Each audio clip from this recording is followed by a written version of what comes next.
However, one notable thing about this card is the fact that its artwork depicts over 20 different zombie monsters, and has got to be one of the largest amounts of references to other cards inside of one artwork in the game. In the top left corner, we can see the soul-absorbing bone tower, and right next to it you can see the tour bus from the underworld, which also has the soul-absorbing bone tower in its artwork, which shows that it's probably the exact same bus from the picture being taken for the artwork. In the left, coming out of the cliff, is a shadow ghoul, which is depicted in the anime as being able to go in and out of walls, so it's appropriate that it's peeking out of a crack in the cliffside. Below Shadow Ghoul is Dark Assailant coming out of the graveyard. Right next to him is Zombie Master, basically being depicted in its artwork of raising reborn zombie. Although the picture here seems to be slightly after the events of Zombie Master, but not too much after, as it seems reborn zombie is just a little bit more out of the graveyard than shown in the original card. Directly to the right of them is Temple of Skulls, which seems to be a lot smaller than you might think it is based on its artwork, which makes it seem like it's actually a huge temple, but I guess it's more of a small-sized hut temple. And as a small little side note, the Temple of Skulls itself has an interesting effect in Duelist of Roses, where it's basically an Imperial Order, a floodgate in all spell cards. Although, in the normal TCG, it's just a level 4 vanilla monster with pretty subpar stats. However, since it was a full floodgate in one of the video games, it could be appropriate why it might be featured here randomly when it doesn't really fit the aesthetic of everything else. In the Blood River, you can see the sea monster Thesis, which is probably one of the more modern zombie monsters that will appear in this artwork, coming out in 2017, and was infamously hyped up as being one of the best monsters of the year by Konami.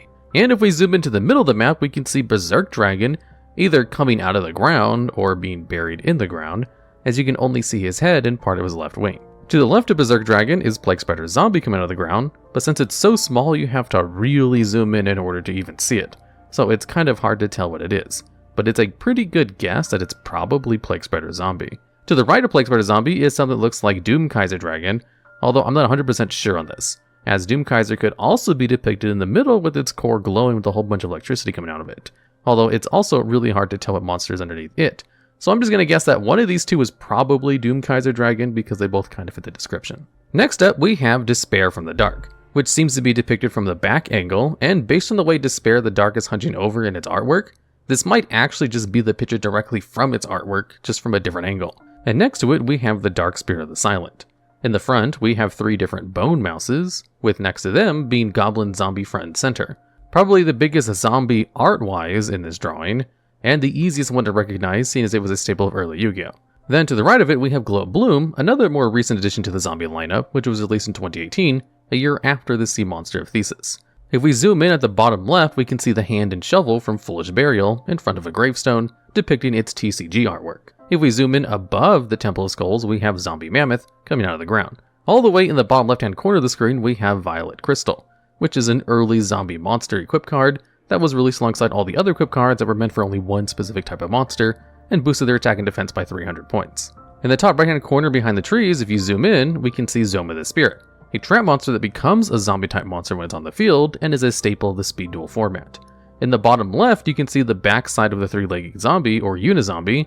It could be either or, since Unizombie is just a retrained version of the vanilla 3-legged zombie. In the front left, underneath one of the bone mouses, and to the right of the Violet Crystal, we have the Mummy from Call of the Mummy, a continuous spell card that lets you cheat out zombies from your hand. If we zoom in on one of the skulls next to the Mummy, we can see a skull with a really large fang, which a lot of people online assume is the skull of Zombie Tiger. And finally, the entire scene itself is an obvious reference to the card Zombie World, as it seems the entire setting is directly lifted from the Zombie World art, as you can see the trees and the Red River from the Zombie World all inside the artwork of Return of the Zombies as well. Which could just mean the Return of the Zombies is just another screenshot of Zombie World, as Zombie World itself has a lot of zombie references in it, but not as many as Return of the Zombies.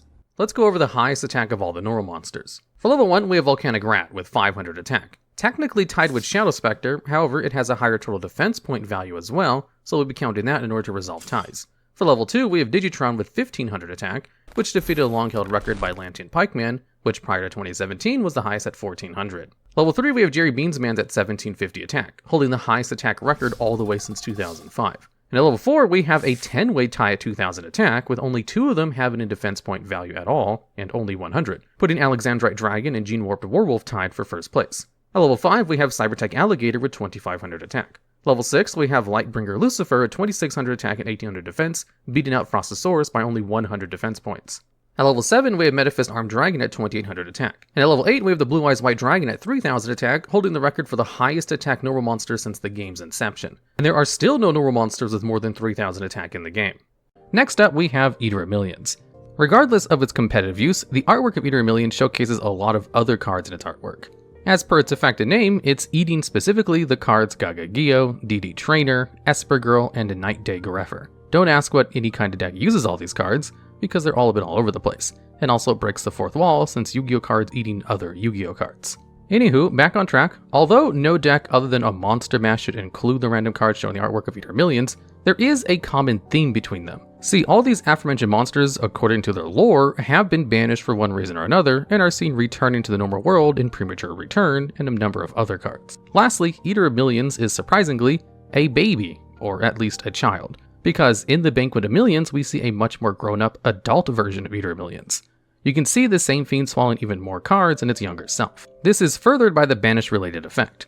Although Banquet is a lot less popular than Eater, which is a different take than most, as the evolved or older versions of monsters are usually better than their younger counterparts, like in the case of Ultimate Tyranno and Ultimate Conductor Tyranno. Old school Yu-Gi-Oh cards sometimes had weird text to explain their effects. In the case of Wall of Illusion, its original effect read, "The monster attacking this creature is returned to its owner's hand. Any damage resulting from the attack is calculated normally." At first glance, this may seem normal, until you realize it refers to itself as a creature. In Yu-Gi-Oh, monster cards are referred to as just monsters. However, in Magic the Gathering, their versions of monster cards are referred to as creatures. So, one can surmise that whoever localized this card either was an MTG fan, or simply just referred to it as a creature because they didn't have codified terms for things yet. And most effects on cards explained very literally what they did in old school Yu-Gi-Oh! Before problem-solving card text was added. Eventually, the card was changed in all future printings to refer to itself as a monster. So it's only the very first printing of this card that calls itself a creature. Short for Bacterian Empire Ship, this archetype is based on the Gradius game series. Now, why would there be a Yu-Gi-Oh archetype based on a video game? Well, the Gradius series was one of Konami's cherished titles. Gradius is a side-scrolling shooter arcade game. In the game, you control a ship called the Viper, which needs to defend itself against waves of enemies. Think of Galaga, but horizontal rather than vertical. The game has become synonymous with the phrase, destroy the core. Because to defeat almost all the bosses in the game, you need to destroy their core, which is seen throughout a lot of their archetypes artwork, which we'll get into just a bit. Like in most games, the Vig Viper starts out with a pretty weak gun, but by collecting a power-up, you can choose which option you want.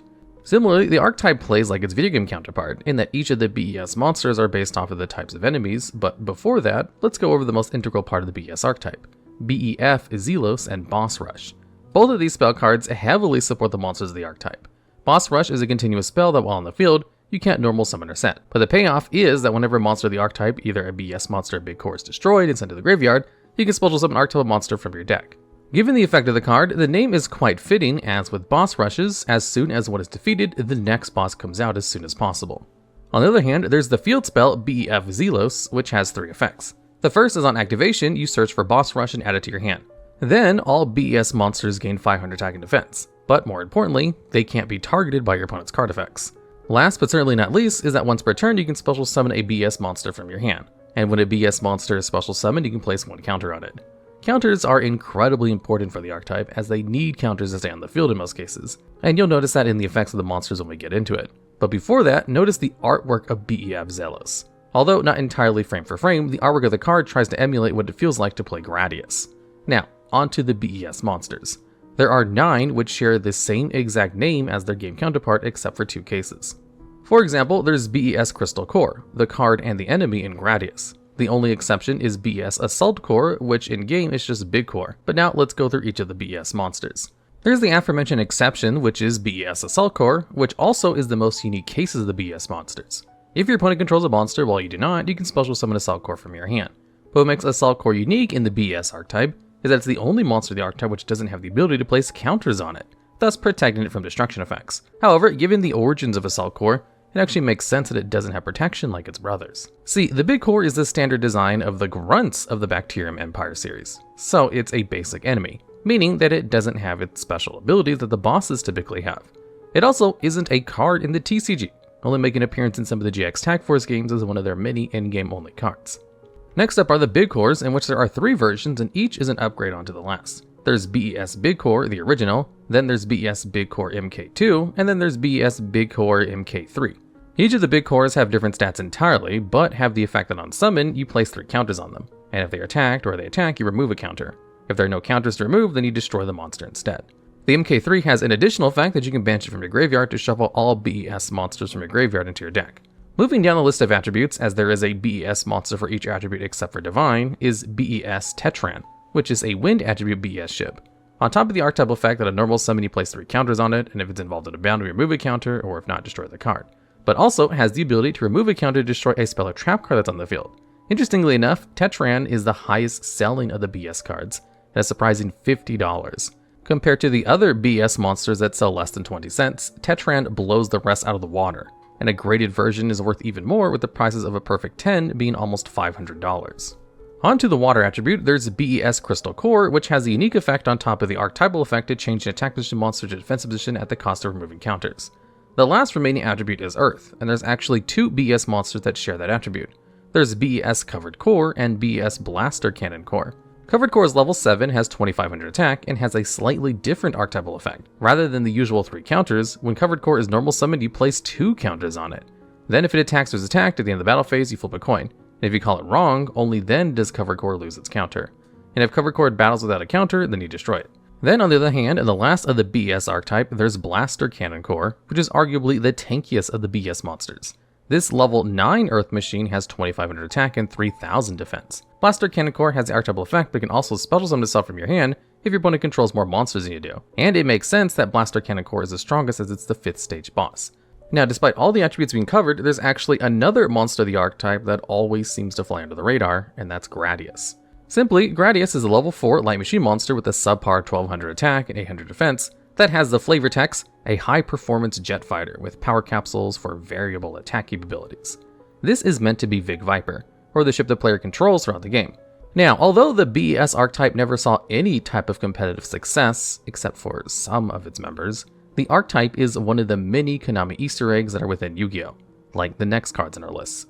What are the 10 cards that can never be unbanned?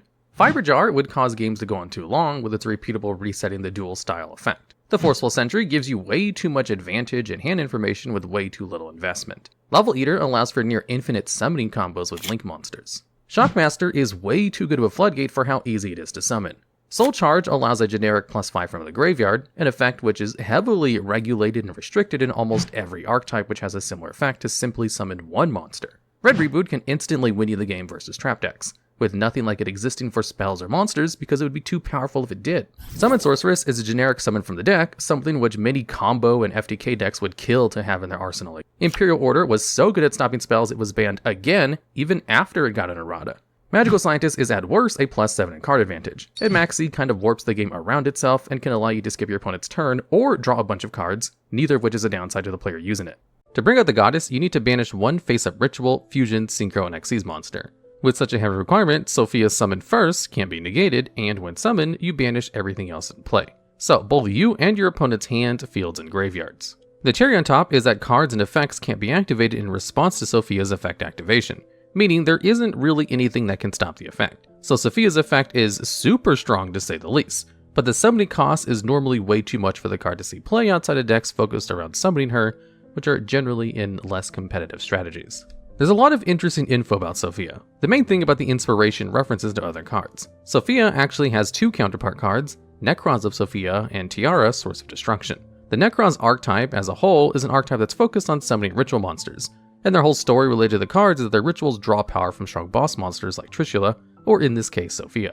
For now, we're just going to talk about Necrons of Sophia and save Tiara for a whole other segment. Necrons of Sophia is considered a counterpart not only for the name, but they both share the same stat line of 3600 attack and 3400 defense. But they also share the same field wiping effect and kinda similar summoning requirements. Necrons of Sophia is a ritual summon with any Necros ritual spell, but it requires 3 monsters of different types, which is similar to how Sophia needs different extra deck type monsters. Then there's the field wipe effect, that when Necrons of Sophia is ritual summoned, you banish all cards in both players' fields and graveyard. Also with regard to the Necrons archetype as well as her overall design, is that Sophia's design draws from a bunch of different archetypes of the Xyz era when Sophia was released, Necrons included.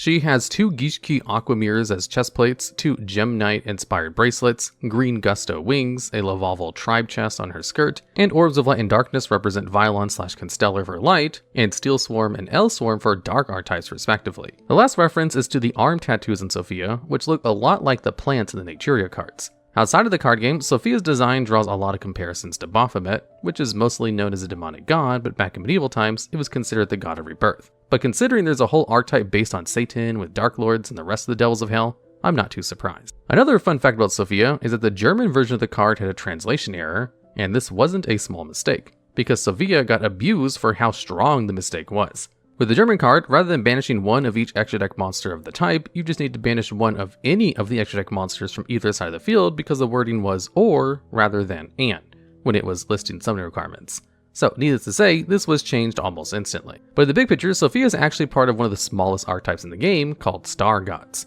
There were only 3 cards in the entire archetype, and they are Sophia, Goddess of Rebirth, Tiara, Source of Destruction, and Evita, Rebuilder of Worlds, which are all cards we're going to be talking about in just a bit. All 3 members of the archetype have some of the hardest summon conditions in the game, but with the super strong effects that can't be negated. Now into another card in the Star God archetype, Tiara, Source of Destruction. This is a light fiend type monster with 3400 attack and 3600 defense, and has the effect that it can't be special summoned or set, and can only be special summoned by shuffling 10 different named cards from the field into the deck. This special summon can't be negated, and when it's summoned, you shuffle everything in the hand, field, and graveyard back into the deck, and your opponent can't negate the effect or anything. So as I said earlier, Tiara is like the opposite of Sophia, and it's pretty apparent, with both cards having the contrast where Sophia is a dark fairy while Tiara is a light fiend, but also that they have reverse stat lines, with Sophia having more attack and Tiara having more defense. On top of that, both cards have steep summoning requirements and similar mass removal. The last comparison between the cards is that while Sophia is the goddess of rebirth and her card art is such, where she's got an organic nature-like appearance, Tiara is entirely mechanical and artificial looking. But Tiara also has a lore-based rival card in Zephyrath. Although there are no design similarities, there's another card that directly references their conflict. That card being Zephyra War, where you can really see the 2 titans duke it out, Pacific Rim style.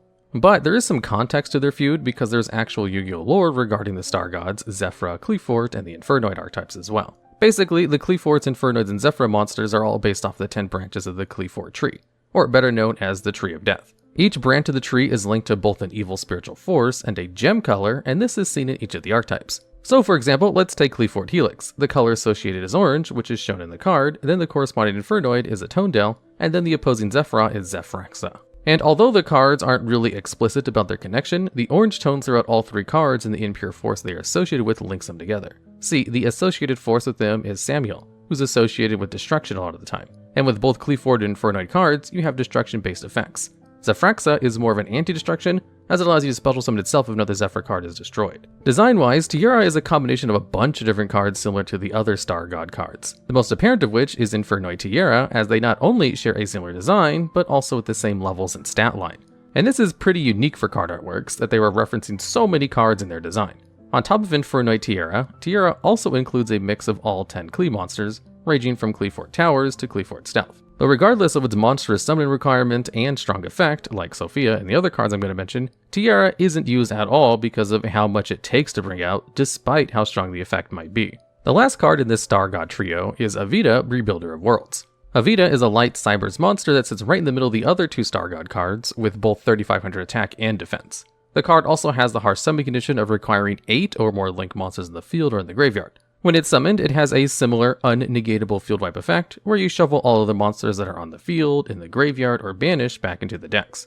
Evita is technically easy to bring up by comparison to the other Star God cards, as there only needs to be link monsters in the field or in the graveyard on either side of the field. So if both you and your opponent have 4 each on the field or in the graveyard, you can bring out the boss monster.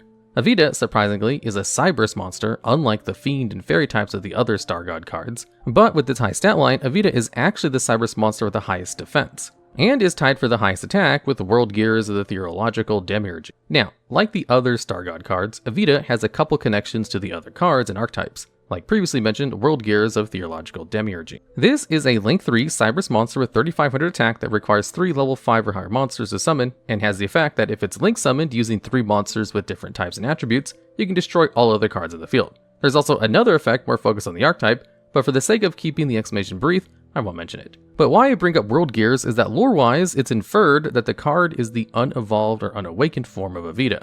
This is because both share the same type, attack, require link monsters for its summon, and the designs are really similar with the colors and themes of the card. On top of that, Evita is really associated with World Legacy cards. Take a look at Avermax, which is a main boss monster of the archetype. If you look at the sword that he's holding specifically, it's the World Legacy key, which is an important part of their lore. Now, back to Evita. If you see her left arm, she's holding the World Legacy key.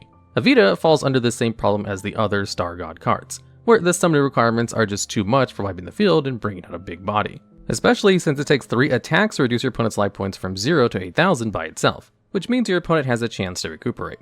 So, what are the highest defense normal monsters? For level 1, we have Charcoal and Pachi with 2100. For level 2, we have a 4-way tie with cards that have 2100 defense and 0 attack. Technically meaning the level 1 Charcoal and Pachi has more stats than the level 2 lineup of defense monsters. An interesting note about the level 2 monsters bracket is that one of them is a pendulum monster, where normally pendulum normal monsters have attacks on their stats because of the benefits of being a pendulum monster, except when it comes to defense points as you'll see for level 3.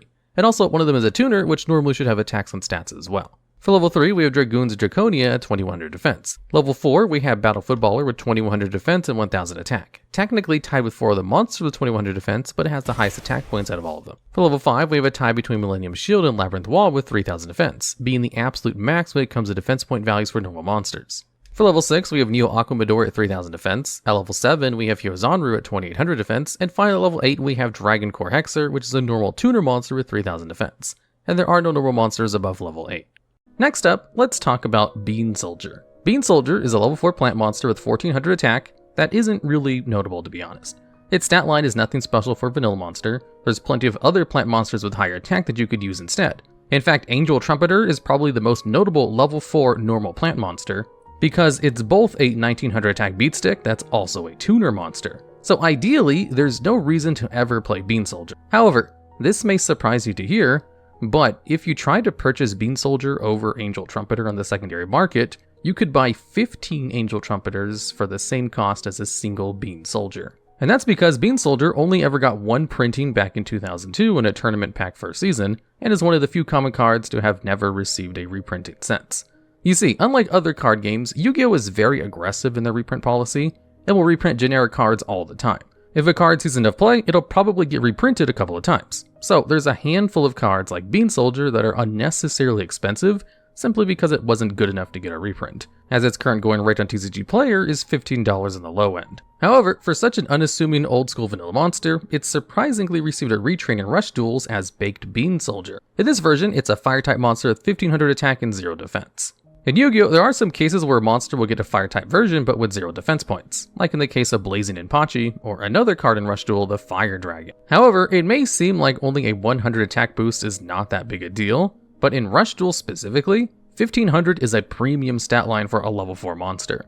There are only like 2 level 4 non-legendary monsters that have more than 1500 attack in Rush Duels, and the ones that do go above 1600 attack are legend cards, which you can only have one of those in your deck, period. So, Baked Bean Soldier is a legitimately good beatstick in Rush Duels, where there's another version of Bean Soldier in Rush Duels called Bean Soldiersy, although that card hasn't officially been released yet and has only appeared in the anime, which also has a premium stat line of 1500 attack. And of course, the original Bean Soldier is also in Rush Duels, and is probably not as expensive as its TCG counterpart.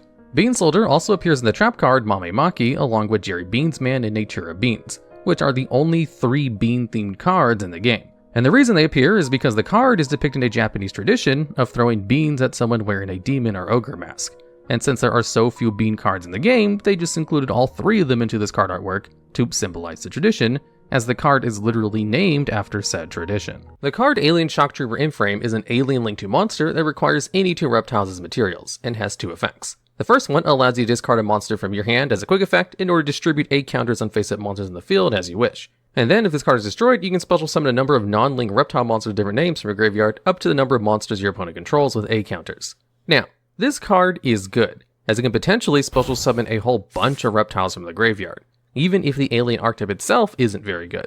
But the reason this card is in today's video is because of this line of card text, which says, "Distribute as you wish." This is the only card in the game with this type of wording for this effect. In early Yu-Gi-Oh! They used to always just make up random words in order to describe effects, and with problem-solving card text, they codified a lot of card text so it all pretty much sounds the same. However, this one kind of slipped through the cracks and has a very unique wording, which says you're allowed to distribute the counters as you wish. Now, as you wish isn't really an official ruling or term, but most people understand what this means, as you can just put them whatever you want, as long as they fit the distinction of being face-up monsters on the field. This archetype is composed of wind machine monsters that came out in the Zexo era. The archetype revolves around using Mecha Phantom Beast tokens to make plays. These tokens are all the same wind machine monsters that are level 3 and have no attack or defense points. The most notable example is with Mecha Phantom Beast Auroradon, a Link 3 who would special summon 3 level 3 tokens on summon, which allowed for several degenerate plays in tandem with Despot 001 and Christian Haki Fibrex. This was furthered by the generic but incredibly useful effects Auroradon could use by tributing the tokens. By tributing 1 token, you could non-target destroy 1 card on the field, and for 2 tokens, you can special summon a Mecha Phantom Beast monster from your deck. In most cases, the target was Mecha Phantom Beast O-Lion, which is a level 2 tuner which when sent to the graveyard would generate a token for further plays. What's interesting about these cards is their names and designs. See, each of the Mecha Phantom Beasts is based on the type of aircraft as well as pilot sling. On top of that, the names of the monsters are based on 2 different types of animals. The low-level monsters, meaning those that are level 4 or lower, are named after animals, while the higher ones are based off of mythical creatures. So, going back to our example of Mecha Phantom Beast Auroradon, its name is based off the Aurora aircraft and the Pterodon. The aircraft was rumored to be a 1980s reconnaissance craft that has become known as a myth due to the lack of evidence of its creation. In terms of the other half of Auroradon's name, the Pteranodon is a species of flying reptiles with the largest wingspans. For simplicity's sake, just think of it like a pterodactyl. The design of Auroradon combines both aspects. Auroradon mimics the overall shape of the Aurora aircraft, but the wingspan and sleekness of the Pteranodon. So let's highlight some of the interesting combinations of members of the archetype, starting with the main deck monsters. First up is Mecha Phantom Beast Hamstrat.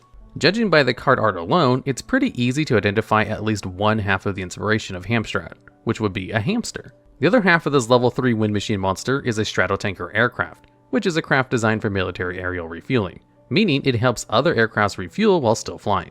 In terms of Yu-Gi-Oh effects, Hamstrat summons 2 Mecha Phantom Beast tokens when it's flipped face up. Then it increases its level by the total levels of all tokens you control.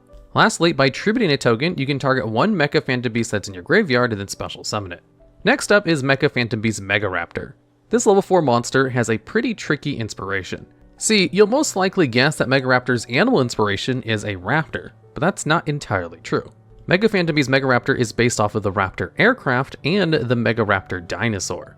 The Megaraptor is essentially a large-size raptor, while the Raptor aircraft is what most people think of when they think of a modern fighter jet, a single-seat, twin-engine stealth fighter aircraft. Mecha Phantom Beast Jaculuslan is one of the few extra deck monsters of the archetype. This level 9 single requires a Mecha Phantom Beast tuner plus a non-Mecha Phantom Beast monster as its materials, and you can tribute Mecha Phantom Beast tokens and discard cards from your opponent's hand equal to the amount of tokens tributed for the effect. On top of that, if Jaculuslan is destroyed by your opponent in any way, you can set any quick play spell directly from your deck. In terms of inspiration, Jaculuslan is based on the Ruslan aircraft. This large craft designed in the 1980s is a giant cargo craft, and is one of the largest military transports in the Air Force worldwide. On the other hand of inspiration, the craft also draws its inspiration from the Jaculus, which is a Greek mythical serpent that's also known as the javelot snake due to only having 2 legs. And we even see this in the design of the Jaculuslan with the long winding body and only 2 legs. The last of the archetype we're going over this video is the only XCs of the group, Mecha Phantom Beast Dracosac. This rank 7 monster requires any 2 level 7 monsters materials and has 2600 attack and 2200 defense. Once per turn, you can detach one of its materials in order to special summon 2 Mecha Phantom Beast tokens. Then, simply, you can tribute any Mecha Phantom Beast monster to destroy a card on the field. Despite how simple this effect is, Dracosac actually saw a ton of competitive play throughout its lifespan. Now, the Draco and Dracosac hints at the first half of the combination of the monster, with it being a dragon, while the other half is the Cossack aircraft, which, like the Jaculuslan, is a large cargo aircraft. Interesting enough, the Cossack is the older brother aircraft to the Ruslan, Jaculuslan's inspiration, as it was meant to improve upon the design and hold more space than its predecessor. Sometimes in Yu-Gi-Oh! They'll change the card art from Yosuji to something more tame for international audiences, and one common edit they make is hiding the stomachs of certain cards. With High Priestess of Prophecy, a card that was actually used quite a bit in competitive decks back in the day, she's had her stomach and thighs covered, as well as a reduction of her bust size. Mermail Abyss Lindy, another highly played card in the past, got her stomach covered as well as recolors to her armor in certain places. With Hita the Fire Charmer Ablaze, they didn't exactly cover her tummy, but they did pull her shirt in more to try and cover it up a bit. And finally, with number 87, Queen of the Night, they actually did the reverse. It was first released in the TCG with her stomach covered, and then when it was later added to the OCG, they removed it and then uncovered her midriff. So our story starts off with an official passage from V-Jump, which is a magazine offshoot of Shonen Jump that Konami likes to publish info about Yu-Gi-Oh's new promos, releases, and occasional lore. And rather than go through the entire text, here's a quick summary. The entire story of the Fallen of Albaz takes place in a continent called the Isolated Land. And inside this land, there are these holes that randomly show up and are essentially portals to different parts of the continent. And the holes can sometimes eat up civilizations or drop off powerful relics. And that's about all the context we get before jumping in. And before we go into the full story, we're going to go over some of the characters of the groups that inhabit the Isolated Land so our story makes some form of sense. First is the Dogmatica. Essentially, they are a nation built on the Dogmatica religion and their holy weapons. At the head of the religion is Dogmatica Maximus. He's the head priest and grants his followers a stigmatica through the holy relic that is Dogmatica Nexus. The stigmaticas are marks that give supernatural powers to whoever has one. There's also Dogmatica Fleur-de-Lis, the Knighted, and her underling Dogmatica Ecclesia, the Virtuous. Fleur-de-Lis is the head knight of the Dogmatica army and their strongest warrior, loyal to Maximus. Ecclesia is, as previously mentioned, considered the child of miracles, as she has a stigmatica on her forehead, which is the best place to have one.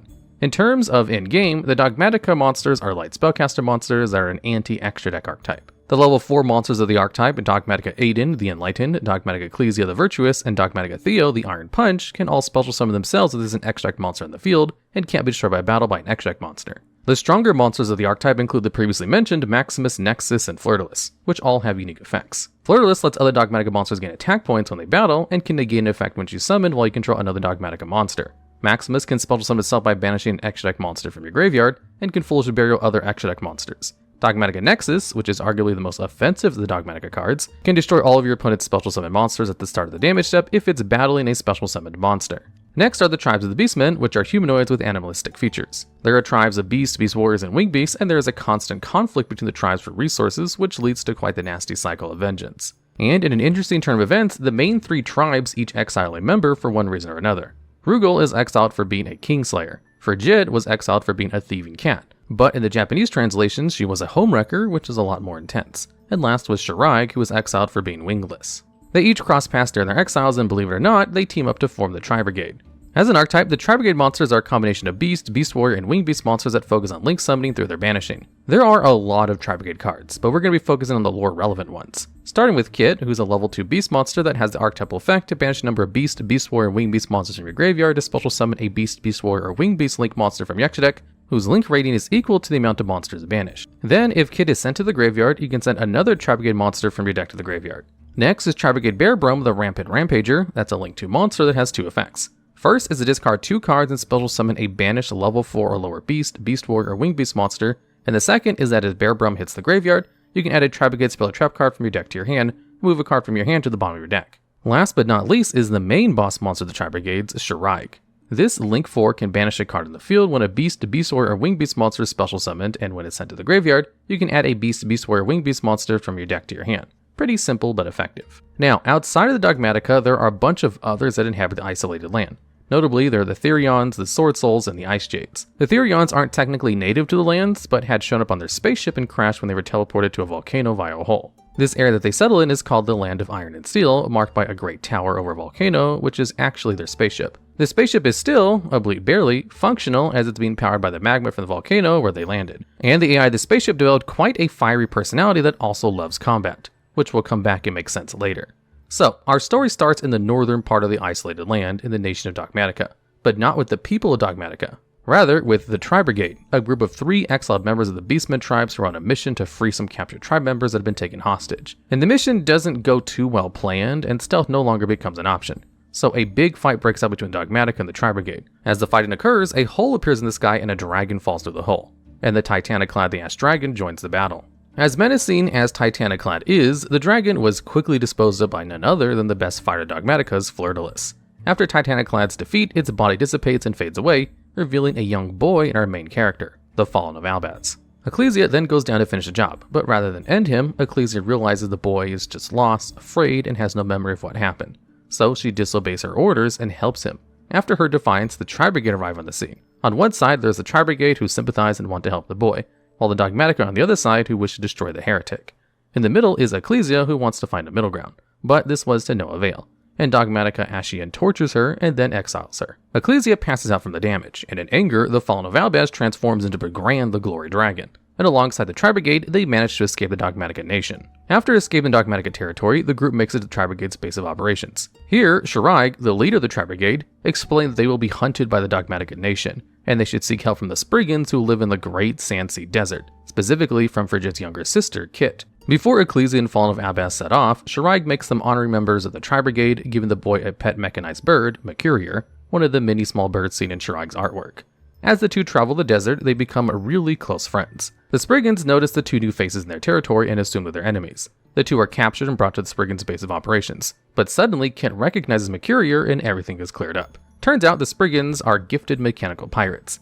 In-game, they're an archetype of fire machine monsters that revolve around cheating out their Xyz boss monsters, Spriggan ship Exablower, and using the Spriggans as materials that are easy to recycle back to Exablower.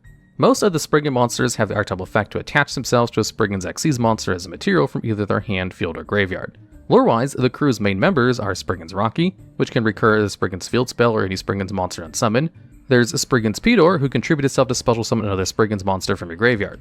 And then there's the captain of the Spriggans, Sargas, who's a level 8 Spriggan's monster that has the archetypal effect, but also a quick effect to detach one material from one of your Xyz monsters and destroy one card in the field during your opponent's turn.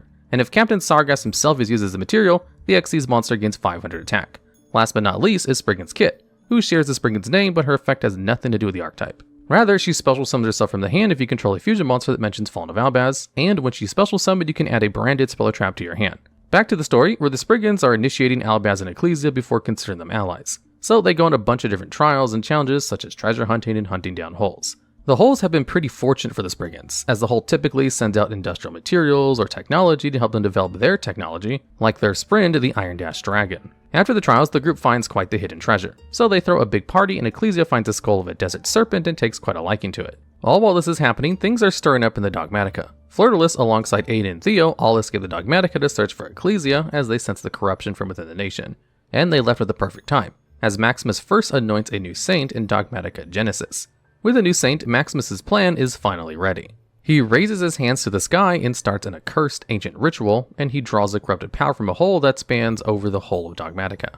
With this ritual, all the citizens of Dogmatica have their stigmaticas opened and corrupted them, turning them into Despians. The Saints are no exceptions either, as everyone in Dogmatica changes. Dogmatica Nexus becomes Despian Proskinian. Dogmatica Ashian becomes ad libitum Despia. Flirtulus's sacred armor becomes possessed, becoming the White Knight of Dogmatica, and then further turned into Despian Queritius. Lastly, Maximus receives the last of the corruption and turns himself into Dramaturge of Despia. This ritual is felt all over the continent, and everyone is affected. With regards to Ecclesia and Albaz, they get into quite the predicament. See, the ritual wakes a long, dormant serpent in the desert, but that isn't the only problem. Albaz loses control and turns into Albion, the branded dragon. Seeing this massive serpent that's heading towards them, Albion charges towards the enemy, while Kit heads to fight in her new creation, the Bearbrum mech suit. In the midst of their fighting, the serpent gets struck down by a flash of lightning, and it seemed like nobody knew where the strike came from. When everyone grouped back up, nobody could have guessed who took down the serpent. It was Flirtulus, Aiden, and Theo. The trio went on quite the journey after their departure from Dogmatica to search for Ecclesia. Rather than heading to the desert, they went to a sacred mountain range which was said to host powerful fighters, Mount Swordsoul. And begging for the aid of the Grand Master, the Swordsoul clan decided to help them. With the aid of the Ice Jades, the stigmaticas of Theo, Flirtulus, and Aiden were removed and sealed. With their stigmaticas removed, they didn't succumb to the corruption of Maximus and got quite the power-up. Aiden and Theo teaming up to form the Golden Swordsoul, and Flirtulus without her armor being the Iris Swordsoul respectively. Although you might be asking why the Ice Jades are on good terms with the Swordsouls. See, the Swordsouls aren't alone on Mount Swordsoul. They are more guardians of the Swordsoul's sacred summit, and their weapons are extensions of their soul. I know, who would have guessed it by their name alone. Their weapons are provided by what they guard, the Ice Jades. Because at the center of the sacred summit is the Mother Enneon Cradle, a living reservoir of water that creates and protects the Swordsoul peaks. This cradle holds the source of the Ice Jade's life, so suffice to say, it's pretty important that it stays protected. So there's a symbiotic relationship between the two groups. The Swordsouls guard the cradle, and the Ice Jades take care of the Swordsouls. But before we continue, let's quickly talk about the two archetypes. The Swordsoul monsters are worm-type monsters that focus on synchro summoning. Most of the main deck Swordsoul monsters on summon can bring out tokens that create a tuner, which allows them to consistently and efficiently synchro summon. There are 5 key members of the Swordsoul archetype. Starting with Moye, which on summon you can reveal another Swordsoul card and special summon a tuner token, and when it's used for a synchro summon you can draw 1 card. And then there's Swordsoul of Taya, which can banish another Swordsoul card from your graveyard to summon a token, and when it's used for a synchro summon you can foolish another Swordsoul or worm monster. Next is Longyon, which is level 6 unlike Taya or Moye, and you can discard a Swordsoul card or worm monster to special summon itself and its token. Then if it's used for a synchro summon, you can deal 1200 damage to your opponent. And now are the leaders of the Sword Souls, or their synchro boss monsters. There's Sword Soul Grandmaster Chizao, which is level 8, and on synchro summon can search, and as a quick effect, can banish a Sword Soul or Worm monster to negate a monster's effect for a turn. And at the peak of Mount Sword Soul is the Supreme Sovereign Changying, a level 10 synchro monster with 3 different effects. First is that it gains 100 attack and defense points while your opponent's monsters lose that many points per banished cards. Then, if it would be destroyed by a card effect, you can banish another card from your graveyard instead. And last, if a card is banished, you can banish 1 card from your opponent's field and graveyard. In terms of the Ice Jades, they are a much more defensive archetype that focuses on controlling your opponent with negates and attack point reduction, while also recycling their monsters with their field spell, Ice Jade Sidnote, and Neon Cradle. In terms of members, there's Ice Jade Cosmoclore that can spell summon himself if there's a field spell, and if that specific Ice Jade field spell is active, then your opponent's monsters can only activate effects that turn they're summoned. Additionally, if any other Ice Jade monster battles while Cosmoclore is on the field, then that monster loses 1000 attack. Next is Ice Jade Tanola that can spell summon a water monster from the graveyard by discarding itself and another card from your hand, and can banish itself to spell summon a card from your hand. And then there's Ice Jade Grimir Igorine, which is a level 10 synchro monster that can quick effect prevent your monsters from being destroyed or banished by card effects. Then if a card is banished by your opponent's card while Igorine is in your graveyard, you can special summon itself. So after the trio of the Golden Swords and the Iris Sword Soul save Ecclesia, Albaz, and the Spriggans, they have a wonderful reunion. Of course, this happens after Albaz calms down from his rampage. Florless explains to Ecclesia what happened to the nation after she was exiled, that Maximus has been quite the evil mastermind. Florless advises that Ecclesia heads to Mount Sword Soul to get her Stigmatica sealed before she takes on Maximus, and Ecclesia takes the advice. But before Ecclesia sets off, a couple of things happen. First, Albaz insists on joining her as they become quite the inseparable duo. Kit gives Ecclesia some new clothes and a hammer created from the skeleton of the serpent she found during the treasure hunt. Right before they head out, Albaz gains a new form for their travels, Albion, and then the two set off. And now the duo travels to Mount Sword Soul. Some other events happen back with Maximus, or as he's known now, the Dramaturge of Despia. The once city of pureness, Dogmatica, has gone under new management, with a giant theater in place of the nation's main palace. Attempting to rescue whatever survivors there are left, the Tri-Brigade attempt to fight against the Despians. After getting to the front lines, Shiraig notices a few figures lurking around and watching them. The boy shares quite the eerie resemblance to Albaz, but is a lot more theatrical. He uniquely wields holes as if they were extensions of his body. This is especially showcased and branded in red all along the top of the artwork and surrounding Aluber. But Aluber doesn't need to deal with Shiraig, he has other priorities. He suddenly transforms himself into a dragon and flies off, which Shiraig can only assume he's on his way to Albaz. On the other hand of the allies, there's Kit, who's having trouble sitting idly by while the others fight. So Kit dismembers Bearbrum to create a new suit of armor, and then she goes on her own adventure to the land of Iron and Steel to get some new technology to help her friends. And if you remember, that's the volcano where the Therions and Sprites live. As Kit and the Spriggans arrive, they are amazed at the technology in the Disco Coliseum. The group heads towards the leader, the Endless Engine Argyro system, to ask for help. However, the Argyro system is stubborn and only agrees to help unless they can defeat their strongest warriors, the Therions. And who other than their captain himself to first take on the foes standing at the front of them. And the Therions are no joke. The fight between Sargas and Therion King Regulus proves quite the challenge. At one point during the fight, Sargas gets knocked to his knees and can't go on. Regulus decides to end the fight there, after his opponent is defeated despite the Argyro system wanting a much more gruesome outcome for the captain. Outraged, the Argyro system sparks with rage and unleashes the Sprites. The Sprites, sharing the aggression of the Argyro system, decide to take on both the Spriggans and Therion. The fight ends with a combination attack from Sargas and Regulus knocking out the gigantic Sprite. The resultant explosion can be seen by all who are fighting in the arena. So things calm down and Kit explains the situation, and so their efforts align to stop the Despians. One of the Sprites fuses with Regulus, becoming Therion Irregular, and they head to what was once known as Dogmatica to help their friends. And while it seems like the two are starting to have the solution to the Despian problem, the Despians have sinister plans of their own. The Sword Soul clan has a clear hierarchy, with the Supreme Sovereign as the head honcho. And almost all the Sword Soul clan members are fine with this hierarchy, except one, the Sword Soul strategist Longyong, who desires more power and complete domination over the clan. Now, the Sword Souls each have a distinct sword that are projections of their heart and soul, which is why there is such emphasis on their swords. Uniquely, Longyong had 2 blades as his malice would be visible to all if he had it out. So Longyong had his other blade of malice and ill intentions that he hid away from the others so he wouldn't be caught. And before Ecclesia and Albaz arrive, Ad Libitum of Despia approaches Longyong with an offer for the power he so desires, the power to rule the Sword Soul clan, and so a deal is made between the two in secret. Just as the deal is made, Longyong had been summoned back as there are new visitors entering the Sacred Sword Soul Summit, which of course are Ecclesia and Albaz.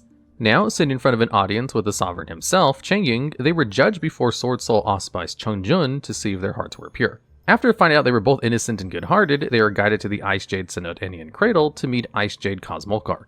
After talking with both Chengying and Cosmoclar, they agree to help as much as they can. And so the three move into the Indian Cradle to suppress both Albaz and Ecclesia's stigmatas. While the group are in the cradle, Mount Swordsoul had some unwanted visitors. After alerting the whereabouts of the Sacred Mountain, the Despians launch an attack. Longyong enters the Ice Jade Cradle with both his blades, the one filled with his determination and the other filled with hatred and spite. And now, with the power of the Despians, he transforms into his true form. Swordsoul's sinister sovereign, Kuizing Longyong. With his new form, he launches an attack towards Cosmokar, but is interrupted by Chengying and the two duel, until Ice Jade's Cosmokar aids Longyong and creates Kingfisher to help. As the battle rages between the two, a new foe enters the battle. Aluber joins the arena, and he shows everybody why he's a threat. He restrains Albaz using his power over the holes and steals some of his powers, and with it, Aluber transforms into Lubellion. Now with Albaz's power, Aluber attacks Cosmokar and Chengying and deals a massive blow to both of them. As a last resort, they both channel the last of their energies and souls into Albaz, transforming him into the iconic Mirror Jade, the Iceblade Dragon. To take a small break to talk about the cards in the game itself, let's talk about Mirror Jade, who is a level 8 Dragon Fusion monster with 3000 attack that requires Fallen of Albaz and 1 extract monster as its materials. Mirror Jade has the effect that as a quick effect, you can banish one monster on the field by sending a fusion monster from your deck to the graveyard that requires Fallen of Albaz as material. The other effect, and why Mirror Jade sees a ton of play, is that if this fusion summon card leaves the field by an opponent's card, you can destroy all monsters your opponent controls during the end phase. Branded decks ran at least one copy of it, as it's one of the best cards to end your board on, as the floating effect of its removal on top of its really good quick effect are very serious threats.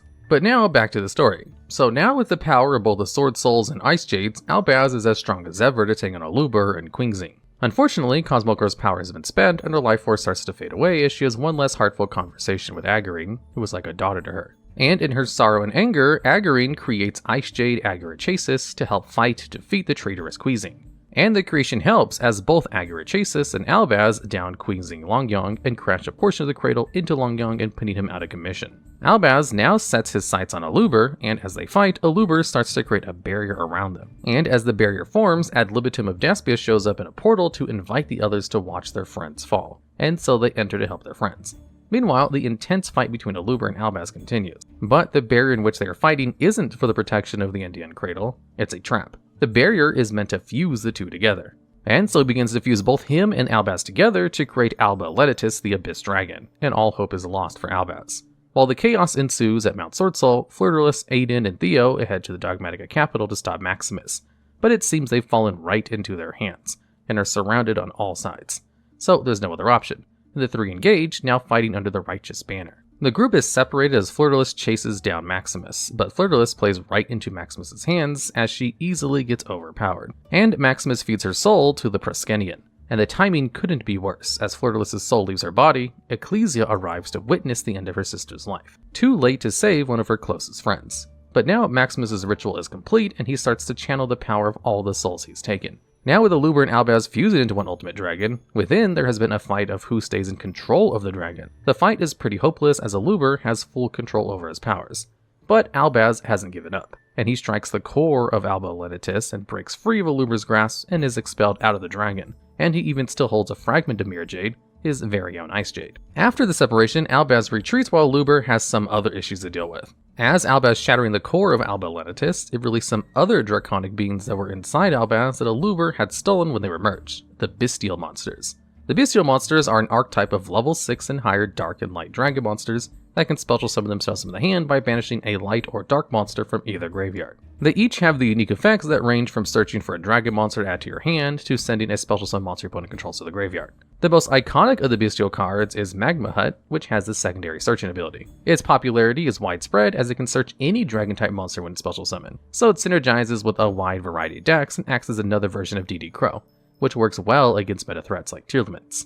And you might be asking the relation between the branded cards and the Bestial ones, so let me explain. The Bestial monsters all have discrete but significant links to all of Albaz's forms. Druiswarm shares the same body shape as Albion, Magma Hut shares a similar build as Masquerade in terms of both color palette and horns. Serenir has the same strong muscular build as Brigran.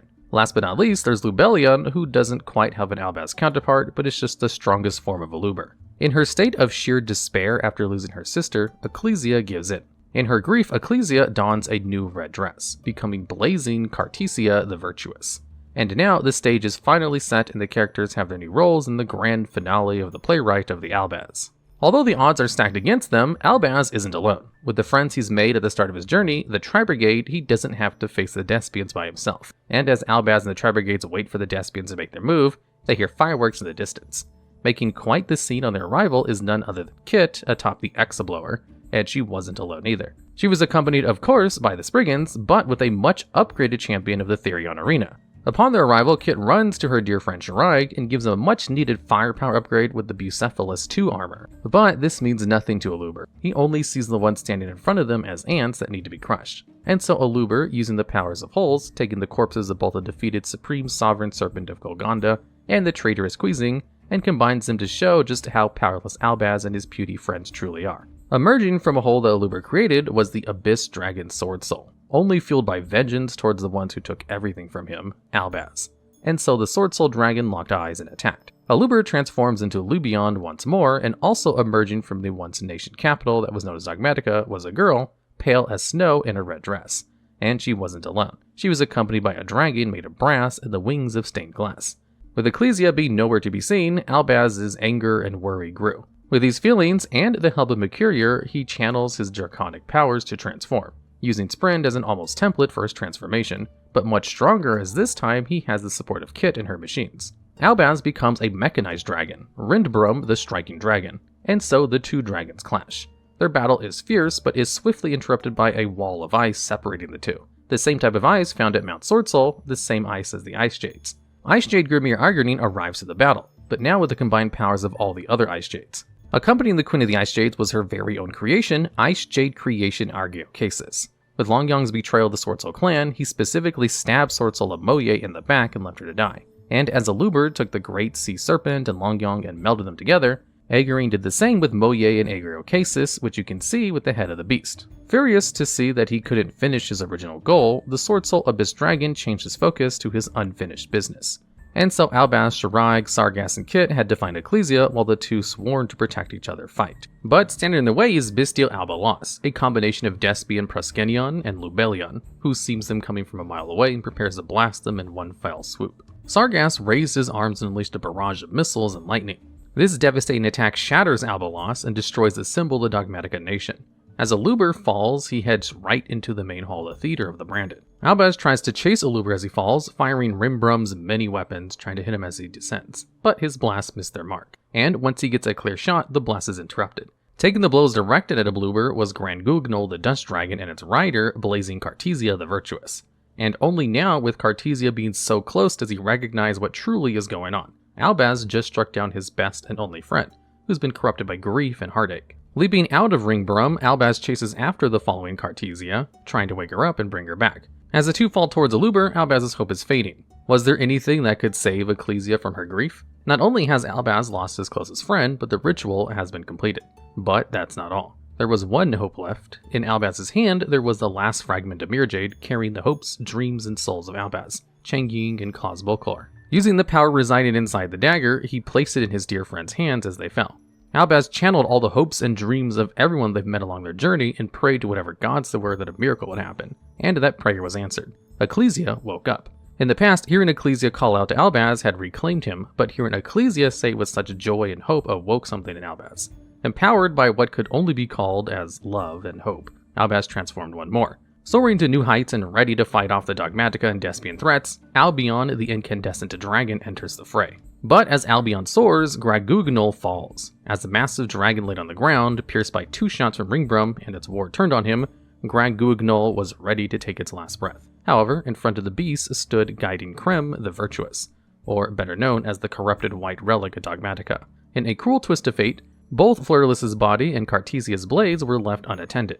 What was giving life to the dragon was in Cartesia's blade, the sealed stigmata of the most powerful of the Dogmatica saints. Quim would not allow Grand Gugnol's job to be over just yet, and so she broke the seal on Ecclesia's stigmata and drew both Flirtulus and Grand Gugnol in, transforming them into Despian Lulu wa Lilith. While the fighting rages on, Maximus has all the time in the world to complete his ritual. In the main hall of the Despian Theater, Maximus's masterpiece is almost complete. It just needs its final piece, Maximus himself, and so his final plan comes to fruition. Something emerges from the Despian Theater, a massive fiend composed of dark, corrupted magic. Surrounded by halos of holes emerge from the theater. The twisted, warped, and penultimate Brandon ritual that Maximus set out to cast was complete. He achieved his final form. The leader of the Dogmatica, the evil god of the nation, Dogmatica Alba Loa, has risen. But the power of the brand is not so easily controlled. As Alba Loa rose and started to make its way to the battlefield, Maximus was struggling to keep his newly obtained power in check. Fighting in and out of consciousness, Alba Loa began to transform little by little, spewing more tentacles out from different orifices.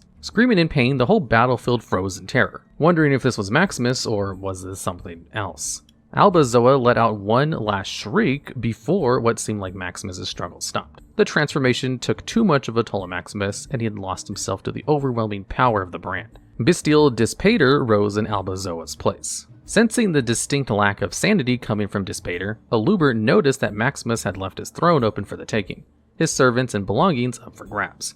And so Aluber took a tactical retreat, claiming the majority of Maximus' belongings, servants, and more. Heading back into a hole with his newfound treasures, this is the last we hear of Aluber, as he sits back and watches the finale of his grand play unfold.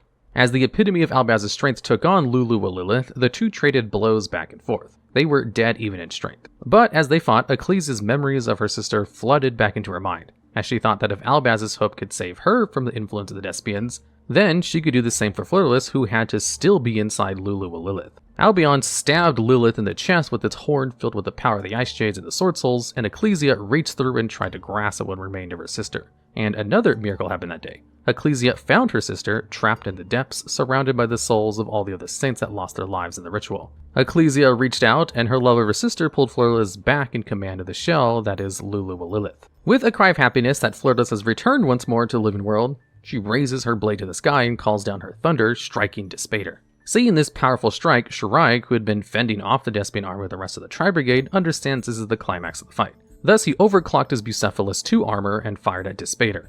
And last but not least, Albion channeled all of the power he had left in one final golden blast towards the Fiend. And they did it. The alliance against the Despians. The blast struck down the beast and eviscerated it out of existence. After the dust settled, the fight was truly over. Aluber was nowhere to be found, and the Despians defeated. There were no more threats left on the battlefield, and all rejoiced. Now was the time for celebration and to rebuild.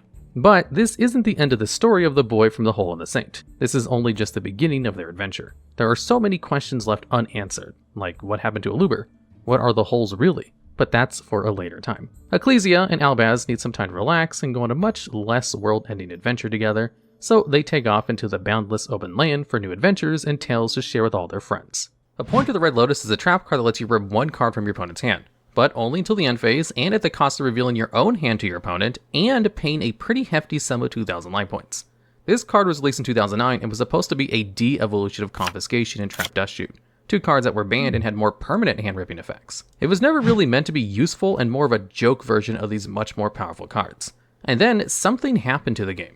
Power creep got to the point where turns were over after 3 turns, and super powerful going second board breakers were released in droves which completely shut down established boards of boss monsters. However, if you simply sent an appointed Red Lotus from your deck to the graveyard with Curious, and then use it to go into a Nightmare Griffin, you could set that Red Lotus from your graveyard to the field, and then use it during your opponent's draw phase to get rid of the board breakers from their hand to guarantee your board would be safe. Even though it only got rid of one card for a turn, that didn't matter since the duel would be over by the next turn. And the fact that it could target any card, not just monsters, meant it was actually better than its banned counterpart, which eventually led to Red Lotus getting limited and then eventually banned itself in 2023. Right now, in competitive Yu-Gi-Oh!, when the time allotted for your match is over, what happens is the current turn player gets to continue up until the end phase they're on, and then the game ends and whoever has the most life points wins, or if both players have the same, it's a draw. So for example, if time on the round is called while you're inside your main phase, the game will end together as soon as it does. It doesn't matter if you have a full board of beaters and they have nothing. If your opponent has higher life points than you do at the end of the phase, they will win the game. These time rules are very controversial within the community, and have led to really contentious situations in tournament play. One time, someone even got banned from Konami events for talking about how often he'd win in time by using Gaga Cowboy. There was also one iconic match where time was about to be called, and the turn player had cleared all interactions from their opponent's board and was about to move into the battle phase. However, when he declared he was going to try to move to the battle phase, the opponent thought for a while before uselessly activating his Borolo Dragon's effect to make a face-up monster lose 500 tag and defense, which took up enough time to make time end while it was still the main phase.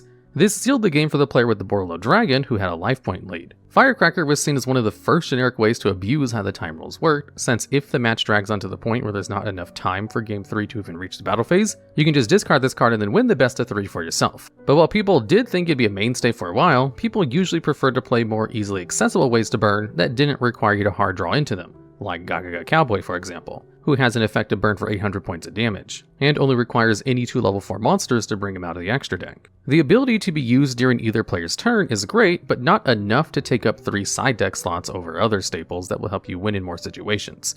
With all that said, this card actually managed to secure itself a topping spot in the list as recently as this year, because Mathmech decks can actually search it somewhat consistently with Prime Mathmech Albertium's 3 material effect. While this card didn't make that big of an impact, we've seen a slight rise in popularity of hand traps which can also win you the game on time, even if they're not meant for only that. Ghost Mortar and Moonlit Chill has always been one of the less used Ghost Curl hand traps. Ghost Mortar has the effect where if your opponent spell summons a monster, it can discard itself to target and negate the effects of that monster, but it also inflicts burn damage equal to its attack if it leaves the field. This card was often seen as a worse effect veiler, since it has to be triggered on summon and it's also a hard once per turn. So for a long time, no one would be playing Mortar unless they were already maxed out on veilers. On top of that, Effect Veiler itself is a worse infinite impermanence, so you'd probably maxing out on that one first. However, in recent times, we've seen lists opting to play Mortar over both of these other cards. But while the burn effect does play a large role in why, it's still much better outside of time than every other card we'll be talking about. It has the niche over Veiler in that it can be used outside the main phase, so quick play starters can't play around it, and the perk over impermanence in that it's also a no material if you're nearing time, or if you can remove their monster yourself, it's a straight up win condition. However, things are even more extreme for the last Yokai Girl to be printed.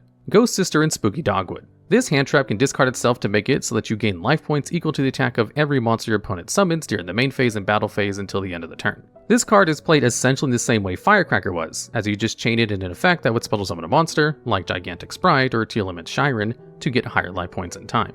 Spooky Dogwood was very widely panned on release, as it didn't actually impact your opponent's plays unlike cards like Ash Blossom or Ghost Spell did, which had been on the meta for a couple of years by then. There were comparisons to be made with Maxi, as this is another card that technically punishes your opponent for overextending, but you can't really compare gaining card advantage with Maxi to gaining a life lead with Spooky Dogwood. The usual logic was that if your opponent had made a board strong enough to keep you from playing for a turn, odds are they could handle the extra draw phase or 2 this could give you. While this logic was true for the longest time, it's gone out the window in the most couple of recent formats. Spooky Dogwood is now a staple side deck hand trap, which you'd very likely see in many topping list of any given modern tournament. A couple of months ago, it was because the danger tier limit decks took forever to execute their combos, which made going into time very likely. Then there was Runic Sprite, which skips all its battle phases and can't really close the game while being on top of card advantage. Now the problem has reached its apex with the Shizu tier limits hitting the West. This is an extremely technical deck with a really difficult mirror match, in which both players are playing during each other's turn due to all of the in-engine hand traps and can create chains and go as high as chain link 12. The issue with time is so bad with this deck that, despite there being extra time for matches that happen during Top Cut, many of the finals went into time playing the mirror anyways. The Power 9 is a term in MTG for the 9 best cards from the earliest set that can't be power crept. But does Yu-Gi-Oh really have an equivalent? If you look for the 9 best generic cards that are good in the most amount of decks and comes from the earliest sets, we tentatively have a list that looks like this.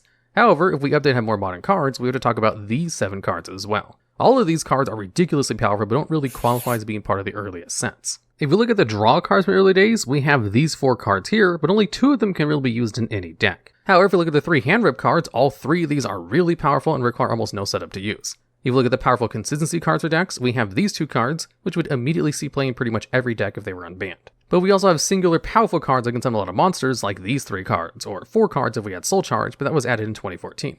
And then we have old school floodgates like these 2 cards, but we missed not to add Mystic Mind to that list. So if we add up all the cards I just talked about, that's 14 cards from the early set and an additional 8 cards are released in more modern times, which were equally some of the most powerful cards ever made. And this isn't even an extensive list, just a cream of the crop, the Cosmo Archetype. The archetype is composed of a combination of dark and light monsters that are either psychic or machine type. The reason why I bring up this archetype is that the entire archetype is based off of 2 really popular pop culture franchises, Star Wars and The Wizard of Oz. And all of the cards are full references to these movies. So let's start with the spaceships of the Cosmo Archetype. For the sake of not repeating the same line over and over, all spaceship monsters are both dark attribute and machine type. Each of them also have 2 effects, and the second effect being an archetypal one. which are all floating effects that if it's destroyed by battle or card effect and sent to the graveyard, you can either add a lower level Cosmo monster to your hand from your deck or special summon it. Also, it's worth mentioning too that the highest 4 level monsters of the Cosmo archetype, being Forerunner, Dark Destroyer, Dark Eclipse, and Dark Planet, all can't be targeted by card effects. But let's get into the specifics. The big bad of the Cosmos is Cosmo Dark Planet. This is the highest level Cosmo monster at level 10 and has a whopping 4,000 attack and defense. Dark Planet also has the effect that it can only be special summoned by banishing Cosmo monsters at levels equals 10 or more. Also, it has the effect of negating the activation of a spell card at the cost of banishing another Cosmo monster from your graveyard. Aside from its effect, it's pretty clear what this monster is based off of. Dark Planet, of course, is based off the antagonist base of operation, and in terms of the franchises, it's Star Wars Death Star and the Wicked Witch's Castle. Although Dark Planet really leans more towards the Star Wars side of things, there are still a couple of nods to the castle. Mainly the Parapet, which is a short extension that normally goes around towers to provide cover while still having openings for scouting. Going a level lower, at level 9, is Cosmo Dark Eclipse. This Cosmo monster has 3,000 attack and 2,600 defense. This is almost like a younger sibling card to the Dark Planet. As Dark Planet negates spells, Dark Eclipse negates trap cards in the same way, by banishing another Cosmo monster from your graveyard. Dark Eclipse was also the first of the Machine Cosmo monsters to, rather than special summon another lower level Cosmo monster, but to add it to your hand instead. Now, Dark Eclipse leans a lot more towards the Star Wars side of thing than Wizard of Oz. This is mainly with its design that is more a combination of Star Wars Eclipse class Dreadnought ship and Star Destroyer. This is pretty apparent with the shape and overall design of the ship, with both the triangular shape and the top half of the ship coming out. Next up is Cosmo Dark Destroyer, and arguably the most popular of the Cosmo machines. This is a level 8 machine Cosmo monster with 3,000 attack and 1,800 defense. And unlike Dark Planet or Dark Eclipse, rather than negating, when a destroyer is summoned, it can destroy one monster on the field. And why it's the most popular Cosmo machine is because of this effect. Because the lower level Cosmos, or their quote unquote pilots of the machines of the Cosmo archetype, all have the effect to banish themselves as special summon a higher level Cosmos at quick effect, so most of the time they'll be bringing out Dark Destroyer during your opponent's turn in order to interrupt their plays by destroying a monster with its effect. And Dark Destroyer actually got limited because of this at one point, because of how good the effect was. Because yes, the destruction effect was good, but paired with a floating effect of special summon from the deck, being untargetable, having good stats, and how easy the rest of the archetype was at recycling it, it was limited. Anywho, in terms of inspiration, Dark Destroyer takes its main tools of transportation of the antagonists of each series. That being the Flying Broomstick of the Wizard of Oz and the Scimitar Sith Infiltrator. Like Dark Planet and the other machine types of the archetype, it's hard to see the Wizard of Oz inspiration here. But don't worry, as we get into the pilots, it'll become a lot more clearer. The next 3 Cosmo machines are Cosmo Delta Shuttle, Cosmo Forerunner, and Cosmo Dogfighter. These last 3 are a lot more tame in terms of effects as the other Cosmo machines, but are all somewhat relevant to their archetype. Forerunner is the highest of them at level 7, then Dogfighter's at 6, and the last is Delta Shuttle at 5. Forerunner is the last of the machine Cosmos that can't be targeted and has the effect that during each of your standby phases, you gain 1,000 life points. Which at first isn't the best effect by comparison, but the lower level archetypal monsters using their effects cost 500 to 1,000 life points for their effects. So Forerunner actually works pretty decent, on top of its floating effect of special summon lower level Cosmos when it's sent to the graveyard. Dogfighter on each standby phase special summons a token that's essentially a copy of itself, and the same stat line at 2,000 attack and 2,400 defense, which is decent enough for extra deck plays or getting extra bodies on the field. Then last is Delta Shuttle that can send a Cosmo from the deck to the graveyard, and the monster loses attack and defense equal to its level. But its real use, if Delta Shuttle is used at all in Cosmo decks, is just because it's a free foolish burial. In terms of inspiration, there's the plethora of ships from Star Wars that each of the aforementioned take after, like the TIE Fighter, the V-19 Torrent, and the Millennium Falcon, and for the Wizard of Oz references, the ships take from the Wild Crow, the Wolf, who are all characters in the extended story of Wizard of Oz. Before we get to the other half of the Cosmo monsters, there are 3 other Cosmo cards that we should bring up. The field spell Cosmotown, the equip card Cosmo Light Sword, and the trap card Cosmojo. Each of the 3 reference both franchises, starting with Cosmojo, which is the archetypal trap card that destroys one Cosmo monster you control and non-target banishes a card your opponent controls. Cosmojo is a pretty powerful archetypal trap card, especially since it procs the floating effects of the higher level Cosmo machines. With the artwork, the card references the iconic magical force of Star Wars and the magic or sorcery of the Wizard of Oz. The artwork specifically references the Force Choke maneuver, which is essentially using the Force to choke or strangle a victim. Next up is Cosmo Light Sword, which is an equip card for Psychic Cosmo monsters that lets it gain 500 attack and defense, piercing damage, and an additional attack. But the effect of Light Sword doesn't matter too much, the artwork is what matters in this case. The card is referencing the weapon of the Jedi, a lightsaber, and on the Wizard of Oz side, wands, which are the main weapons of the witches of the franchise. If you take a close look, the weapon of the character in the middle, the weapon is a combination of the iconic double-bladed lightsaber, but also it has 2 gems in the hilt, akin to magic wands that channel their energy through a similar crystal on the hilt of the wand. Last is Cosmotown, the archetypal field spell. The field spell has 3 phenomenal effects and is an essential part to the archetype. The first effect is that once per turn you can add back to your hand one of your banished Cosmo monsters, but you take life point damage equal to its level times 100. The second is that you can essentially recycle your hand if you break. It allows you to reveal any number of Cosmo monsters from your hand, shuffle them back into their deck, and then draw an equal amount of cards. Then the last effect, on top of both of those, is that if Cosmo Town is destroyed, then you can add any Cosmo card from your deck to your hand. This includes another Cosmo Town too, so you don't need to worry too much if the key card is gone. Cosmo Town is based both on Star Wars Coruscant and the Emerald City in The Wizard of Oz. Although nothing really screams Emerald Town and Cosmo Town, the Japanese name really makes the connection. The Japanese name of Cosmo Town is Emeraldopolis, which really fits with the Wizard of Oz theme. But now onto the more Wizard of Oz side of things, the pilots. They're all level 4 and below, and except for one case, Psychic type monsters. With these monsters, you'll see a lot more onto the Wizard of Oz inspirations, but still in the realm of Star Wars. There are a total of 8 different pilot monsters, all with similar effects like the ships. They all have the effect to banish themselves to special summon a high level Cosmo monster from your hand, as well as their own original effect. To start the pilots, let's talk about the main character of the Cosmo story, Cosmo Farm Girl and Cosmo Dark Lady. Both are psychic monsters and have the same previously mentioned archetypal effect, but their own pretty strong effects that make them key members of the archetype. On battle damage, Farm Girl can add another Cosmo monster from your deck to your hand. Although the effect is good, the mere 1500 attack points makes using the effect a bit challenging. Regardless, Farm Girl is an important part of the main characters of the Cosmos, and this is seen with the design. Drawing inspiration mainly from Dorothy from Wizard of Oz with the iconic red hair and her dog Toto in the background, but Farm Girl is a lot more mechanical. There's also nods to Luke Skywalker from Star Wars, but that's mainly from the desert setting and the attire that the Farm Girl wears. Interestingly enough, both characters come from farms, so the name is a nod to both Dorothy's time on her family farm and Luke's time on his uncle's moisture farm. On the other end is Cosmo Dark Lady, which is the Dark Vader / Wicked Witch of the West combination.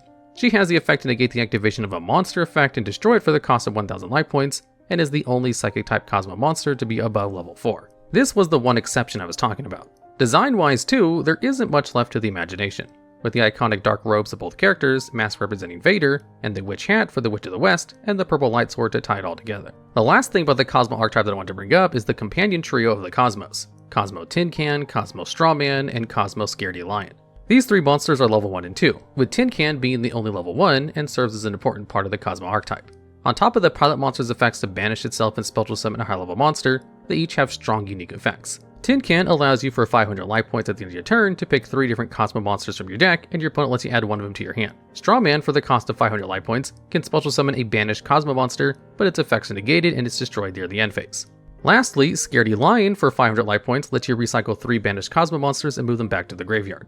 Now, all 3 of these cards are the main companions of the Cosmo Farm Girl and their inspiration equivalents. Tin Can is based on both R2-D2 and the Tin Man from the respective franchises. Strawman is based off of C-3PO and the Scarecrow, and last is Scaredy Lion, which is based off of Chewbacca and the Cowardly Lion. In short, these characters are the best friends and companions to the protagonists, and their effects showcase their archetypal importance.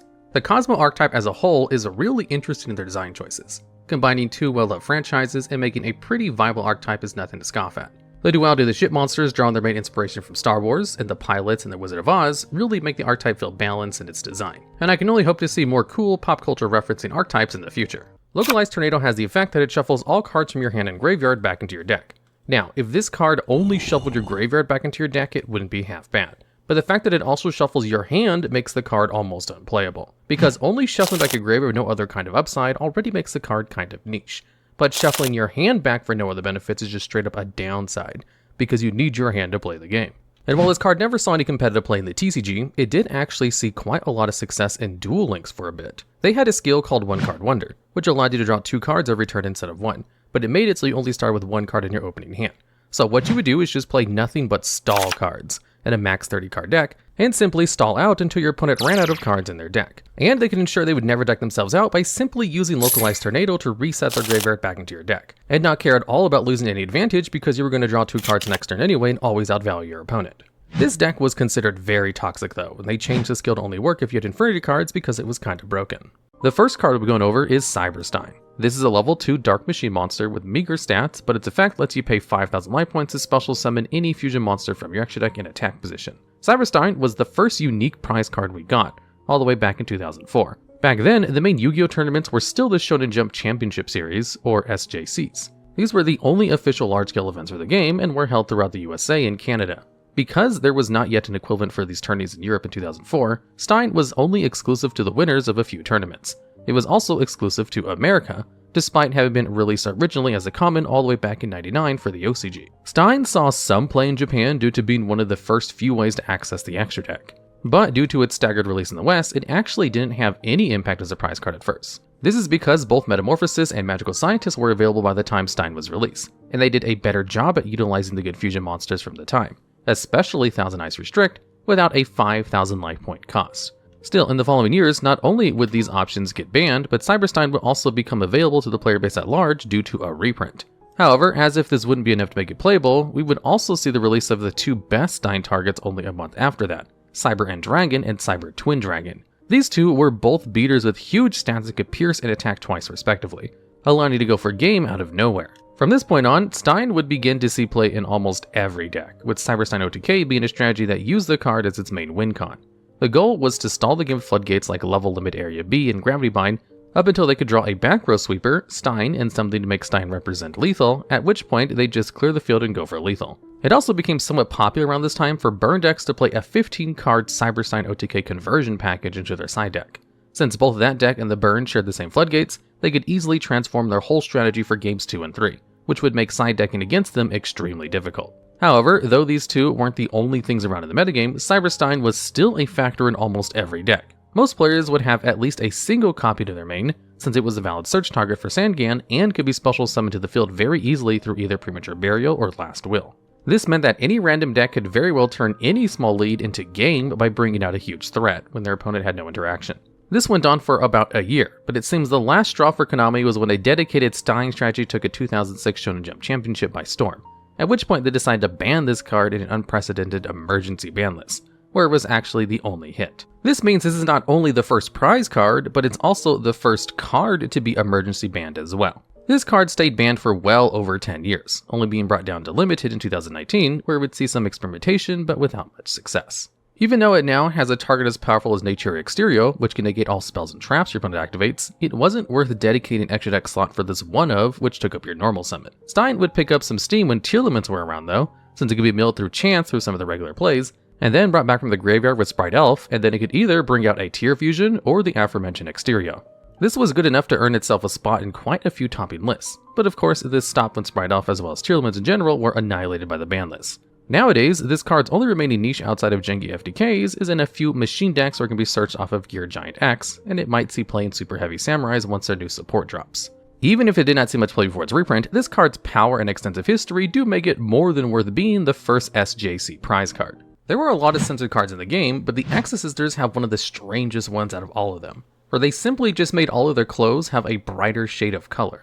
With Exorcister Ellis, you can see in her Japanese artwork that her outfit is a dark green with black stripes. And in the TCG art, they changed the color to be a much brighter green and changed all the stripes to white. With Exorcister Stella, her Japanese artwork is a dark red dress with black stripes, which again was changed in the TCG art to be a much brighter red with white stripes. Exorcister Irene has a dark blue dress with black stripes, which is changed to a brighter shade of blue with white stripes. Exorcister Sophia has a really dark purple outfit with black stripes, which is changed to a brighter purple with white stripes again. However, funnily enough, Exorcister Martha has 0 changes from her Japanese and TCG artworks, although she was released much later after the initial run of Exorcisters, and her Japanese art is more in line with the international release being a brighter color by default, though only she was allowed to keep the black stripes. Now, the going theory as to why these cards were censored this way is to simply make their outfits look less like real military uniforms and more like fantasy ones, called the Armor Monsters.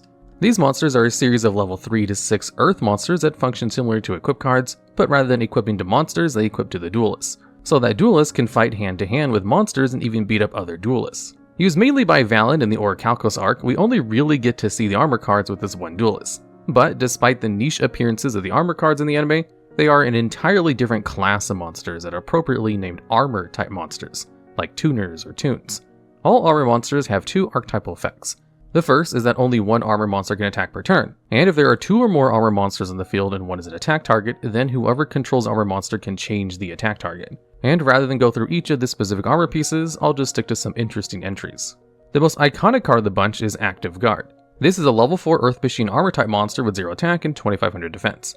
Active Guard has the archetypal effect of the armor cards on top of its own effect, which is that you take no damage this turn or while it's equipped. This acts like the centerpiece of the armor items, as manipulating the attack targets makes certain armor pieces swap in and out while taking no damage. For example, Big Bang Blow. This card has the same level, attribute, and type as Active Armor, and has the effect that if it's destroyed by battle and sent to the graveyard while you control 2 or more monsters, you inflict damage to your opponent equal to the total attack of the monsters on your opponent's side of the field. Another interesting card of the armor archetype is Double Cloth Armor, which has the highest level of the armor cards at level 6, but still shares the attribute and type of the other monsters. Double Cloth Armor is essentially the evolution of Active Guard, as it shares a similar but upgraded effect. Double Cloth Armor can't attack, and if it is attacked, you inflict damage to your opponent equal to half of the monster's attack, and you destroy both monsters with no battle damage calculation. On the more trap side of the armor is Trap Buster, which shares the spot as the lowest level monster in the archetype and has 0 attack and defense stat line. But the payoff is a strong effect, which negates the effects of any and all traps that target one armor monster that you control, or that would destroy 2 or more monsters in the field on top of the archetypal effect. So essentially, Trap Buster offers some of the best all-around protection for the archetype, as it negates trap cards that would destroy any of your armor monsters. It's just a shame that the trap cards don't really see much use anymore. Next up is Buster Pile, which is one of the best offensive tools the armor archetype has.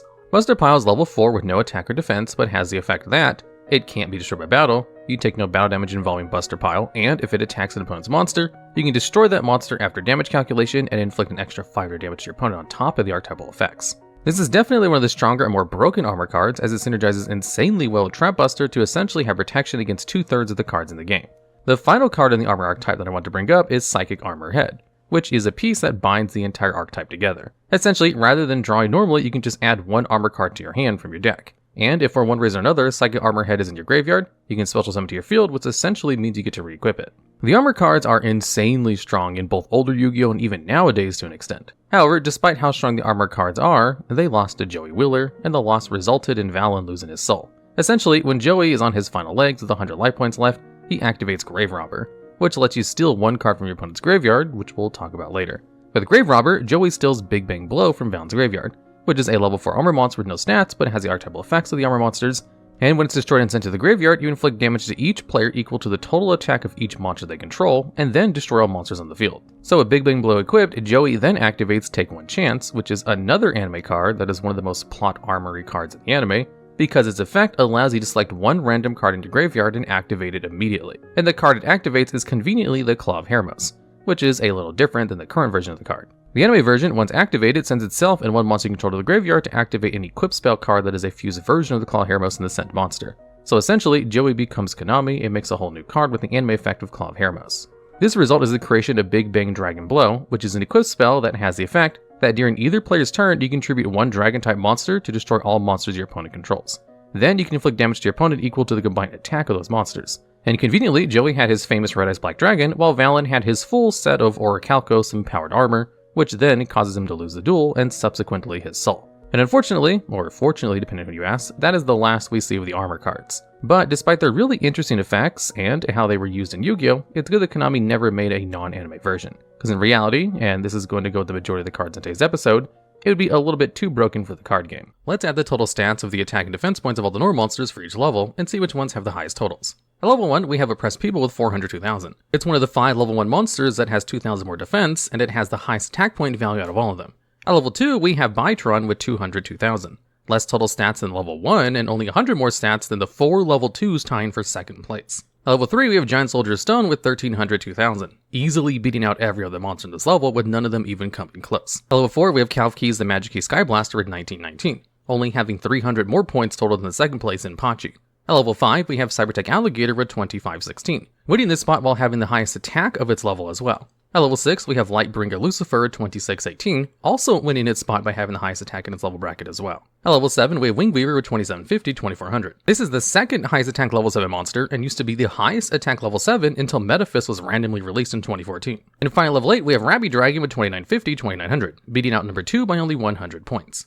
Is Manga Ruran.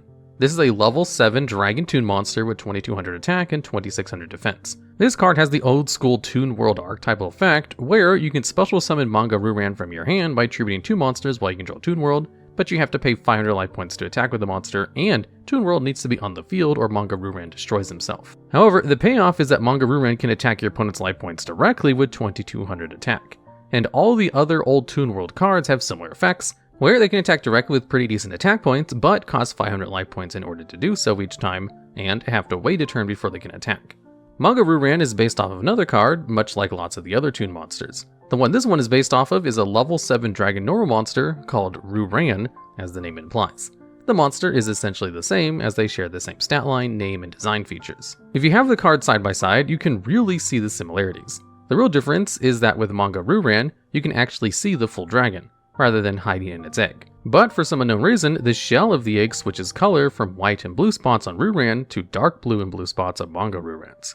In the Yu-Gi-Oh anime, when the monster was in attack position, you'd be able to see the actual dragon, and when it was in defense position, it would hide back inside its shell like you see it in the actual card artwork. But why Manga Ruran is on this list is the artwork of the card and some of the lore behind it. First of all, the Manga Ruran is the only Toon monster without Toon in the actual name in it, despite the entire archetype being Toon versions of cards, and is the only fire attribute Toon monster in the game. Although it's not the same case as the Japanese version of the card, as that version of the card is just called Toon Dragon Egger. The whole misnaming of Manga Ruran comes from the manga chapter of Yugi's Duel with Pegasus, where Pegasus makes fun of Yugi's Japanese because apparently he spoke really bad Japanese.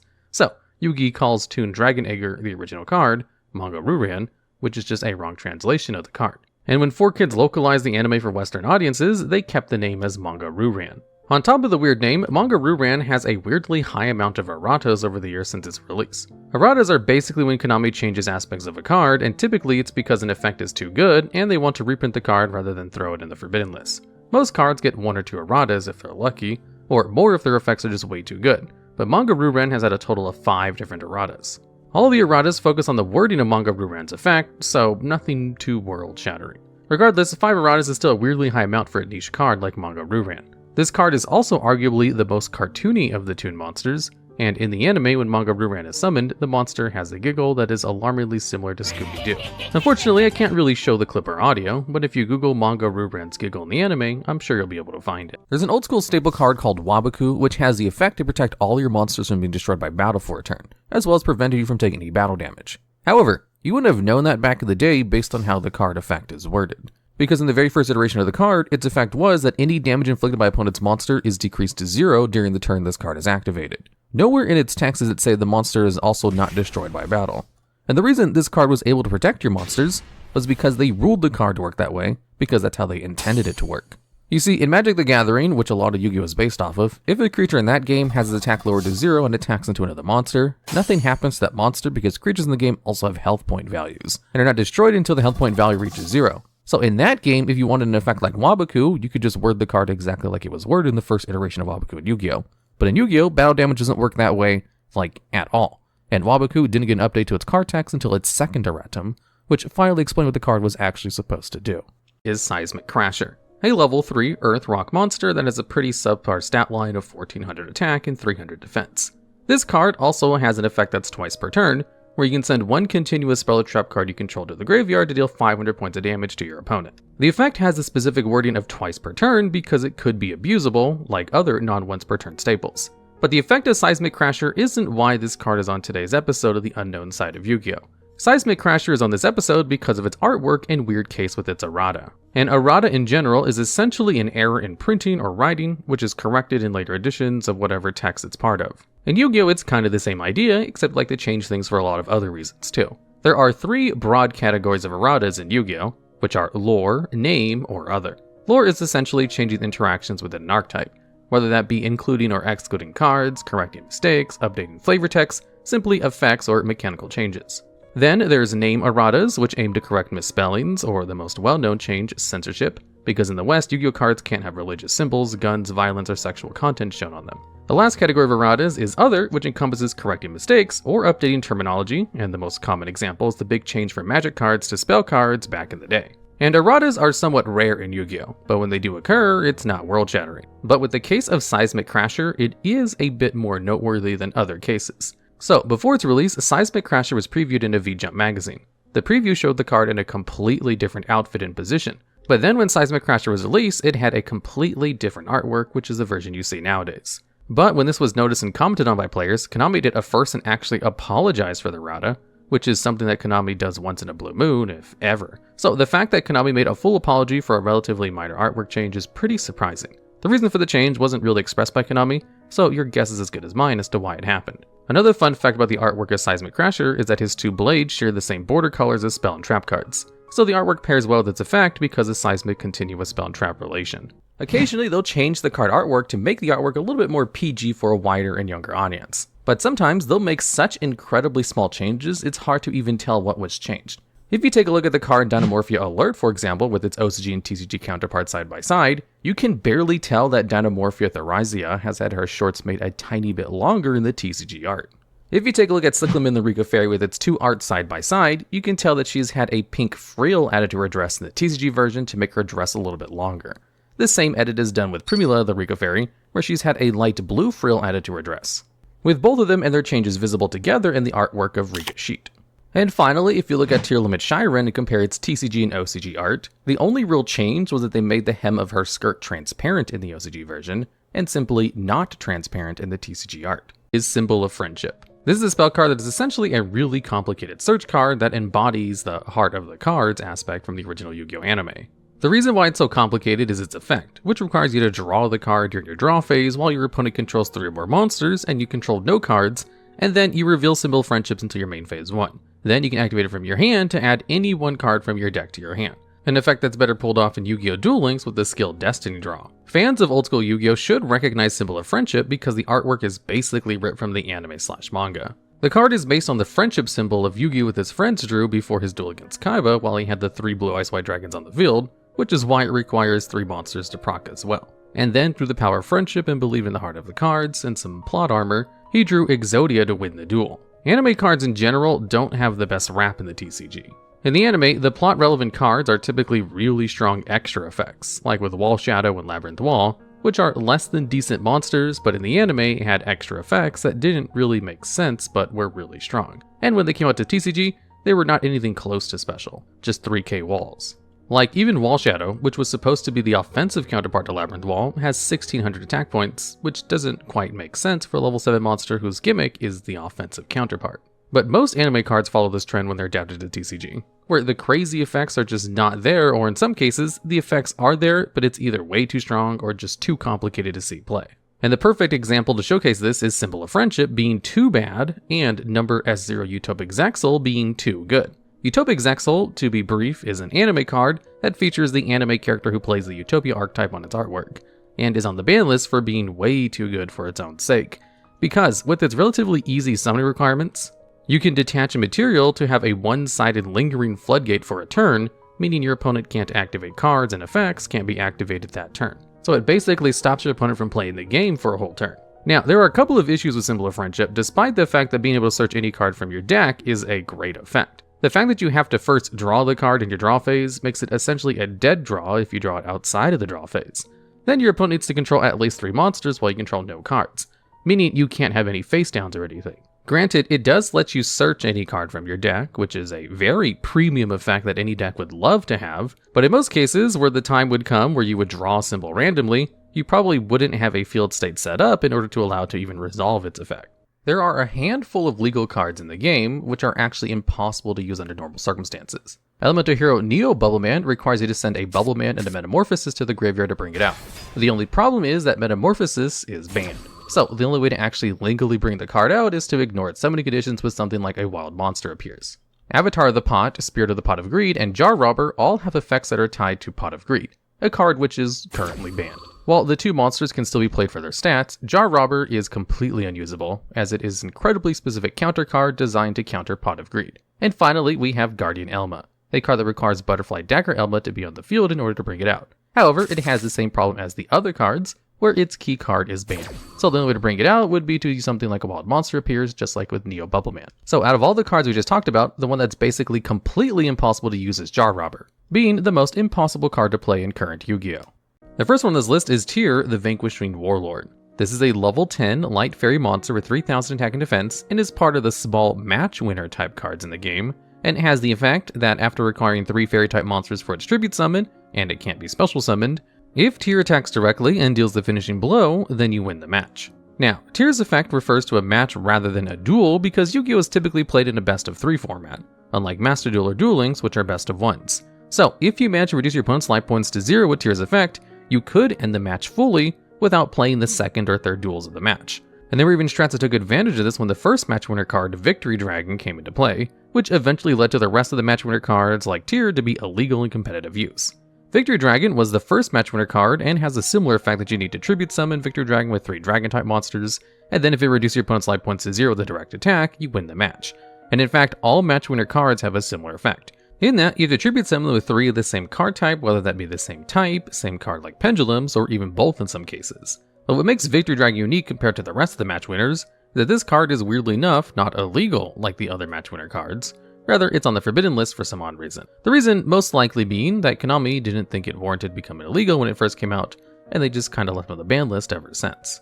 Victory Dragon was banned for a pretty unconventional defense tactic against Victory Dragon during matches, in which players that had to face down a Victory Dragon would forfeit once the match was in a losing position, rather than let Victory Dragon's effect proc. Because, rather than the effect activating, you can forfeit before Victory Dragon gets to attack, which isn't illegal, but it is frowned upon. But at the same time, using a match winner card in of itself is kind of frowned upon despite it being a legitimate strategy at the time. So on both sides, you're losing more or less. Now back to Tyr, who was one of the 33 different match winner cards that are in the TCG, with the Victory Dragon being the first and Kaiser Eagle, the Heaven's Mandate, being the latest. Match winner cards are quite special in both their distribution and effect, and we'll get into that in a second. But first, some context. Each prize winner card is given out at the Yu-Gi-Oh! World Championship of each year, starting from 2003 to 2019, and has been either given out for a prize card to the top player or for attending the World Championships the following year. Typically, 2 match winner cards are released at every World Championship. The winner is given the only ultra rare copy of one card, while the second, third, and fourth place winners receive ultra rare copies of the other card. Then, a super rare copy of last year's card is given out to all the attendees, but there's typically a replica written on it, as well as the text that the card cannot be used in a duel. Each of the various different match winner cards have insanely cool designs, which is the designs of the cards being based on the location of where the World Championships are being held. For example, Grandopolis, the Eternal Golden City, and E-Hero Pit Boss were based in Las Vegas, the host city for that year's World Championship, with both Grandopolis being a bright city full of lights and skyscrapers, and Pit Boss being a reference to the job title of the supervisor of gambling tables at a casino. Each of the 33 different match winner cards are a combination of both main deck and extra deck monsters, but there are no ritual or fusion match winner cards. Probably because the fusion requirements or ritual summoning card would need to be created as well, and the materials for the match winning effect would be too costly. There were even a couple of pendulum match winner cards, like Leonardo's Silver Skyship and the Twin Kings, founder of the Empire, which were prize cards given out at the 2014 World Championship hosted in Italy, and they are based on Leonardo da Vinci and the founders of Rome, Romulus and Remus. But what makes these 2 pendulum cards unique other than being the only pendulum match winner cards is that Silver Skyship is the only match winner normal monster because the match winner effect is actually linked to the pendulum effect rather than the monster effect, and it has the lowest attack point value out of all the match winner cards at 0. Mainly because the effect lets you target one pendulum monster to give the match ending attack at the cost of banishing 3 machine type pendulum monsters. On the other hand, the 2 Kings is the only match winner card with 2 somewhat different effects. Both effects are basically the same in that they're both match winning effects, with the pendulum effect allowing you to banish 3 beast pendulum type monsters you control, then target 1 pendulum monster you control to have the match winning effect. And the monster effect is the standard match winning effect for monsters, where you need 3 beast type monsters with a tribute summon to the Twin Kings, and if it reduces your opponent's life points to 0, then you win the match. Another interesting thing about the match winner cards is the exclusivity of them. Because they're distributed only once per year and only one at that time, they are some of the rarest cards you can get. So in terms of buying the match winner cards, they fetch an arguably high price. And why I talked about Tyr at the start of the video is that it's by far one of the most expensive cards in the game to date, at close to $200,000 for a single non-replica copy. Unfortunately, there is no specific reason for why Tyr is one of the most expensive Yu-Gi-Oh cards out there, other than the exclusivity of the card, but regardless, Tyr is definitely one of the more unique match winner cards out there. In the artwork for a lot of the Oro Mages, there are various candles that can be seen in the background of most of them, or in the case of Oro Mage Jasmine or Oro Mage Rosemary, front and center. And you'd be surprised to learn that all these candles are changed from their OCG counterparts. For some reason, they decided to blur out and make the fire from these candles less realistic, and look more like glowing lights. Except on Angelica, where its candle front and center is unchanged from its OCG counterpart. Now, one wonders why they decided to change fire from candles of all things, but it could just be a random stylistic choice. Or maybe there are just some weird censorship rules when it comes to depicting realistic flames. Let's look at Pumpkin the King of Ghosts. This is a level 6 zombie monster with 1800 attack, which has the effect that if the card Castle of Dark Illusions is face up on the field, you can increase the attack and defense of this card by 100 points. Additionally, if that card continues to stay in the field, it will continuously gain a 100 attack and defense boost during each of your standby phases for 4 turns. So after 4 turns, this card will gain a total of 500 attack from its effect, bringing it to a grand total of 2300 attack. which wouldn't be worth attributes onto the card in the first place, especially not after having to wait so many turns to gain such a minor amount of attack points, and after requiring such a specific card to be on the field for so long. It may not surprise anyone to hear this, but the Pumpkin King of Ghosts never saw any competitive play. However, we don't really look for cards that saw competitive play in this series. We're more interested in everything else about the card, and this card definitely has a lot more to talk about. First, let's look at the card Castle of Dark Illusions. Castle of Dark Illusions is a level 4 Fiend type monster, which has the effect that after it's flipped face up, all zombie type monsters gain 200 attack and defense.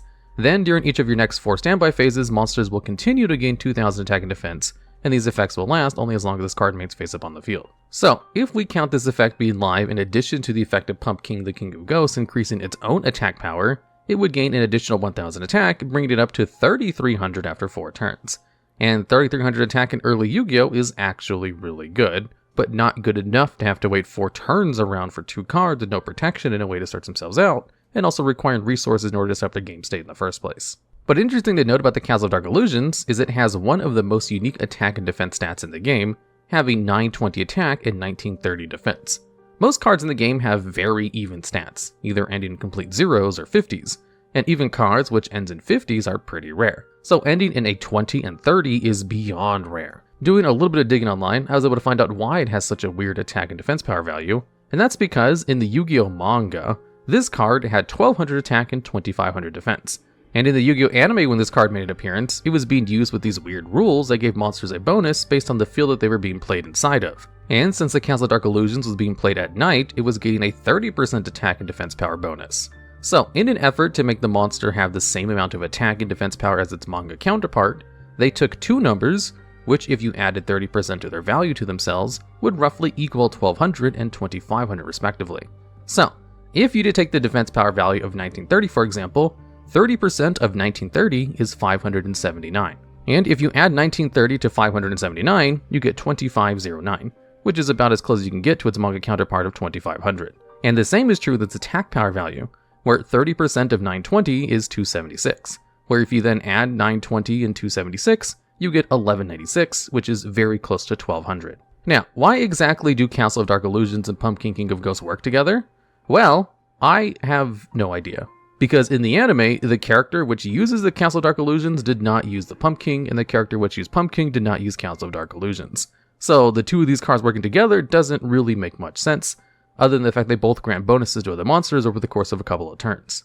Although, with the Castle of Dark Illusions actually having the kanji for the dark attribute in the middle of its artwork, you would think it would work with all dark monsters instead of just zombies randomly, as that would actually make a lot more sense based on its origins and artwork. So, anyways, back to the Pumpkin King of Ghosts. Pumpkin is very obviously inspired after the jack-o'-lantern, which is a hallmark of Halloween decorations, which is probably why it works with zombie-type monsters, and no one ever really questioned it. Apparently, its likeness was even used in its retrain card called Jack-o'-Balan, which is an actually good high-level pumpkin zombie-type monster, which can special summon itself from your hand and special summon zombies during your opponent's turn. It also received another retrain in the form of Pump Princess, the Princess of Ghosts, which has its level, attack, and defense exactly half of Pumpkin, and has an effect which allows you to affect the attack and defense of monsters over the course of turns. Where if Pump Princess is destroyed, you can put it in your spell and trap card zone as a continuous spell card, where during each standby phase it gains a counter that lowers the attack of all of your opponent's monsters by 100 times the number of counters. So if it stays around for long enough time, it basically makes all your opponent's monsters have 0 attack eventually, which is a much better effect than Pumpkin, which is a minor attack boost to your zombies only, and only if you have a specific monster on the field. Now, since Pumpkin is such an old card, it's appeared in a lot of the old Yu-Gi-Oh! Video games that they used to have, and it has had a couple of different effects in those different video games. In the video game Tri-Holy God Advent Dark Duel Stories, Pumpkin simply had the effect to boost the power of zombie-type monsters, whatever that means. However, it didn't require Castle of Dark Illusions to be on the field, so it's already better than the original. In the video games, the Dual City Legends of Sacred Cards and Rush of Destruction, which were infamous for giving cards brand new effects as well, Pumpkin had the ability where it would power up 3 specific cards, Armored Zombie, Dragon Zombie, and Clown Zombie, which is a reference to the effect it had in the anime, where it basically buffed up these 3 monsters there as well. Although these 3 monsters are actually pretty high attack low level monsters in the game, so this is not a half bad effect as well. In the video game, The Duels of the Roses, this card has the effect where, while it's in face-up defense position, all zombie monsters gain 100 attack points at the start of each turn. And it can be created by fusing together any combination of 2 plants and zombies, as long as one of them has less than 1000 attack and the other has more than 1000 attack, with its effect being very similar to its real counterpart effect, but again, better because it doesn't require Castle of Dark Illusions to be on the field, nor does it have a duration on how long it gives the attack boost, and it's a lot easier to bring out, and in fact is considered a very good card in that game. And finally, in the Bandai card game, Pumpkin has a different art and stats and doesn't have an effect, but does have a rule printed on it, explaining that both players start with 5 cards in their starting hand. And what's interesting about this version of Pumpkin is that it has 2300 attack, which is the final amount it would have gained if it stayed in the field for 4 turns and was able to fulfill all parts of its effects. Now, I'm sure this is probably the first time a lot of you have heard that monsters had different effects in the various video games. However, some of the cards in video games had much better effects than they ever had in the real game. So it would probably be a good idea to cover some more of those in future Unknown Side of Yu-Gi-Oh videos. In the very first set of the game, Hitotsume Giant was the strongest level 4 monster, whose attack at 1200 was only matched by 2 other cards, who both had less defense than this card, which made Giant the very first strong boss monster of the level 4s and lowers. Although this card did eventually get power crept by Aquamador, who had the same exact attack, only it had an impressive 2000 defense as well, which then got power crept by Celtic Guardian, who came out shortly afterwards and had 1400 attack, which then got power crept a week later when Irby was released and had 1500 attack. Only then to be power crept by Rogue Doll, which had 1600 attack and became the new cap level 4 monsters for a while, until Axe Raider, Lajin, Mechanical Chaser, and Gemini Elf all came out in the same pack, completely blowing the old cap of 1600 out of the water. Of course, all of this was OCG. In the TCG, we got Lajin in the first set, and none of this applied. But in the OCG, Giant was the original hard cap on level 4 lower monsters, and this should explain why there's so many garbage early game vanilla monsters with such low attack points, when 1200 used to be the maximum amount. Nowadays, of course, this is a terrible attack power value and would be considered a weak monster if it was given to a level 4. Next, let's go over the Ghost Tricks. The Ghost Tricks are an archetype that were basically created around the theme of Halloween monsters. And because of this, a lot of them are based off of Halloween-themed costumes and traditions, as depicted by a lot of their card artworks. If you look at Ghost Trick or Treat, it's depicting the tradition of trick-or-treating, where children go around dressed up in costumes with candy buckets, asking for candy from strangers, and you can see Ghost Trick Soki-Boss and Ghost Trick Angel of Mischief with pumpkin buckets full of candy. Ghost Trick Night depicts 2 of the level 1 Ghost Trick monsters getting scared in a haunted house by some of the other Ghost Trick monsters. Ghost Trick Renovation could reasonably be surmised to be the card in which they're setting up a haunted house, and the field spell card Ghost Trick Mansion could be where all this is taking place, with Ghost Trick Scare and Ghost Trick Go Round depicting various events happening within the haunted house by the various Ghost Trick monsters. There's also Ghost Trick Museum, which could be a reference to a haunted museum for a different theme for a haunted house, Ghost Trick Parade depicting a Halloween-themed parade, as well as Ghost Trick Festival being a continuation of it. And then of course, a lot of the Ghost Tricks themselves are just references to very popular Halloween costumes. Ghost Trick Spectre is an obvious reference to a bedsheet ghost costume. Ghost Trick Witch is a character in a witch costume. Ghost Trick Nekomusume is a girl in a cat costume. Ghost Trick Lantern seems to be more supernatural as an actual creature embodying a jack-o'-lantern, a popular Halloween decoration. Ghost Trick Mummy dressed as the classic toilet paper mummy. Ghost Trick Alucard as a vampire. And Ghost Trick Succubus is supposed to be a succubus, although I'm not sure how popular it is as a Halloween costume. Then there's also a lot of Ghost Trick monsters that actually just look like monsters, rather than being references to popular costumes, although I guess they are also costumes too. There's Ghost Trick Ghoul looking like an actual zombie, Ghost Trick Jack Frost being a living snowman randomly, Ghost Trick Mary being a ghost stuck in a mirror, Ghost Trick Werewolf being an actual werewolf, and Ghost Trick Doulahan actually missing its head, carrying it in its arms. Now, I'm sure many people were expecting to see Ghost Tricks appear in this video, seeing as the entire archetype was basically created as a reference to Halloween and all the activities surrounding it. And to end off this video, let's go over some vampire cards. Yu-Gi-Oh! Has always had a series of vampire monsters, and it wasn't really codified into an archetype of its own until 2013, where Konami had to go back and retroactively change some old cards that had vampire in their name, because they didn't want them to share vampire support. So cards like Vampire Koala had their names changed to Vampiric Koala. And pretty much all vampire cards are references to Dracula, one of the most famous pieces of vampire literature. Vampire Vovoid is directly based on Dracula, as the word Vovoid is a title for a military leader in the Middle Ages from certain places, which was the title held by Vlad the Impaler, or Vlad Dracula, the main character Dracula is based on. There's also an upgraded version of Vampire Voivode called the Vampire Zombie, which is a rank 8 monster that is probably one of the better vampire cards of the game, as it sees play as a generic rank 8 boss monster, since it has the ability to mill the top 4 cards of both players' decks, and then special summons a monster that was milled by the effect from either player's graveyard. Now, despite its name not really sounding like an upgraded version, its Japanese name is basically True Blood Prince, which certainly sounds more like the vampire boss monster than just the zombie vampire. Crimson Knight Vampire Bram, a rank 5 vampire, is a reference to Bram Stoker, who's the author of Dracula. Then there's the rank 6 vampire, Damphir Vampire Sheridan, whose name Sheridan is a reference to Sheridan Le Fanu, who's the author of the short story Carmilla, a very famous vampire story about a female vampire which predates Dracula by 26 years, and was most likely part of the inspiration for the story of Dracula, as the story of Dracula references events that happened in Carmilla. And speaking of Carmilla, let's go over Vampire Fräulein. This is a level 5 zombie which can special summon itself from your hand in defense position if a monster declares an attack, and has the effect where, if a zombie monster battles, you can pay up to 3,000 life points to increase the attack and defense of your zombie monster by the amount of life points paid. And also, if she destroys a monster by battle, she gets to special summon them near the end of the battle phase. So it's a pretty decent zombie battle support card because its effect is once per battle and not once per turn. And it can special summon itself from the hand and offers its own form of battle protection because its effect works on itself. It's one of the few vampire cards that sees play in other zombie decks besides just pure vampire decks.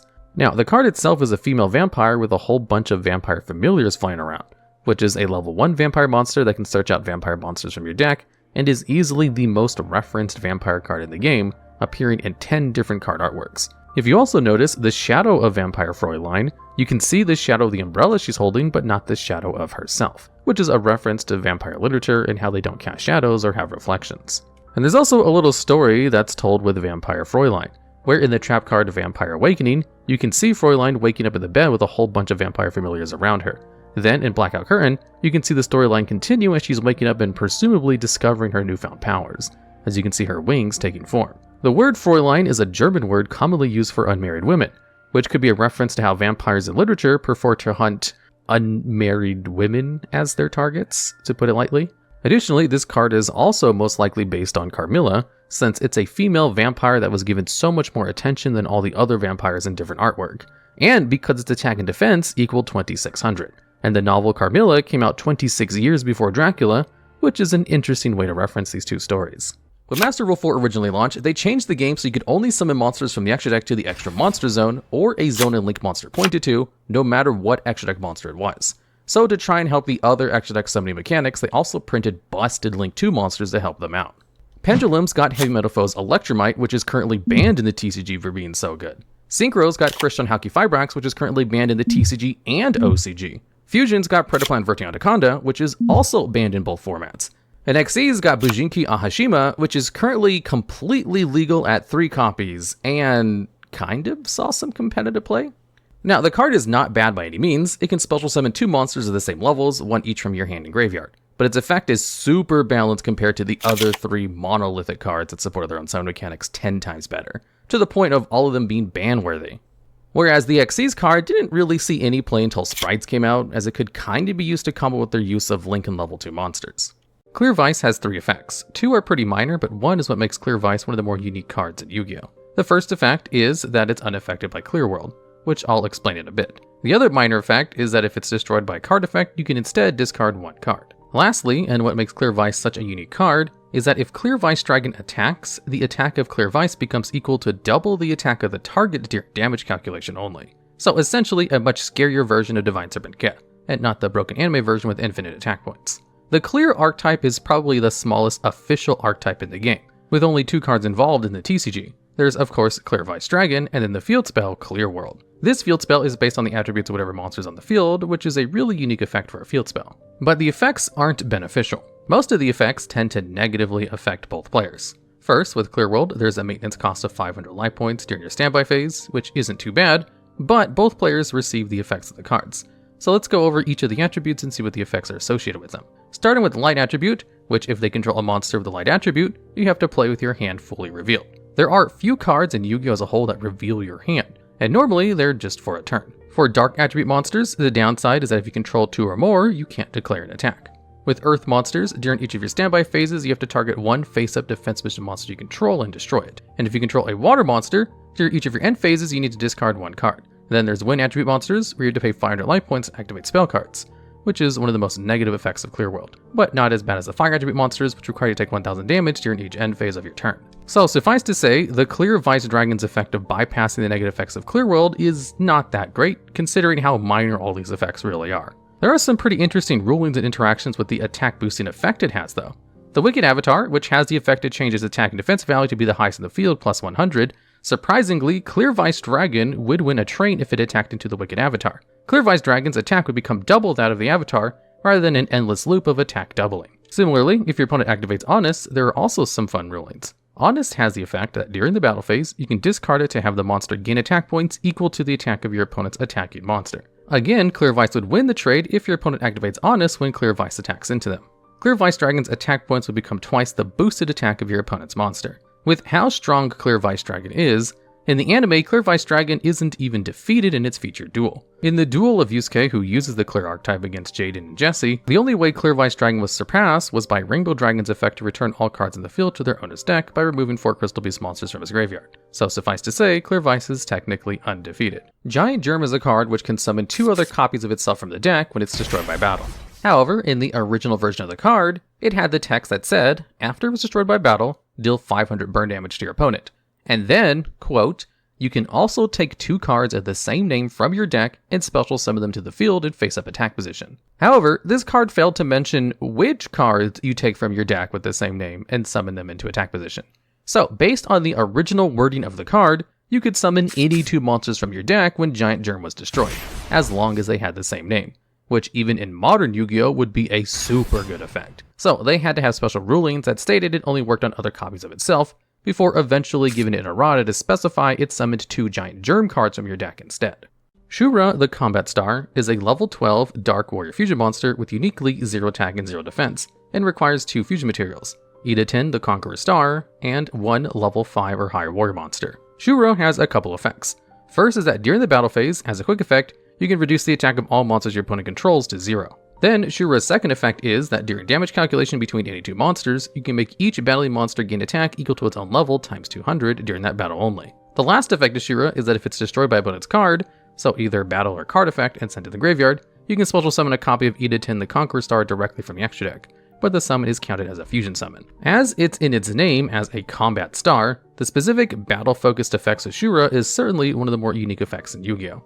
Very few monsters outside of a couple of cases have effects that change so much during the battle phase. What makes Shura's effect really special is that because it essentially is at the max level that a card can be without level modulations, or not number IC 1000, Numeronius Numeronia, who is the only level or rank 13 monster in the game, that Shura can't lose a battle of attack points with its effect. Sure, it can tie with another level 12 monster, but in most cases, it'll beat over pretty much anything, since there are actually a surprisingly low number of level 12 monsters in the game total. The few cards that come out on top against Shura are those that are unaffected by other card effects, so examples would be Geomathemech Final Sigma or your Raid Raptor Ultimate Falcons.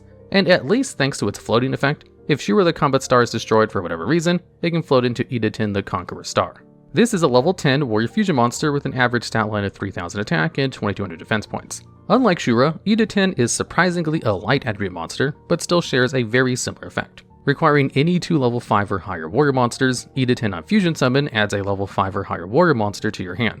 So in tandem with Shura's floating effect, you basically get the materials to Fusion Summon another copy of Shura on the first copy's destruction. Evita doesn't only search a card on Fusion Summon, it has 2 once per turn effects. First is to discard any number of cards, and Evita gains 200 attack for each. So it can pretty handily beat over most boss monsters who reside at the 3000 attack point threshold. The other effect that Evita has is that once per battle, if Evita, the Conqueror Star, battles an opponent's monster with a lower level than it, as a quick effect, you can make your opponent's monster's attack points drop to 0 during damage calculation only. So, long story short, Evita has some serious damage output possibilities, especially since most decks don't run high-level monsters.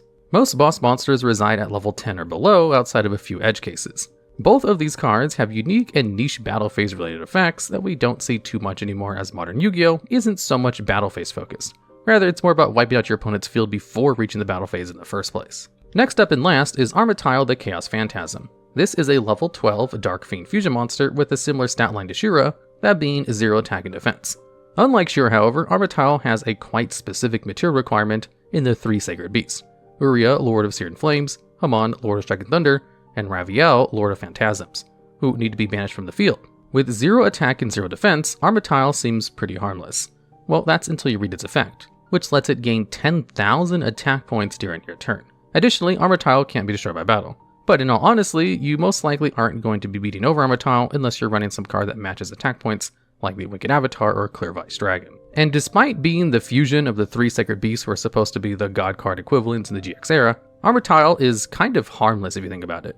because its insane attack point value is just on your turn only. So if you don't attack your opponent and win on your turn, then you have a massive sitting duck on your side of the field with essentially no protection. Although you do have the battle protection, you'd still be taking any battle damage that comes your way. And it's not like you'll have Armor Tile in defense mode because its effect only allows it to gain attack points.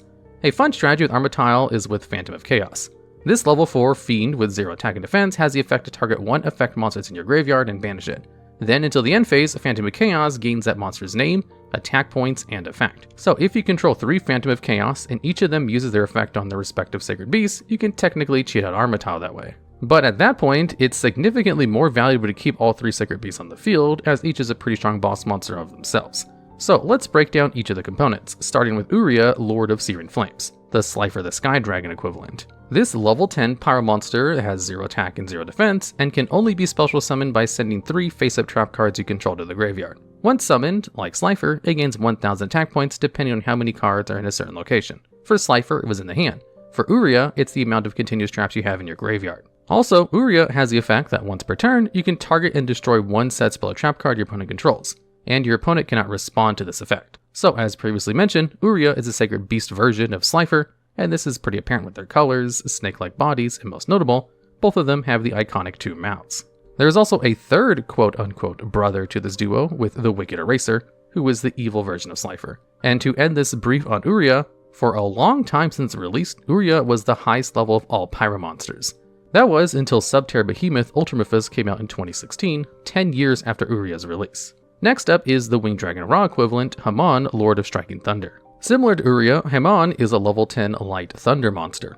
But unlike Uria, Hamon has a pretty strong 4000 attack and 4000 defense. Hamon's summoning requirement requires you to send 3 face-up continuous spell cards you control to the graveyard, which meant it was actually a tech option in some Crystal Beast decks in the past.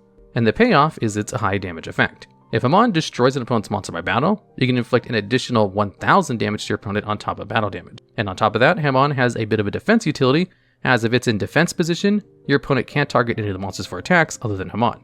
And beating over 4000 defense is a bit of a challenge for most monsters.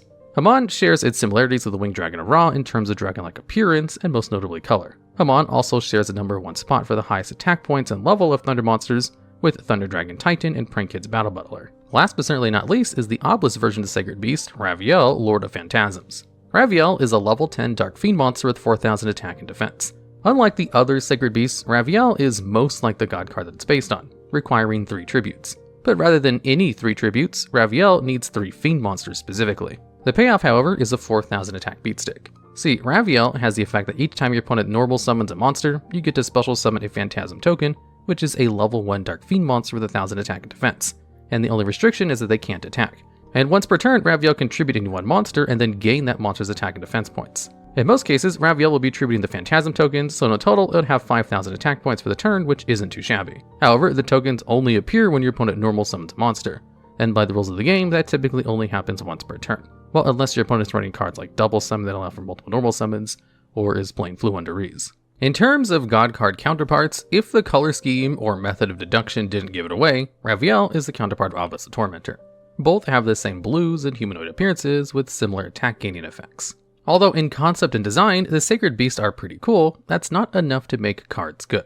Despite the heavy amount of resources bring each of them out, and even Armor Tile, they all get wiped out by a simple Regeki or any sort of card effect destruction. Although the Sacred Beast got some pretty good support with the Chaos Summoning Beast, Chaos Core, and the field spell Fallen Paradise, which all immensely help out the Sacred Beasts, even more than the support cards for the God cards. Although there is relatively new support that came out in 2022 for the original God cards, it seems like the Sacred Beasts have been put away the back burner in Konami's eyes, as the concept itself of the God cards or godlike cards are a little on the outdated side. In the very first printing for both Sandgen and Witch of the Black Forest in 1999, they had the effects, which when roughly translated, states, when this card is placed in the graveyard, add 1 monster with 1500 or less attack or defense from your deck to your hand and shuffle your deck, with Sandgen adding the monster with 1500 or less attack, and Witch adding based on defense.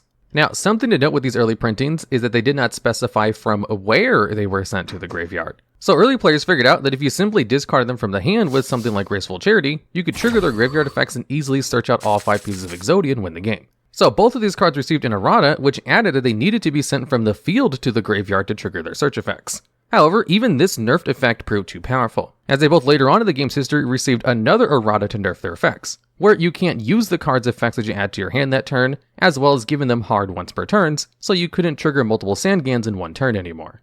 Koitsu is a level 9 Water Fairy Union monster, which already in itself is pretty unique. Also, just in terms of its level and typing, Koitsu is the highest level Union monster and was the very first level 10 water monster released. Although in terms of its other stats, meaning its attack and defense points, Koitsu is severely lacking with only 200 attack and 100 defense. As a Union monster, Koitsu once per turn can equip itself to an Aitsu monster you control as an equip card.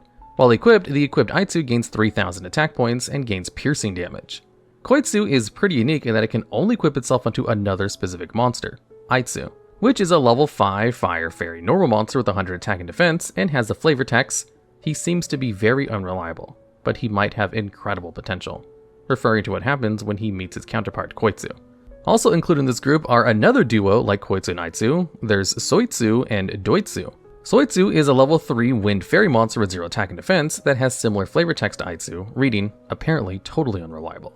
He wonders if he has incredible potential. This incredible potential refers to his counterpart Doitsu, which is a level 4 Earth Fairy Union monster that when equipped to Soitsu gains 2500 attack points. Now, if these four look oddly familiar, they should. Koitsu alongside Aitsu, Soitsu, and Doitsu make several appearances in different Yu-Gi-Oh cards. Specifically, they are the groups in the A-Team Trap Disposal Unit, Fossil Excavation, Fossil Dig, and Gravity Collapse. And you might be asking, why are these characters always being used? Well, like the BS cards, they are actually another Konami property. The four are playable characters from the game Parodius, which is another side-scrolling shooter that parodies Gradius. Each of the names translates to that other guy, this guy, that guy, and which guy. Next up is Getsu Fuma, a level 4 Dark Warrior monster with 1600 attack and 1200 defense, and has the effect that if it battles a zombie monster, you can destroy it at the end of the damage step. Now, despite the mediocre effect, Getsu, like the other cards on today's episode, are based off of other Konami titles. Getsu is based off a Japan-only Famicom game called Getsu Fuma Den. This game is an action role-playing game that is said to be very similar to the Castlevania series, but with more hack and slashing, like the Teenage Mutant Ninja Turtle games. And the final boss of Getsu Fuma has also been incorporated to Yu-Gi-Oh! Ryo-Koki, a level 6 Dark Zombie monster with 2400 attack and 2000 defense, that at the end of the battle step, if Ryo-Koki battles a warrior or spellcaster type monster, you can destroy that monster. This effect is the counterpart of Getsu's effect, where they both counter each other's monster types. And this tracks with the games as Ryo-Koki is the final boss of the games. You can actually see the two battling in the artwork of Fuma Wave, which is a trap card that lets you target a face-up monster in the field, destroy both that monster and one that shares the same attribute but a different name. Even the effect of Fuma Wave is indicative of the battle between the two, as they are both dark monsters but are constantly fighting each other. Sneakily coming in next is this level 3 Earth Warrior monster, Tactical Espionage Expert. This monster with 1300 attack and 1200 defense pays homage to Solid Snake, the protagonist of Konami's Metal Gear games. Tactical Espionage Expert has a pretty simple effect that when it's normal summoned successfully, no trap cards can be activated, but that does not prevent your opponent from just activating a trap right after the normal summon goes through. So in reality, it's a pretty useless effect. Despite the immense popularity of Metal Gear, the only special thing about it is its artwork. Despite the seemingly unique effect of Tactical Espionage Expert, in reality the effect is not unique at all. There are 3 other monsters that provide the same exact effect and stat line that all share the elemental attributes. There's Invasion of Flames, the fire attribute version, then there's Creeping Doom Manta, which is the water attribute copy, and last is Eagle Eye, which is the wind version. Another fun fact with the artwork is that the background of the card is very similar to the tanker location for Metal Gear Solid 2. But if you still have a hard time believing that this level 3 monster is meant to mimic Solid Snake, Kevin Tuart, the head of the US development of Yu-Gi-Oh!, confirmed this card was meant to be a reference to Solid Snake in a post. On the more wholesome side of Konami's properties in Yu-Gi-Oh!, there's the level 4 water normal monster, Space Mambo. This fish monster has 1700 attack and 1000 defense points, and the flavor text that reads, "A space mambo floating in the vast universe." This living relic was found in the ruins of a super civilization on Alfred 4. Space Mambo is a reference to the side-scrolling shooter games called Space Manbo from 1989. In the game, the Space Manbo is a super weapon that was found on the planet Alfred 4, which perfectly matches the card's flavor text. In the game, the Space Manbo acts as the final boss of the game. But why is the final boss Yu-Gi-Oh!'s counterpart a fish? Well, due to the artwork on the game cover, a joke developed that the final boss, the Space Manbo, was a giant sunfish, on top of the Japanese translation that a sunfish is called a mambo, so that didn't help out Manbo's case. Funnily enough, you can actually see the original Space Manbo in the background of the Space Mambo's card artwork. Towards the bottom left of the card, you can see the Space Mambo flying in space. On the topic of fish, and specifically sunfish, next up is Nimble Sunfish, a level 2 water monster with 1000 attack and 100 defense, with an effect that's pretty in line with its archetype. the Nimble monsters. When destroyed by battle and sent to the graveyard, you can Foolish Burial a fish-type monster, meaning you can send it from your deck to the graveyard. And when you do, you can Spell Summon another copy of Nimble Sunfish from your deck. Now, Nimble Sunfish relative to its archetype is an old card, being released back in 2010 in the Synchro era, so its effect is significantly weaker than the other Nimble monsters, and so it's a forgotten piece of the Nimble archetype. In terms of inspiration, one might think that Nimble Sunfish is referencing Space Mambo, but that's not the case. Nimble Sunfish is actually based off of a character from the same game as the previously mentioned Koitsu, Aitsu, Soitsu, Doitsu, Paradius. The inspiration are the duo of characters called Mambo and Samba, which are reoccurring Sunfish throughout the series. Next up is the Sasuke Samurai foursome of the Goe Goe the Gallant Ninja, Masked Ninja Abisu, Lady Ninja Yae, and Ninja Grandmaster Sasuke. So before we dive too deep, let's go through each of these monsters. Goe Goe Gallant Ninja is a level 4 wind monster that has the effect that when it inflicts battle damage to your opponent, you must discard 2 random cards. The only downside is your opponent needs to have at least 5 cards in their hand to do so abusing Goe Goe's effect is a lot harder than other hand-ripping cards. The next member is Lady Ninja Yae, which is a wind warrior monster. But Yae is level 3 and has the effect to discard 1 wind monster, so you can return all spell and trap cards in your opponent's field to their hand. This giant Trunade effect is surprisingly random for level 3 monster, but despite the strong effect, Yae saw no competitive play throughout the years. On to the third member, Masked Ninja Ebisu. This level 4 wind warrior monster with 1200 attack and 1800 defense has the effect that if you control a face-up ninja monster other than Ebisu, you can return your opponent's spell and trap cards to the hand equal to the number of other ninja monsters you control.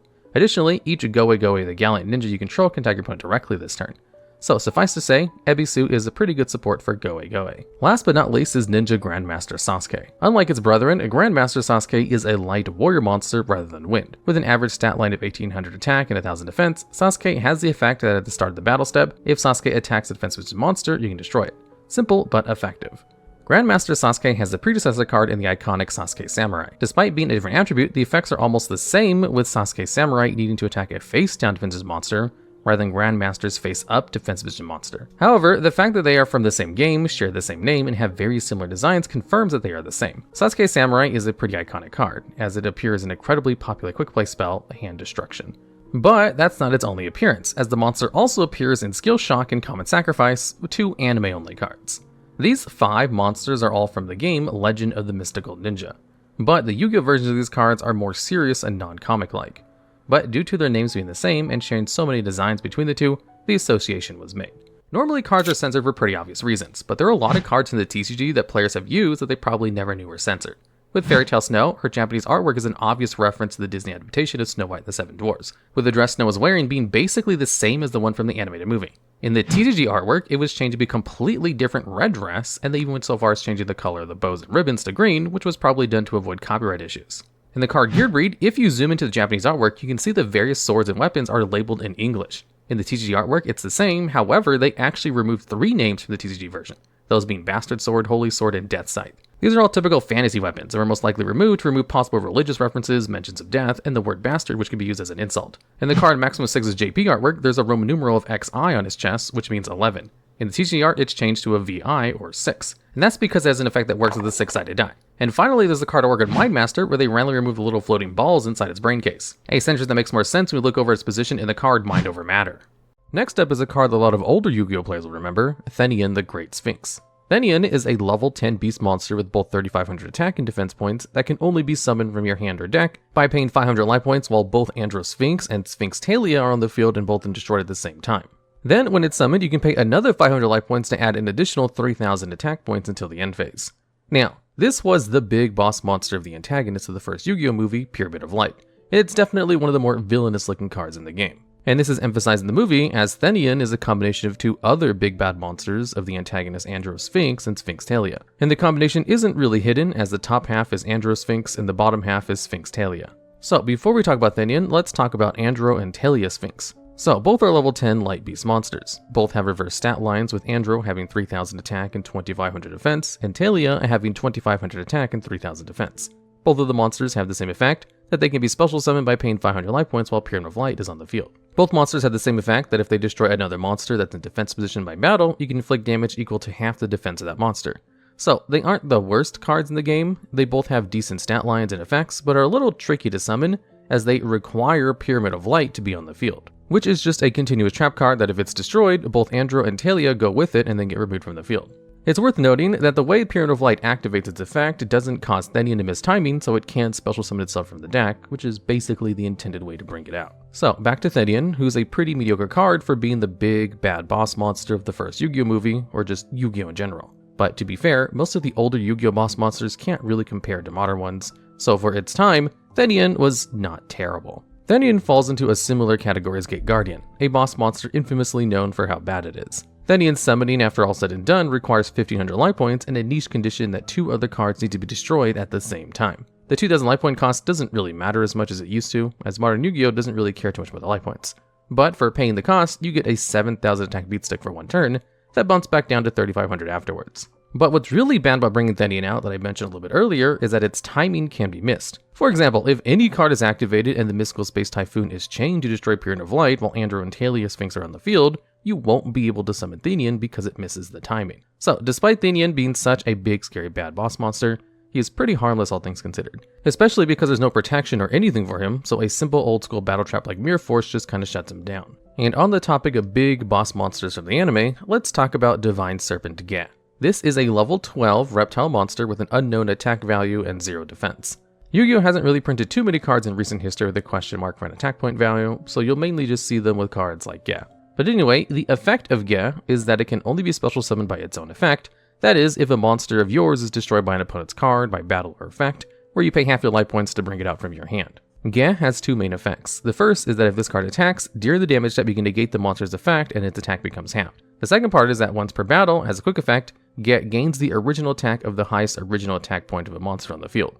So essentially, Ge should be able to beat over pretty much anything because it negates the effects of a monster it's battling, halves its attack, and then gains an original attack equal to the highest value on the field. But it doesn't work too well in practice due to the specific wording of the effect. See, the halving and negation effect only works if Ge is the one attacking and not while it's being attacked. So it definitely loses some protection there. Plus, the fact that the attack change effect of Ge only works on the original attack of monsters and not the modified attack of a monster, which means it loses to any kind of attack increase effect on your opponent's monsters.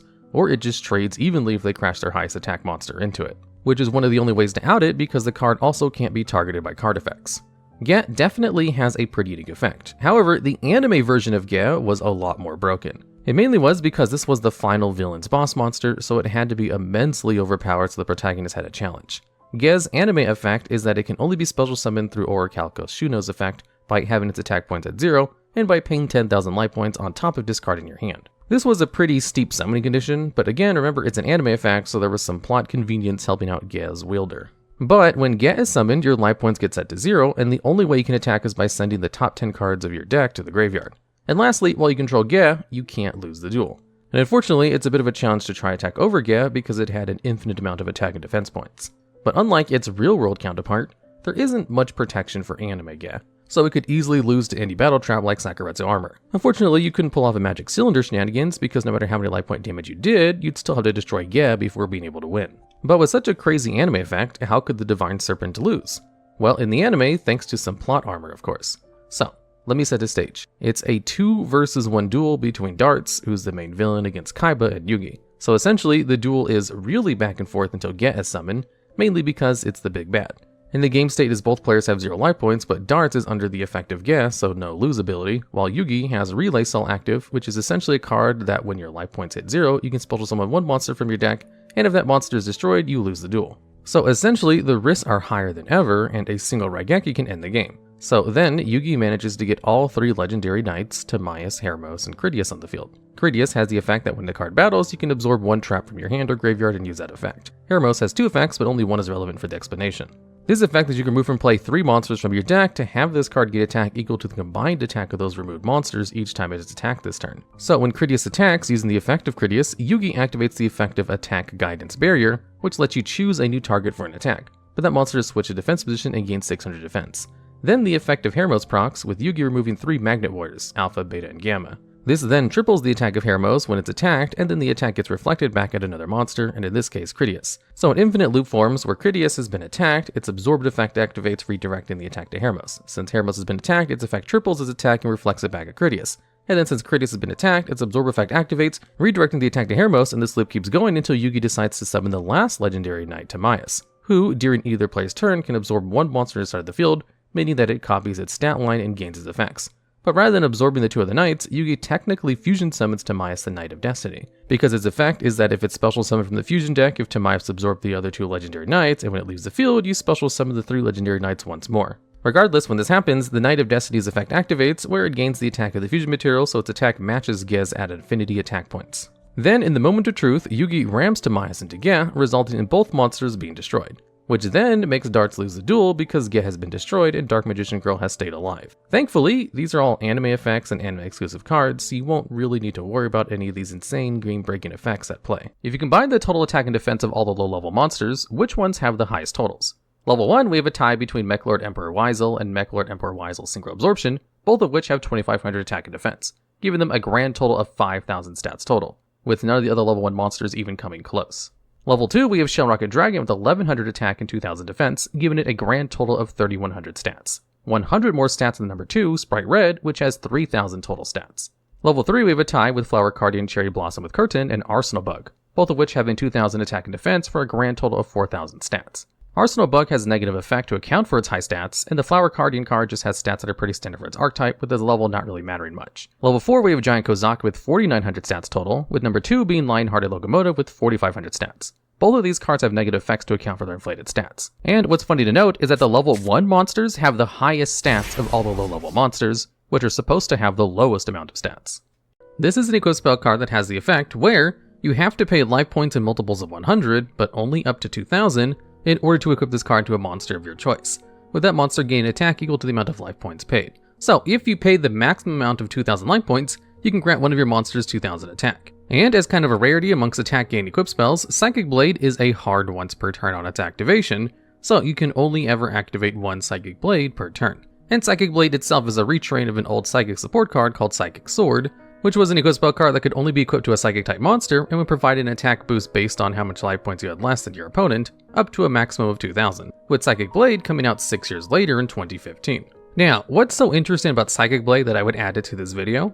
Well, this is one of the single highest amount of attack boosts you can give to a monster that's completely generic, and it's kind of a ridiculously high amount too. If we take a look at similar cards like Fusion Weapon or Ritual Weapon, two incredibly specific equipped cards that can only be equipped to either level 6 or lower fusion monsters or level 6 or lower ritual monsters, it has the effect to grant that monster 1500 attack and defense.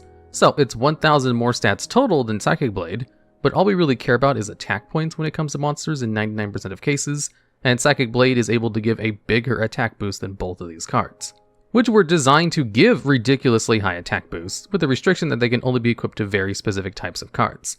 When compared to something like Ballisto the Rampart Smashing, this is an equipped card that can only increase the attack of a monster by 1500 points if it's specifically attacking a face-down defense position monster, which is, again, 500 less than Psychic Blade. There's also Double-Edged Sword, which is another equipped spell card that can give a monster 2000 attack, however, it has two downsides to it. Both players take any battle damage from the attacks involving the equipped monster, and also, if you take 2000 or more points of damage, this card sends itself to the graveyard. So if you try to use Double-Edged Sword in order to attack your opponent directly for 2000 more points of damage, it's basically going to destroy itself with the attack boost it provides, also making you take a huge chunk of damage as well. There's also Amulet of Ambition, which can increase the attack of a normal monster equipped to it by 500 times the level difference between it and your opponent's monster. So, if you attach Amulet of Ambition to something like Digitron, the highest attack level 2 normal monster in the game, and have it crash into a level 4 monster, it only gains 1000 attack points.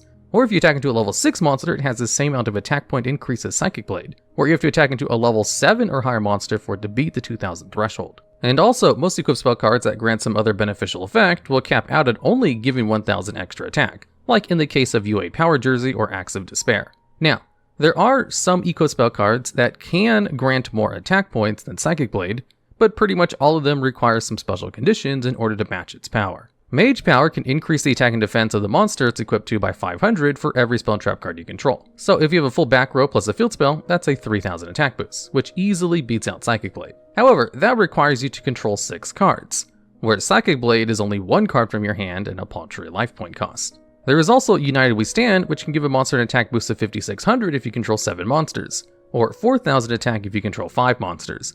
And it is infinitely harder to get 5 monsters in the field than it is to get 6 spell or trap cards, but can provide a higher attack boost than Psychic Blade generically. There's also Power of the Guardians, which can increase the attack and defense of monster by 500 for every spell counter it has, and gains a spell counter every time the equipped monster battles.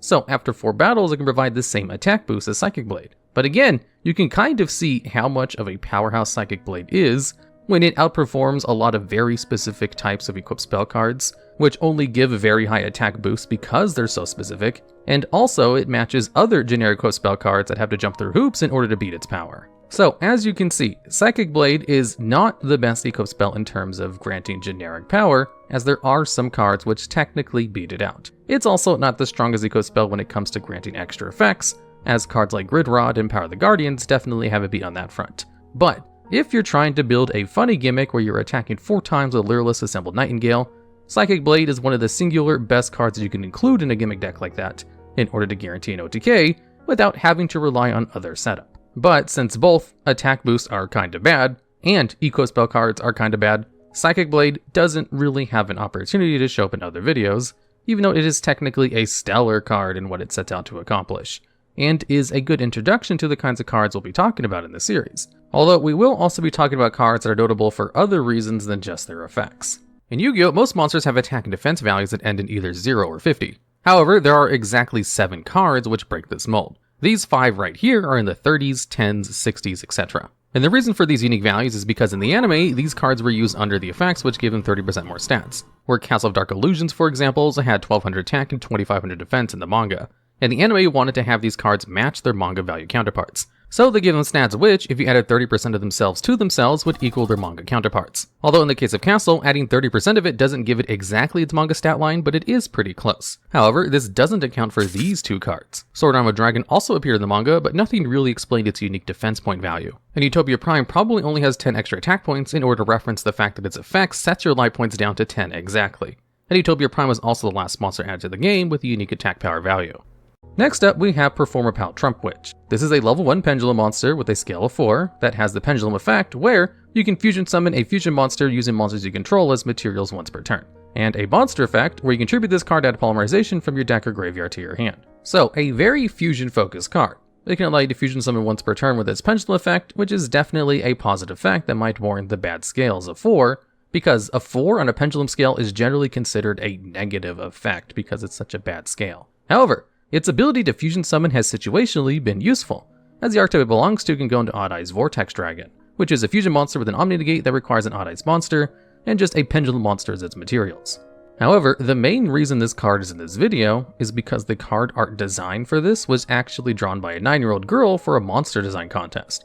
On screen you can see the original design drawing, and the monster was originally given the effect by its creator, where you could pay 1000 life points in order to allow this card to attack all monsters your opponent controls with the same attribute as this card once each, which is quite a different effect than what the card actually received. And there is also another Performer Pal card called Performer Pal Trump Girl, which has an effect for once per turn you can fusion summon using monsters you control, including this card. And if it's destroyed in the Pendulum Zone, you can special summon a Dragon-type fusion monster from your graveyard. And Trump Girl came out 1 year after Trump Witch, so it seems they created another iteration of the fan card with a similar effect. Although this one presumably had an original design done by a Konami artist. Next up, we have Evil Twin's Trouble Sunny. This card is the boss monster for the Evil Twin archetype, and has the effect where as a quick effect it contributes itself to special summon a Kisa Kill and a Leelon monster from your graveyard, which if it's used on its 2 Link monsters allows you to pop 1 card and draw 1 card during your opponent's turn. It also has the graveyard effect where you can banish this card from your graveyard to send an Evil Twin monster from your hand or deck or face up on the field to the graveyard, in order to non-target, non-destroy, send 1 card on the field to the graveyard. And because of this graveyard effect, Evil Twin's Trouble Sunny has seen play as a target for Ultimate Slayer outside of Evil Twin decks, in order to get more value off of being able to pop another card if you want to destroy a Link monster with Ultimate Slayer, which has the effect to send an extra deck monster on the field to the graveyard by sending a similar type of card from your extra deck to the graveyard. The main benefit of Ultimate Slayer being that your opponent can't activate cards in response to its effect. And Trouble Sunny has definitely helped live twin monsters see some success in competitive environments, and is one of those few cards which was released after the initial wave of support for the archetype in order to make it a lot better. However, Evil Twin Trouble Sunny, like a lot of the live twin cards, is a card full of references in its card artwork. In the bottom left-hand corner, you can see a reenactment of Rika Glamour, which is a spell card that allows you to add a Rika monster from your deck to your hand, and a second one if you tribute a plant monster when you activate the effect. The effect of Rika Glamour has nothing to do with the Live Twins archetype, It seems as if they were just a fan of the position of the two Rika monsters in the original card, and just had to make a live twin monster reenactment for the sake of this fake advertisement. Konami did release an image that has all of the ads in Trouble Sunny, so we can see the full image of it, as part of it is actually cut off in the original artwork, and you can see that Leela is in the bottom left, dressed up as Hellbore the Rika Fairy. And on top of Rika Glamour, there's a vertical ad with Instant Fusion, Immord number 1, and Immord number 2. Instant Fusion has the effect where you can pay 1000 life points to special summon any level 5 or lower fusion monster from your extra deck. And both of these monsters can be used to fuse together in order to go into Carbanola Warrior, which is a non-effect level 4 fusion monster that has actually seen competitive play in the past, specifically because it's a warrior type monster that can be brought out with Instant Fusion. Mainly in decks that specifically needed level 4 warrior type monsters in order to go into some kind of extra deck play. Next up, you can see a reference to the card Monster Assortment in the upper right hand corner, with the monsters Zombina and Zombino being replaced with the two live twins in two separate images. And the final reference in the middle of the right side has Leela holding a beverage with a Z and a 4000 on it, which is very reminiscent of the trap card Nutrient Z. And this is a trap card that has the effect where if you take 2000 or more battle damage in one chunk, you can activate this card in order to gain 4000 life points. And besides those images, all of the other billboards are just references to ads in real life, or probably other movie references, just with the two live twin monsters in their poses. And finally, let's go over the Ally of Justice Enemy Catcher. This is a level 6 monster with 1800 attack and defense, and has the effect that when this card is normal summoned, you can take control of one of your opponent's face down defense position monsters until the end of the turn. Now, what's unique about this card is that it belongs to the Ally of Justice archetype, which is an archetype primarily designed around countering light attribute monsters. Where if you look at cards like Ally of Justice Quarantine, it prevents both players from special summoning light monsters. Ally of Justice Core Destroyer can destroy a light monster that it battles at the start of the damage step. And Ally of Justice Cycle Reader is a hand trap that can discard itself in order to banish up to 2 light monsters from your opponent's graveyard. And pretty much all the other Ally of Justice monsters have effects in the same vein, where they have effects that are almost exclusively tied to countering light attribute monsters. So why does Ally of Justice Enemy Breaker break this mold and have an effect that only targets face down monsters instead? Well, it's because of the lore of the Ally of Justice. You see, in Yu-Gi-Oh! Card lore, the Ally of Justice machines were designed in order to counter the Worms, which are a series of reptile-like monsters that have an abundance of flip effect monsters. The main search of the archetype Worm Kartaras has an effect in order to search out any level 4 or lower reptile-type worm monster from your deck on its flip summon. And while this effect is restrictive pretty much only to the Worm archetype, they do have some generic flip effect monsters that you could steal as well. There's Worm Apocalypse, which destroys a spell or trap card when it's flip face up, or even Worm Yagan, which can bounce one of your opponent's monsters when it's flip face up. So because Ally of Justice were supposed to counter worms in lore, pretty much all of their effects only work against light attribute monsters, since all of the worms are light. However, worms also have an abundance of face down monsters. So having one of the Ally of Justice cards only work against face down monsters does make sense when you know this little background behind the Ally of Justice cards. And it would probably be easy to miss this little fact because Ally of Justice has got to be one of the worst archetypes ever made. And worms aren't much better. Back when Konami first released archetypes of cards that had continuous lore being told through their cards, the original ones were kind of bad, and they didn't start getting good until later on in Yu-Gi-Oh's history. Where nowadays, lore cards like the Fallen of Albaz storyline are meta-defining, and usually see all kinds of play, like with a branded, Sorcerer, or Sprite. However, modern day storyline cards don't have garbage incredibly specific effects, and it's probably because of how badly the Ally of Justice cards failed that they stopped doing that, and made the effects more playable. The original printing of Perfectly Ultimate Great Moth stated that the monster can only be special summoned on the 6th turn after Petite Moth has been equipped with Cocoon of Evolution. However, it failed to have the standard clause of hard to summon boss monsters that prevents it from being able to be normal summoned or sent. So, in its original printing, you could actually normal summon Perfectly Ultimate Great Moth as long as you had 2 tributes for a 3500 attack beatstick, which was easily the strongest monster of the DM era, beating out the Blue Eyes White Dragon, which was supposed to be the strongest normal summoner monster at 3000 attack. However, this was obviously not intended, so in its very first errata it was changed to have the clause where it cannot be normal summoned or set, in addition to its other effects, and was relegated to absolutely garbage status. Until they released Cocoon of Ultra Evolution many years later that allowed you to cheat it out much easier. The next card on our list is Card of Sanctity, which in the anime can be referred to as the ultimate hand renewal card. This old school spell is pretty simple. By banishing all cards you control and all cards in your hand with a minimum of 1 from each source, you can draw until you have a whopping 2 cards in your hand. So, suffice to say, Kaiba was wrong. He clearly didn't know about the fabled Pot of Greed. Now, there are a few and far between scenarios where banishing all cards you control and in your hand to draw 2 cards is worth it.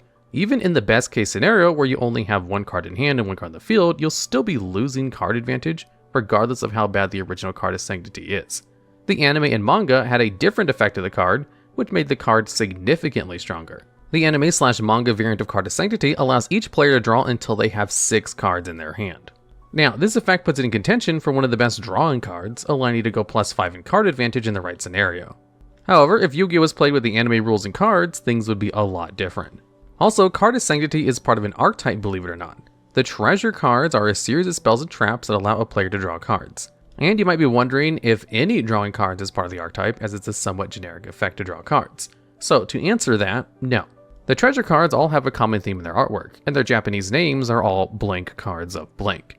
In terms of artwork, they typically feature treasures, feathers, or other Yu-Gi-Oh cards. But let's talk about the names before moving on.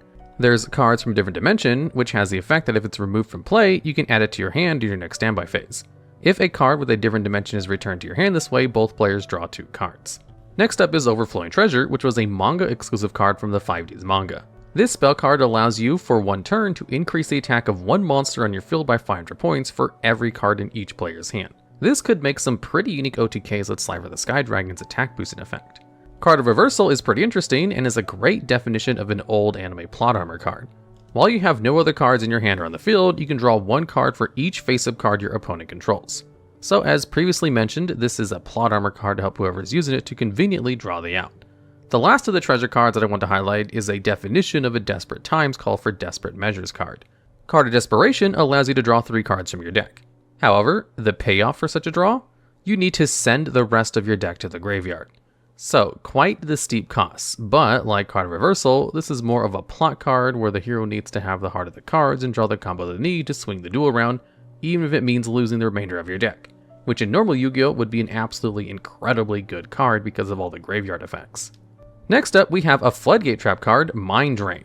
This continuous trap can be activated by paying 1,000 life points, and simply neither player can activate effects of monsters in the hand. Despite this simple effect of Mind Drain, there's a good chunk of lore related to the card. Mind Drain looks a lot like another infamous Floodgate, Skill Drain. This trap has the same activation requirement, and it negates the effects of all face-up monsters on the field. See, Mind Drain is actually part of a trio of Floodgates all revolving around the downfall of the Dark Ruler Hades. The other and final member is Soul Drain, whose Floodgate removes the ability for monsters in the grave or are banished to activate their effects. So, to summarize, Soul Drain removes a monster's effect while in the grave or banished, Skill Drain removes a monster's effect while in the field, and Mind Drain removes a monster's effect to activate in the hand. So, suffice to say, at the cost of 3,000 life points, no monster effects are going through, at least until your opponent draws a Harpy's Feather Duster. The card artwork is interesting as well, as it depicts the defeat of the revived King Hades. When he originally died, which we see in Skill Drain's artwork, Hades needed to be revived and have another shot at the throne of the underworld. But in order to do that, he needed to remove his soul so that he could come back, which is Soul Drain's artwork. But rather than his soul moving on, Hades' rival, the Dark King of the Abyss, stole it, much to the fear that we see in Mind Drain's artwork. Following the Floodgates are the original different dimension monsters. The original 3 monsters of the archetype were your average monsters, but one day they were transported to a different dimension. The dimension was the Banish Zone, and their effects reflect this, as their effects typically banish themselves at another card. The archetype was never released all at once, as there are more just unique cards that Konami like to splash in here and there, so let's go through 3 of its members which are based on other cards. First, there's DD Survivor, a level 4 Dark Warrior monster with 1800 attack, and has the effect that during the end phase, if DD Survivor is banished while face up, you can special summon this card. So, like the name implies, DD Survivors are great at surviving being banished. Survivor is based off of Chain Thrasher, a level 4 Wind Warrior monster with 1000 attack that can gain multiple attacks for each Chain Thrasher there is in your graveyard. Next up is DD Trainer, who's a level 1 Dark Fiend normal monster with a surprising 2000 defense. This card is based off of the Coach Goblin card, and DD Trainer has a bit of a story attached to it. He was attacked by DD Crazy Beast, who dragged him to a different dimension when he was in the underworld coaching one of his students. But little did the beast know, he picked the wrong target. And what followed suit was what we see in the artwork of DD Trainer. Eventually, we get to see the DD Beast return Coach Goblin back to his original dimension in premature return. So at least he got a happy ending. Last up is DD Warrior Lady, who's probably the most well-known of the different dimension monsters, as her effect allowed her to be an absolute staple of early Yu-Gi-Oh! This level 4 Light Warrior monster with 1500 attack has the effect that after battle calculation, if a DD Warrior Lady battled an opponent's monster, you can banish both Warrior Lady and the monster who she attacked. Warrior Lady's effects allowed her to be a great out for hard to deal with beat sticks back in early Yu-Gi-Oh! The retrain of Warrior Lady of the Wasteland was a big hit back in the day, as her effect let her reset momentum swiftly, but sadly her time in the spotlight is over. Regardless, she played a pretty integral part of the early days of Yu-Gi-Oh!, and that's no easy feat. Last up is the Dragon Maid archetype. One of the most recent archetypes in Yu-Gi-Oh!, the Dragon Maids are, like the name implies, a group of Dragon Maids. There's only one type of Dragon Maid for each of the elements in Yu-Gi-Oh! Except for Divine, meaning there are 6 members. The archetype, although not 100% confirmed, is heavily rumored to be inspired by the series Bis Kobayashi's Dragon Maid. And even the author, Kokyo Senja himself, has given his seal of approval for this archetype. Each Dragon Maid has 2 forms, one dragon form and one maid form. And what's fun about the archetype is that each of their names of the dragons are a rearranged version of their dedicated task within the council that they live in. So let's go through each of the members briefly. The Dragon Maid deck focuses a lot on the battle phase, where the maids turn into their true dragon forms. The low-level maid forms have several effects to help gather important cards like Dragon Maid Changeover, the archetypal fusion card, or the trap card Dragon Maid Tidying. There is an archetypal effect that when the Dragon Maid enters a battle phase, it can swap out with another Dragon Maid in your hand or graveyard that's a specific level, and this works for both the maid and dragon version. The full dragon versions of the maids tend to have discard from the hand effects to help out other Dragon Maids, and they can't be destroyed by card effects while you control a fusion monster, and we'll get to that in just a bit. Starting with the Wind Dragon Maid, Parlor Dragon Maid.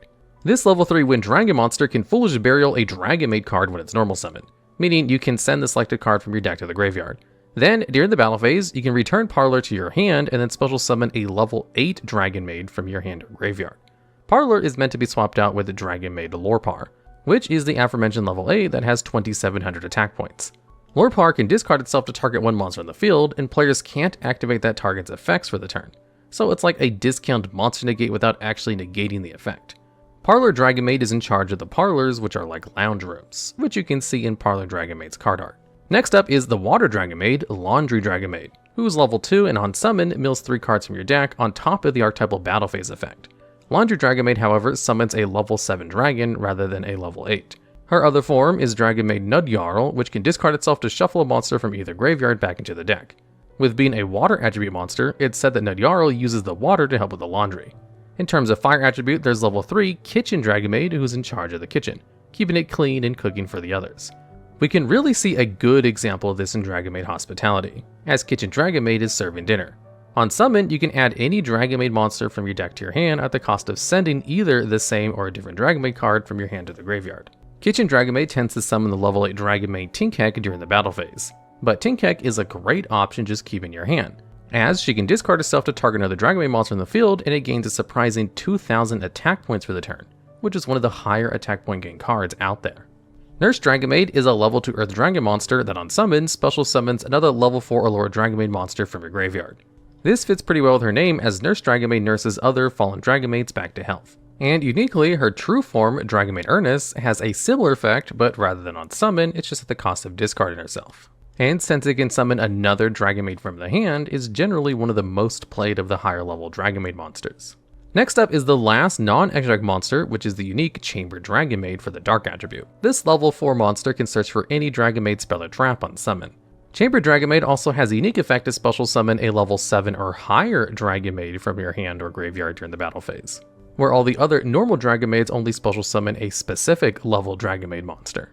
And also, what makes Chamber unique is that she doesn't have an alternate form, at least as of the moment of recording, which is why she can summon any of the big dragons with her battle phase effect. And last but not least is the Light attribute and Master of the House, House Dragon Maid. This fusion monster with 3000 attack points requires a Dragon Maid monster and any other Dragon monster's materials. This level 9 fusion has 2 effects that work incredibly well with the archetype. Once per turn, during the standby phase, you can target one other Dragon Maid monster you control and then special summon a Dragon Maid monster from your hand or graveyard defense position who is 1 level higher or 1 level lower than it.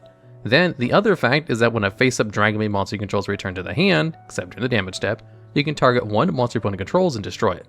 This works incredibly well with the archetypal effect of the Dragon Maids as they return themselves to the hand when changing forms. And if you've been following the trend of the Dragon Maids, House Dragon Maid has another form, Dragon Maid Yugioh. Also a fusion monster, Dragon Maid Yugioh requires a Dragon Maid monster and a level 5 or higher Dragon monster for its summon. Then, similar to House Dragon Maid, during each standby phase, you can special summon a level 9 or lower Dragon Maid monster from your hand or graveyard. Then, Yugioh has an Omni Negate, meaning whenever your opponent activates a card or effect, you can negate and destroy that card. After negation, you return Yugioh to the extra deck and special summon House Dragon Maid once more. Now, it's pretty unique that Yu-Gi-Oh! Has drawn inspiration from such a unique source, and we can only hope there are more interesting cards coming soon. Yu-Gi-Oh! Has had a few cards that have had their artwork changed in order to not show anything dying in the artwork. Watt Cancel, in its original artwork, shows Ojama Yellow getting electrocuted, whereas in the TCG art, it just has an X with a lightning bolt going through it. They both basically show the same thing, just with one of them being a lot less busy with its artwork. In the card Ferret Flames, they changed the X's on the Tsuchinokos to different eyes that signify the creature survived the explosion in the artwork and did not in fact meet its end. In Remote Revenge, they removed the dragon getting blown up in the background to just someone pushing a button. And finally, the Spirit Message cards were all changed to spell out final instead of death, requiring the TCG counterparts to have completely different names because of these changes. Now let's talk about some more specific text for winning on time. Red Resonator is a level 2 Fire Fiend tuner which can, when it's normal summon, special summon a level 4 or lower monster from your hand. Also, when it's special summoned, you can target one face-up monster in the field and gain life points equal to its attack. Red Resonator has seen some play before this year as a generic tuner extender in decks that just wanted to spam the field, such as Dark Synchro. But it's really coming to the spotlight now as a guaranteed one of in every single Sprite side deck.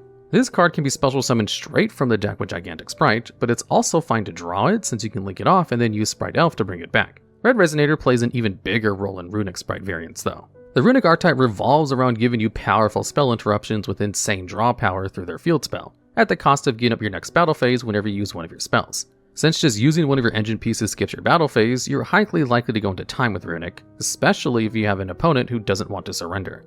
A really stubborn player can just stay on a clearly lost game which you cannot finish due to your Runic cards and force the game into time as soon as a game 2 out of a best out of 3. This is especially bad for you since the Sprite engine will make you lose life points with Sprite Starter. All of this makes the deck have to side in the Red Resonator almost every game past the first, even if there's still plenty of time on the clock, just not to have a win foiled by an opponent who won't give up. Another interesting thing about this card is that it actually has a gimmicky almost FTK associated with it. Number 43, Manipulator of Souls, is a rank 2 Xyz, which, when you gain life points, can deal the same amount of burn damage to your opponent. So, if you can get Red Resonator to special summon a Sprite Gamma Burst, boosted Gigantic Sprite with an extra deck monster under it, you can deal a bit over 4,000 damage to your opponent, and then revive Red Resonator with Sprite Elf during their turn to deal the remaining amount. But of course, this clunky setup has never really seen any competitive play. On the other side of the meta, Tearlaments have gone through quite some developments when it comes to winning in time already. Gagaga Cowboy has of course been a staple in it in every deck that goes into rank 4s, but let's go over some more unique options.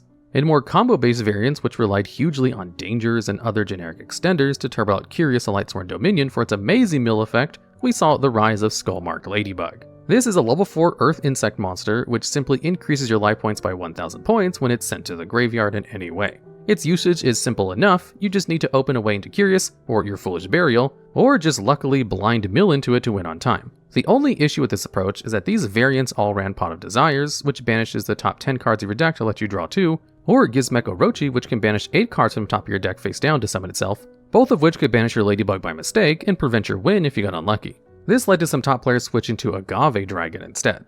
This is a Link 4 monster which takes 2+ monsters except tokens as materials. When it's Link summoned, you get some minor effects depending on the amount of monsters of a certain type in your graveyard. Namely, you deal 100 burn for each dragon, have Agave gain 200 attack for each dinosaur, make all your opponent's monsters lose 300 attack for each sea serpent, and then finally you can gain 400 life points for each worm. The synergy comes from the fact that when any of the Tear Limit girls are sent to the graveyard by card effect, you can use their effects to fusion summon Mud Dragon of the Swamp, a worm monster, as long as you have another non-aqua dark monster available in your hand, graveyard, or field. This is of course trivial in decks with high amounts of dangers and other countless good generic darks. This turned this very meh generic Link 4, that was actually my video on the top 10 worst Link monsters, into a side deck staple. The latest advancement came with the release of Sprite Sprint. This is a Link 2, which can be made with any 2 monsters, including one level 2, rank 2, or Link 2 monster, and gets to send any level 2 monster from your deck to the graveyard when it's brought out. This is a really useful card for both Sprite and Tier, as they both have amazing targets they really want to hit the graveyard. Since Sprint is now a staple, this has led to the rise of Volcanic Scattershot as an option. This is a level 2 Pyro monster which deals 500 damage to your opponent when it's sent to the graveyard. Also, if it's sent there by the effect of Blaze Accelerator, you can mill 2 other Scattershots from your hand or deck to the graveyard to destroy all monsters your opponent controls. Once upon a time, the Raigeki effect when comboed with Blaze Accelerator Load was the main feature of this card, with the burn just being a small added bonus. But now, it's the other way around. While Sprint exists and is as easy as it is to summon, this will continue to be a very clear solution for time and round. But while this one could technically be used for both top decks now, most sprites continue to stick with Red Resonator since it works better with the engine anyways. Still, with the release of the new Ishizu cards, we're now seeing more diversity within the Tearlament's burn win con again. While Scattershot is still always readily accessible, we've seen a small resurgence of Skullmark Ladybug, because both you and your opponent will be milling cards in the mirror, and while the Ladybug can't be accessed directly, it gives more life points than a Scattershot burns for, letting you walk away with a life lead. The issue with time is so rampant with these cards that one of the top 4 players of a recent YCS actually played a full playset of Skullmarked Ladybugs on his side deck, and even said it was one of his most consistently cited cards. Even if you go as far back as the so-called Eternal format, where Sky Striker, Salamangreat, Thunder Dragon, and Orcus dominated, you can see that Konami was already keen on printing some easy ways for decks to snatch a match. Sky Striker Ace Kaina was by far the most well-known one, as she gives you 100 life points after you activate a Sky Striker spell card, and Striker has always been a deck which often goes into time, since it has trouble closing out games. Still, Kaina is actually useful outside of time, but the same cannot be said for the options Salamangreat decks use. Salamangreat Paro is a level 5 Fire Cyberus monster who you've probably never seen before. This card has some irrelevant battle-related effects, but most importantly, it can tribute itself to let you gain 2,000 life points, and is easily searched with Salamangreat Mirage Stalio, which almost any hand can go into. Now, let's finish this video by going over a couple of other interesting options which people have ran. Psychic Life Transfer is a level 7 Psychic Synchro monster, which lets you remove from play 1 Psychic monster from your graveyard to gain 1,200 life points. This card helps show up one of the awful weaknesses of Adventure Punk decks. Your main starter, Zia Min, makes you pay 600 life points, essentially being unactivatable in time.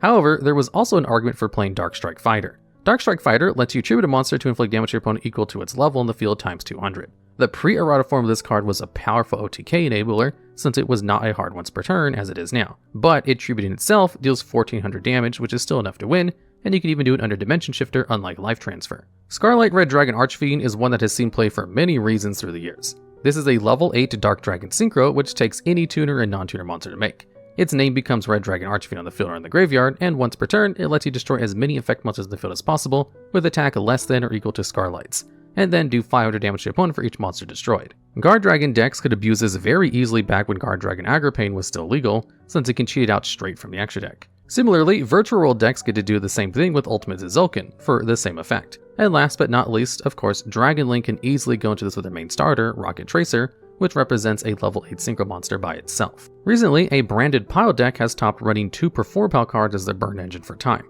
Perforpal Gatling Ghoul is a level 8 Dark Fiend Fusion monster which takes a Perforpal monster and a level 5 or higher Dark monster as its materials. If it's fusion summoned, you get to inflict 200 damage to your opponent for each card in the field, then you can destroy one monster your opponent controls and inflict burn damage equal to its original attack if it was fusion summoned using a Pendulum monster as material. Essentially, they can get into this card by using Branded Fusion to send Fallen of Albaz and the least worst light attribute Perforpal monster they want in their deck to go into Albion the Branded Dragon. Albion can then let you perform another fusion summon by banishing materials from your hand or grave, so you can banish itself and the 5 Rainbow Magician to make Gatling Gun. It's incredible that someone using a deck with easy access to Masquerade the Blazing Dragon, which burns your opponent for doing any action, still wanted to include this small Perforpal engine just because of the end of match procedures. While the new time rules have not made the game devolve into activating sparks and stall for 40 minutes like some people thought it would, you can clearly see why it's a sour spot in the community when it makes all kinds of bad cards see play. Nowadays, it's only a question of what will be the next pack filler to see play, just because it has some slight synergy with whatever are the top engines in the meta at the moment. For the level 5 monsters, we have a tie between these two cards, for 5,000 total stat points, as the Fusion and Synchro monsters both have 2,500 attack and defense. For level 6 monsters, we have Animancipator Risen Raptite, which has 5,000 total stat points, 100 higher than all of the level 6 monsters that come in second place. At level 7, we have Yamato Dragon with 5,200 total stat points, thanks to its weird 3,100 defense point value, being one of only 3 monsters in the game that even have that stat. At level 8, we have Valkyrion the Magna Warrior with 7,350 total stat points, completely destroying any level 8 monsters that might come in second place.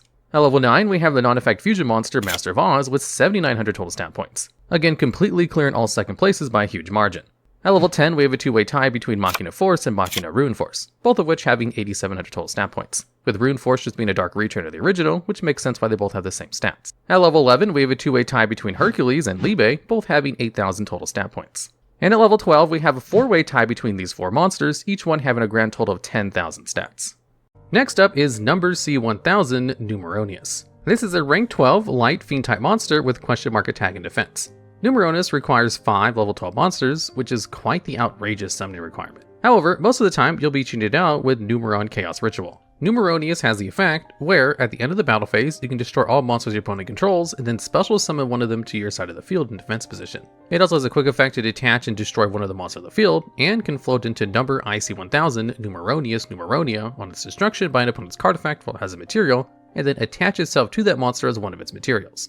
But what makes this card interesting is that Numeronius is part of a pretty common archetype that any Master Duel player will know very well. That archetype being Numerons. This is mainly because of just the 4 basic Numeron gates, normally either win you or lose the duel on the turn that they're summoned because you can swing for game with just the 4 XC monsters alone.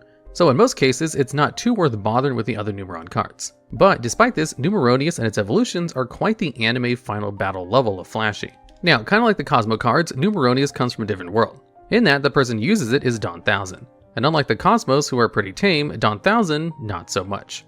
According to the Yu-Gi-Oh! Zexal lore, he's from another world and he wants to bring about chaos. And in true anime fashion, in the duel, Numeronius is defeated by a combination of using ZS Ouroboros' Sage effect to equip both it and number C39 Utopia Ray Victory to number 101 Silent Honor Arc to boost its attack to 11,000 when it attacks into Numeronius, which has 10,000 attack in the anime. Although this strategy in theory worked, it didn't fully destroy Numeronius for plot reasons.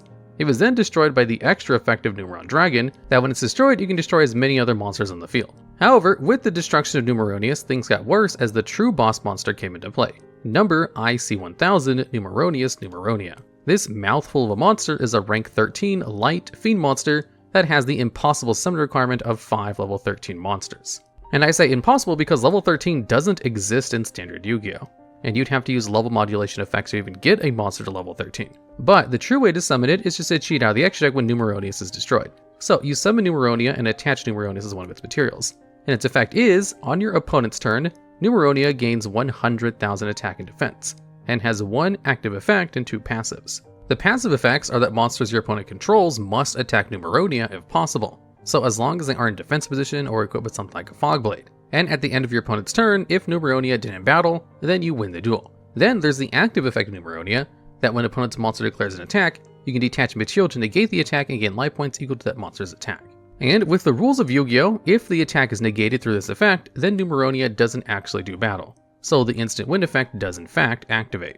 In terms of anime ultimate villain monsters, Numeronia does a pretty good job, because in just reading the effects, it seems like quite the insurmountable wall. Maybe except for the fact that it has no real protection, so you can easily get rid of it with something like a Raigeki or any other removal effect that just kind of breathes on it. But of course, no anime protagonist deck runs cards like that because it would make things too easy. The way Don 1000's boss monster was defeated was through the use of Double or Nothing, and a bunch of other cards that boosted Utopia's attack points all the way up to 204,000 points for a clean attack that not only wiped out Don 1000, but his remaining 102,900 life points. Yeah, this duel, like all final duels in the Yu-Gi-Oh! Anime, got a bit out of hand to say the least. But alas, the main characters always find a way to beat the odds and come out on top. Advanced Ritual Art allows you to ritual summon any ritual monster in your hand by sending normal monsters from your deck to the graveyard with levels equal to the monster you want to bring out. And this card was limited back in 2008 when Ritual as a mechanic was still really bad. And the reason for that was because there was a combo to OTK your opponent in 1 turn with the card. First, you would use Ritual Art to bring out Demise, King of Armageddon, sending 2 Insect Knights from your deck to the graveyard. Then you'd pay 2,000 life points to blow up the whole field with its effect, clearing your opponent's back row. Then you'd use the 2 insects in your graveyard to summon out Doomdozer from your hand. Then you'd equip Doomdozer with Megamorph to double its attack, and you'd have exactly 8,000 points of damage to beat your opponent in 1 turn, which was really good for early Yu-Gi-Oh! However, nowadays being able to beat your opponent in 1 turn isn't really that big a deal, neither is clearing all your opponent's cards in 1 turn. The second prize card we got in the West was Des Volskalf. This is a level 6 Earth Dragon with 2,200 attack and 1,700 defense, with the ability to inflict 500 damage to your opponent if it destroys an opponent's monster by battle. Additionally, each time a normal or quick play spell card resolves, it gains 200 attack until the end phase. It was in the year that Volskalf came out that Konami would attempt to have an SJC equivalent for Europe, the Pharaoh Tour, which would be held in the United Kingdom, Germany, Italy, and France. This was great news for the European players at the time, even if the prize card's quality wouldn't begin to match such a feat. Even for its time, Des Volskalf was one of the most underwhelming tribute summons you could be making, as things like Monarchs and Jinzos were already available to everyone. This card's mediocre burn effect, coupled with a very minor attack boost, could make it into a playground staple at best, even though it was only available to the highest level competition for a long while. This one remained a prize card exclusive for almost 5 years before getting a commercially available printing, though this had zero impact on the game whatsoever. Still, this would end up being one of the only duds when it came to the SJC era of Yu-Gi-Oh! Prize cards, being the only card on the list whose sole quality was being hard to obtain back then, and having no reason to be liked outside of its brief appearance in the anime. Next up for 2006, we have Shrink. This is a quick play spell card which lets you target a face-up card in the field and make its attack become half its original value for this turn. Shrink was a pretty decent staple for its time as a heavily power-crept version of other attack-changing effects. Battle traps like Sakuretsu Arbor had been seen a lot of play by the time this card was released, and though Shrinks filled a similar role, it was also much more versatile. It could be used both when attacking and being attacked, could be chained to backward removal, and triggered during the damage step. The main problem behind this card was its synergy with Don Zalug and Hydrogen Dawn, both cards with pretty good effects if they win a battle. While Shrink does go pretty well with these cards, this single copy of it some top players had wasn't enough to boost these kind of strategies further than others, meaning the impact of the card being so exclusive was minimal. However, this wouldn't stop this card from being hyped by the player base at large, who eagerly awaited for a proper release. In early 2007, this card became available to everyone, and in that same year we would see the first strategy to be heavily associated with it, the Gadgets.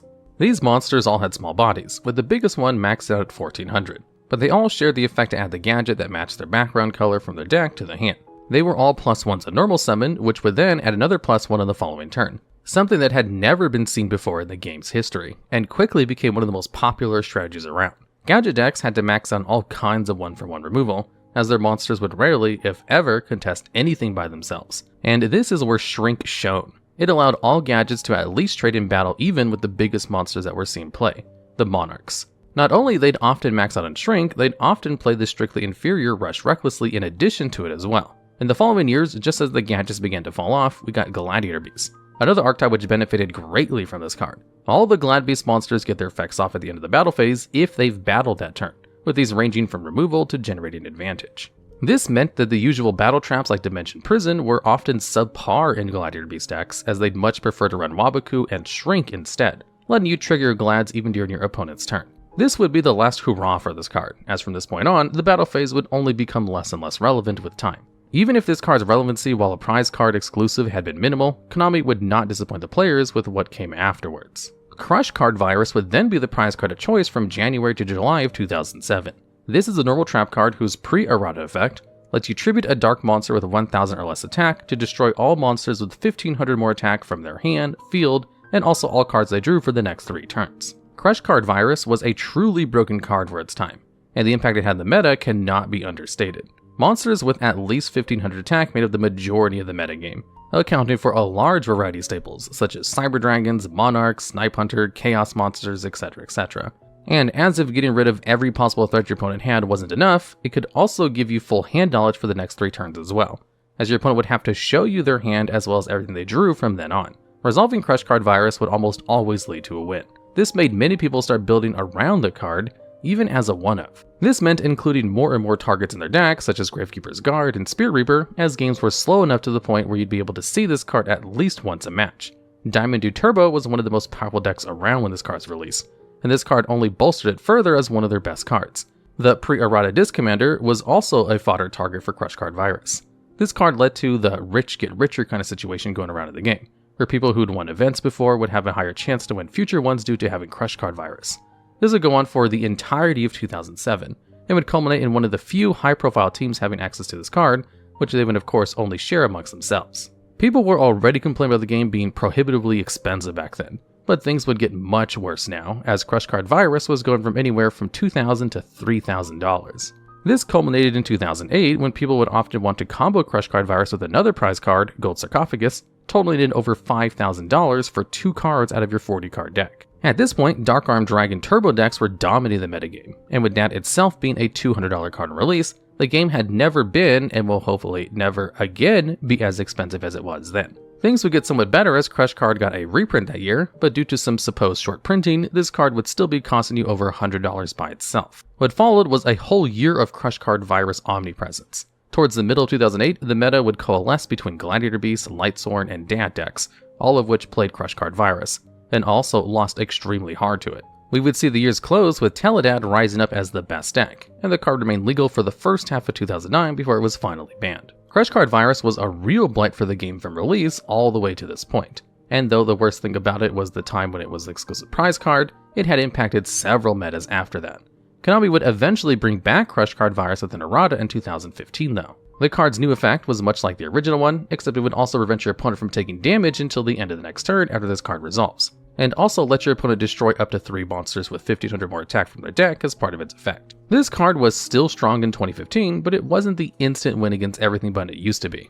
Around this time, both Shadows and Burning Abyss were part of the metagame, each of which had pretty good crush card virus targets within their card pool. However, all other monsters would also float on destruction, making the card not nearly as powerful when it resolved. Not only that, but since the new errata would let you essentially Foolish Burial for 3, this meant getting hit by the new crush card virus would more often be a plus than anything else. Still, the card was by no means bad, as there was quite a few strategies which would get destroyed by it, such as Necroz and Cleafort. This made Crush Card Virus go from an instant win button to a good side deck staple and nothing more. As the years passed, not only did graveyard effects become more prominent, but better side deck cards with easier activation requirements had become more popular, which would eventually make this card leave the meta and never come back again. Crush Card Virus remains as the strongest and most controversial prize card in Yu-Gi-Oh's history, which put the game in such a state that hopefully won't ever repeat itself again. The second prize card for 2007 was Gold Sarcophagus. This is a normal spell card which banishes 1 card from your deck when activated, and then adds it to your hand during the second standby phase after it was activated. Despite North America getting Crush Card Virus in the first half of the year, and then Gold Sarcophagus during the second half, this was actually the only prize card available in Europe during 2007, as they would skip on Crush Card Virus entirely until its reprint. This would also be the last one to be available on the content for a while, as the Pharaoh Tour, which gave out Gold Sarcophagus, was also the last one that took place. Either way, Gold Sarcophagus was yet another amazing staple from the time, locked behind either doing really well at a huge tourney or a crazy prize tag. Being able to search for anything in your deck was more than worth waiting for 2 turns. This was often used in conjunction with Crush Card Virus like previously mentioned, but it wasn't uncommon to go into your boss monster or any other similarly limited cards. Being yet another option which every deck at the time would run if they could, Gold Sarcophagus offered a huge advantage to those who had access to it. This card would end up getting its reprint in 2009. With Crush Card Virus banned by this point, this was still a good card, but which would only see play in decks that actually had something worth waiting 2 turns for. It was most popular in Lightsworn at first, since it was one of the best ways to get their boss monster, Judgment Dragon. This card would go on to also become a staple in X-Sabers, since the then limited Rescue Cat was one of the deck's best enablers, and countless other decks up until 2012 where it began to fall off. However, just as it became a tad too slow to wait 2 turns for anything, we also got cards with effects that triggered when they're banished. The Dragon Rulers were the first, but also one of the best at doing this. Each ruler gets you an ad off of being banished, making Gold Sarcophagus into a Rhoda with the added benefits 2 turns later. This would lead to Gold Sarcophagus being put on the limited list again, where it would still be run as a one-off in pretty much every list that ran Dragon Rulers. In 2015, this same year that Crush Card Virus came back to the meta through its errata, so would Gold Sarcophagus due to the new Dex release at the time. Both the Ritual Beast and Cosmos like having their monsters banished, making Gold Sarcophagus into a must-have. Eventually, in 2016, they unlimited the card, and the later parts of the year it ended up becoming an important staple in certain decks. This was because of Shiranui Solitaire and Shiranui Spirit Master, which let you either special summon your banished Shiranuis and pop an opponent's card when banished respectively. When coupled with Giant Rex, which special summoned itself for free when banished, this meant that Gold Sarcophagus was a full toolbox by itself. This card would be allowed to take on this role up until the Thunder Dragon support came out, which had much stronger effects when banished, such as special summoning from the deck or adding any card from their archetype to their hand. This led to Gold Sarcophagus being put to 1 again, where it's been ever since. Even if the original reason why this card got hit might no longer be relevant, Gold Sarcophagus is still a great card that sees play as recently as this year due to its synergy with Despia as well. Overall, even if it might not have been impactful as Crush Card Virus back in its heyday, Gold Sarcophagus would still end up as the prize card which has seen the biggest amount of play throughout the years.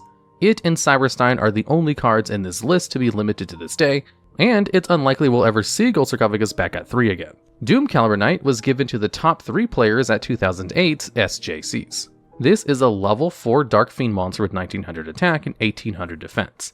It cannot be special summoned, and if a monster effect is activated, it tributes itself to negate and destroy that monster. Doom Caliber Knight has to be one of the earliest instances of a monster negate actually seen play in Yu-Gi-Oh! Its effect makes it quite similar to Light and Darkness Dragon in that it must negate any monster effect it sees, but unlike Light and Darkness Dragon, this one also destroys the monster that activates its effect as well. Though you do need to be careful because it will trigger on your own monsters too. When it was first given out, this card actually saw some experimentation in those same dad decks that had Crush Card Virus and Gold Sarcophagus due to being a decent dark monster, as if having 2 prize cards in the same deck wasn't enough. At least it was a tech and not a must play though. Even before its general release, this card would be generally outclassed as a beater with an upside by Thunder King Ryo, which was generally more useful and splashable. In any case, this card would see a fair bit of experimentation once most of the player base could actually use it, towards the end of 2009.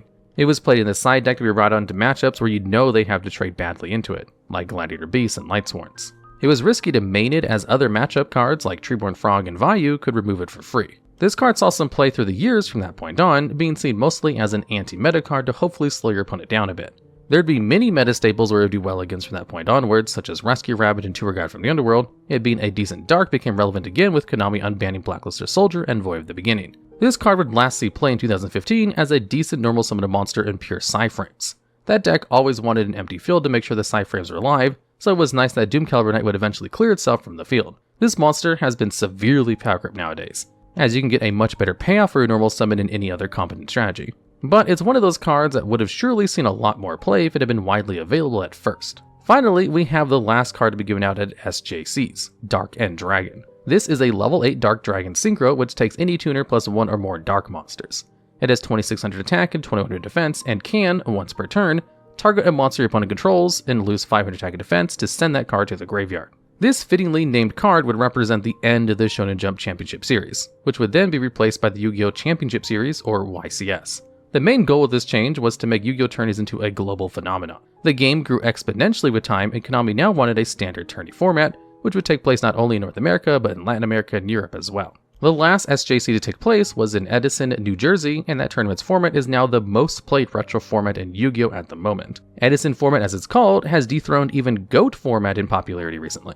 Going back to the actual card, Dark End Dragon is a boss monster which can perform a very unique role for its time.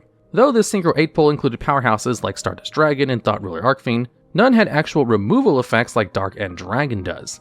This card can be used to deal with powerful flip monsters like Raikou without triggering their effects. It could be used to stop chains of recruiters such as Mystic Tomato, and even break the then dreaded Duplock. The only reason why this card wasn't played in every deck was due to the restriction in its materials on, and of course its availability. Nowadays, when people go back and play Edison format, Blackwings are often considered the best deck of the time, with zombie-focused strategies not far behind it. This card being available to everyone is certainly one of the reasons why these decks are considered to be much stronger now than they were historically. After this card stopped being exclusively a prize card in late 2010, it was still a decent option for removal in dark decks.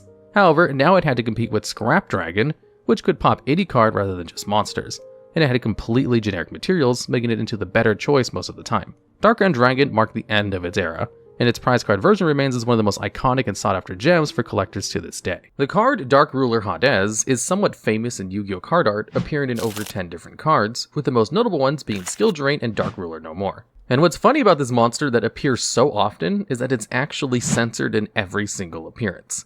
Its OCG art has large horns coming out of his head where the orbs are located in its TCG art. This was done in an attempt to make the Fiend monsters look less like devils in the West, and because of this change, they now have to make sure to modify this monster art for every other appearance it makes. Except for Mind Trust for some reason, which is the only appearance he makes where it's uncensored. The next card on our list is Grave Robber, which in the anime is a trap card that has the effect to steal one card from your opponent's graveyard. Despite how simple the anime effect of Grave Robber is, thankfully this card isn't in the real game of Yu-Gi-Oh! Because the wording of the anime effect is a lot more than just using a card from your opponent's graveyard. The card has the term steal, which implies just taking one of your opponent's cards and adding it to your deck, and you get to keep it forever. Although realistically, you just go back to your opponent's graveyard instead of yours, like most stealing effects in the base game. Grave Robber was integral in the anime as it was one of the best plot tools in the show, conveniently letting Joey or other duelists turn the tides, like with the armor cards that I just mentioned. Thankfully, when Konami created the trading card version of Grave Robber, it became somewhat more balanced. In the TCG, Grave Robber is still a trap card, but has the effect to select one spell card from your opponent's graveyard, and you can use it as your hand until the end of the turn. Then, if you use a said spell card, you take 2,000 points of damage. This version is a lot more balanced for using one of your opponent's cards, like with the limitations with regards to Grave Robber selecting only spell cards, and the 2,000 points of damage that comes with using the card. So in terms of usage, Grave Robber doesn't see much play because of this. However, there is some interesting rulings regarding Grave Robber because of its relatively unique effect. You can technically avoid the 2000 life point drawback if you don't activate the card. So if you set the card and send to the graveyard by card effect, or to discard it as cost, so if you have something like Perform About Popper Upper or Magical Stone Excavation, it could find some use. But because you're using your opponent's cards, chances are you won't be able to actually use the card you steal anyway. So unless it's a tier 0 format where almost everyone is using the same deck, a Sword Soul player won't be needing full to respell cards. But it's good that this version of Grave Robber exists, because at that point it becomes a variant of Monster Reborn with a lot of utility. But again, because each deck is so unique, it wouldn't be that bad if the anime version of the Grave Robber came into modern play, but maybe with just different wording choices. The next card on the list is Duke of Demise, which is a level 6 Dark Fiend monster with 2000 attack and 1700 defense. The Duke also has the effect that it can't be destroyed by battle, and has a maintenance cost of 500 life points that you must pay during each of your standby phases. Now, the Duke of Demise's stats are pretty low by today's standards in Yu-Gi-Oh! But for older Yu-Gi-Oh! It was relatively standard for level 5 or higher monsters to have around 2000 attack or more and just be beatsticks. And the fact that the Duke can't be destroyed by battle makes him a unique beatstick because usually monsters who can't be destroyed have low attack. But why Duke of Demise is on this episode is because it's actually a fusion card, despite it being shown as a normal effect monster. The Duke of Demise required the Earl of Demise and Headless Knight to be fused with polymerization, so it's just a fun little blunder that the animation team made. Ashin Gray is a level 3 Wing Beast monster with pretty low stats, but equal stats of 500 attack and defense, with the flip effect to make your opponent discard one card from their hand. And when Ashin Gray is destroyed by battle, you can special summon another Ashin Gray from your hand or deck in face down defense position. Ashin Gray has a pretty unique effect to say the least. Unlike modern Yu-Gi-Oh! Where there are tons of cards that just blow up you or your opponent's field before the battle phase, most destruction was battle related in old Yu-Gi-Oh! On top of the significantly slower speed of the game, flip effect monsters had their usage. Ashin Gray would have been an insanely popular card because not only do you get to force your opponent to discard a card, which was a lot weaker back in the day, but also you get to special summon another copy of the card directly from your deck. And if your opponent only had one monster to swing into Ashin Gray, you could perfectly set up for your next turn. And when it passes back to you, you can flip Ashin Gray and then have a free body to tribute for a high level monster. Or you could just leave Ashin Gray for the next turn and play defensively. But alas, like the other cards on this list, Ashin Gray is an anime exclusive card, but would have definitely seen play in older Yu-Gi-Oh! As the effect would have been bonkers in early formats.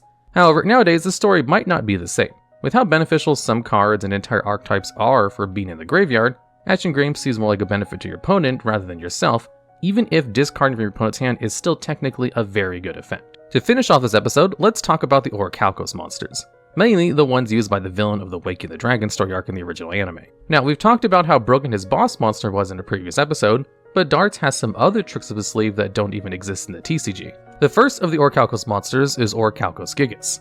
This level 4 monster has a measly 400 attack and 1500 defense, but with a strong effect to compensate. When it's destroyed, you can immediately special summon Gigas once more, but as a cost, it can't attack for the rest of the turn, and you skip your own draw phase. The payoff, however, is that Orichalcos Gigas gains 500 attack points for each time it was special summoned during the duel. So at the cost of losing your draw phase, which works great for Darts' illegal 16-card deck, you have a card that keeps coming back unless it's banished, and it can pretty easily beat over any monster after reboarding a couple of times.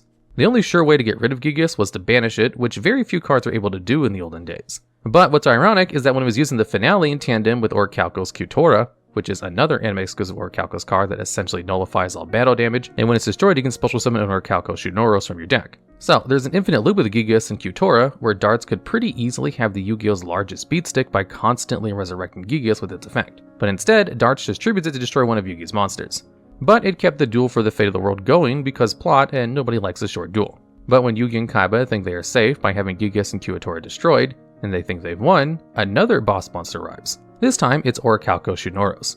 Although there is a real counterpart in the TCG, it doesn't even come close to the anime version. On its own right, the anime version is its own boss monster entirely, but it's only the middleman before the Divine Serpent. The TCG version of Orichalcos Shunoros is a level 10 machine monster with question mark attack and 0 defense, which has the effect where it can only be special summoned if a normal monster is destroyed by battle. You can then special summon Shunoros and it gains 1000 attack points for each monster your opponent controls, and while it's face up on the field, level 4 normal monsters can't be destroyed by card effects. So, suffice to say, Shunoros is pretty lackluster. But let's switch to its much stronger form, the anime version. This version of Shunoros has the effect that it can only be special summoned with the destruction of Orichalcos Kyutora. Once summoned, it gains attack points equal to the damage that was mitigated by Kyutora. Additionally, when Shunoros is summoned, you can special summon both one copy of Orichalcos Aristeros and Orichalcos Dexia from your hand or deck. And we'll get to those cards in just one second, because Shunoros has more. After damage calculation, if Shunoros attacks another monster, it loses attack points equal to its attack or its defense depending on its battle position. The last effect of Shunoros is that if destroyed while it has 0 attack, you can discard your hand and pay a casual 10,000 life points to special summon one Divine Serpent Gea from your deck. Although the destruction with 0 attack effect seems weird, there's a good reason for that which we'll go over to in a second. And remember, this is the version of Divine Serpent Gea that easily gets infinite attack points, and you can't lose the duel while you have Gea on the field. But again, we're sticking to Shunoros. And as previously mentioned, when it's summoned, Shunoros summons two other anime-exclusive cards, Orichalcos Aristeros and Orichalcos Dexia. These two are the sword and shield of Shunoros. Starting with Dexia, the sword, which is a level 4 monster and has the effect that when it battles an opponent's monster, the attack Dexia becomes either equal to the attack position monster's attack or the defense position monster's defense points plus 300 until the end of the damage step.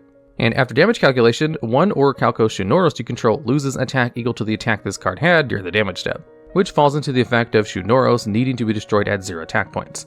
Additionally, it can't be destroyed while you control Shunoros, which makes it quite the good shield. On the other hand, literally is Orichalcos Aristeros, which serves as its shield. It has the save destruction immunity, but when an opponent's monster declares an attack, you can change the attack target to Aristeros and gain defense equal to the attacking monster plus 300. And after damage calculation, Shunoros also loses the attack points equal to the amount of defense gained. So suffice to say, Shunoros is quite the boss monster. But in the anime, it was more of a stalling monster than anything.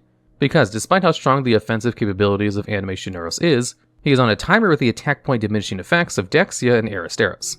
But that works to the benefit of the Orichalcos because bringing out Ge is the end goal. And in the anime, Shunoros isn't destroyed by some insane strategy, but with a simple activation of Mirror Force from the graveyard through the effect of legendary Knight Critias. Which is pretty underwhelming, but the destruction allowed Shunoros' attack to drop to 0, which let Dart summon the big bad of the series, Divine Serpent Ge, for the finale of the story arc, which is all we could ask for.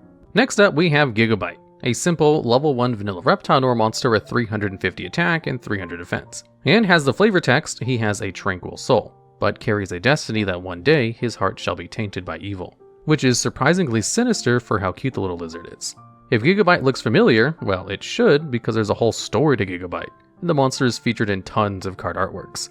Outside of the lore card series of Duel Terminal, World Legacy, and Albaz, Gigabyte is one of the cards that appears the most in the artworks of other cards, appearing in 7 cards in this form alone. So Gigabyte is the first form of the Gagagigo series of monsters. Think of Pokemon evolutions, where Pokemon goes through different stages of evolutions to stronger forms. But in this case, rather than 3 evolutions, there are a total of 5. So the full evolution line is Gigabyte goes into Gigabyte, to Gagagigo, to Gigagagigo, to Gogagagigo, and then finally Gagagigo the Risen. And interesting enough, the base form, Gigabyte, actually references his evolution with the flavor text when it reads that his heart will be tainted by evil, which causes some of the evolutions that Gigabyte has. Now, back to what I mentioned about the Gigabytes being in a lot of card artworks. The entire evolution line appears across 28 different cards, excluding their own. This is because Gigabyte also is a key character in the Charmer archetype, and Gigabyte and Gagagigo are Irina the Water Charmer's companions. The archetypes are basically elemental spellcasters for each of the elemental attributes, fire, water, earth, and wind. Each of the Charmers has a corresponding companion creature of the same attribute. So with water, there's Gigabyte, and for earth, there's Archfiend Marmont of Nefariousness, and so on and so on. And as the story goes, the Charmers, who were kids, trained up mastering their arts growing with their companions. And after some time, the Charmers learned to harness the power of their companions, and with training, the companions evolved. And in the case of Gigabyte, it evolved into Gigabyte, and then subsequently Gagagigo. While in this form, we get to see Gagagigo appear in a bunch of card artworks. Then, after the story of the Charmers, there's a whole different story with Gagagigo and the Marauding Captain teaming up to fight different threats, which would honestly make kind of a decent Netflix show or cop movie if you ask me. But the evolution of Gagagigo continues after the Charmers as it kept on evolving to its final form, Gogagigo Gagagigo, which is a level 8 reptile Nor monster with 2950 attack and 2800 defense, which wasn't a terrible beatstick for the time, but still not good enough to be used. However, in the early Xyz era, Konami released a new form of Gagagigo, Gagagigo the Risen. This is one of 2 Xyz non-effect monsters in the game, with the other being Gemnite Pearl. It carries the same stat line as the previous iterations of 2950 attack and 2000 defense, and requires 3 level 4 monsters to be brought out. But despite the high summoning cost for a level 4 Xyz monster, Gagagigo the Risen actually saw play in some Fire Fist decks as a pretty strong beatstick. But back to appearances and card arts. So instead of going through each and all of the 28 different appearances that the Gagagigo line comes up in, I'll go over some interesting appearances. So starting with Gigabyte itself, the most important artwork that it's featured on is Iria the Water Charmer and Raging Iria, which is also another variant of the Water Charmer, but we've already gone over that. Gigabyte also appears on the Of the Normal series, so Law of the Normal, The Revenge of the Normal, and The Return of the Normal, which are all cards that focus on powering up low-level Nor monsters, or just supporting level 4 or lower monsters. Lastly, for Gigabyte, it's featured in Triangle Power, which also is along the lines of powering up Nor monsters. With Gagagigo, there's a lot more appearances. Like its previous form, Gagagigo also appears in the Charmer cards like Familiar Princess Aria, which isn't really a surprise, but also appears in the water attribute Floodgate called Ice Spawn. And then with the story of him and the Marauding Captain, they are featured in a bunch of other card artworks together, fighting or working together. Their teamwork is shown as cards like My Body as a Shield, which, fun fact, is a card that actually came before Gagagigo itself was released. And the two are also featured on Two-Man Cell Battle and Draining Shield, but probably the most popular cards with Yugioh are Dimensional Prison and the infamous Compulsory Evacuation Device. Yugioh also appears on Eater Million's card artwork in the top left-hand corner. You can only really see the top half of the card, but he's there getting devoured. Going over every single card appearance would take a video itself, so let's just leave it there for now. The next card on our list of old school cards is called Metal Dragon. This is a level 6 machine fusion monster with 1850 attack and 1700 defense. For its fusion summon, Metal Dragon needs Steel Ogre Grotto 1 and Lesser Dragon. Steel Ogre is a level 5 vanilla monster and Lesser Dragon is level 4 vanilla monster, and there really isn't anything special about them. Metal Dragon follows the same trend as a lot of early Yu-Gi-Oh! Fusion monsters, where the cards are subpar combinations of 2 random monsters into a slightly stronger vanilla monster. But even for its stats, Metal Dragon is a pretty bad card, all things considered. But why it's on this list is for the artwork of the card, and not for the reason you'd think. Yes, the actual Metal Dragon is cool and everything, but the background is what stands out. In that, the background is a random stock photo of some clouds, which is pretty funny if you ask me. I'm pretty sure you can just Google an image of clouds and find the same stock photo. Major props to the guy Konami who managed to slip this one by, and even after its release, Metal Dragon's background didn't change with time. They just kept it around, which I think makes the card even better. And because it's got the jokey background, the original card from Legend of the Blue Eyes White Dragon goes for a fair share of money. A good first edition copy of the card sells for around $50 USD, which is pretty crazy. Underdog is a continuous trap card that has the effect that during your turn, you can negate the effects of all face-up monsters your opponent controls, and the same happens to you on your opponent's turn, where all your monsters have their effects negated on your opponent's turn. This is definitely one of the more interesting floodgates out there, and can be utilized in a lot of different ways depending on the situation.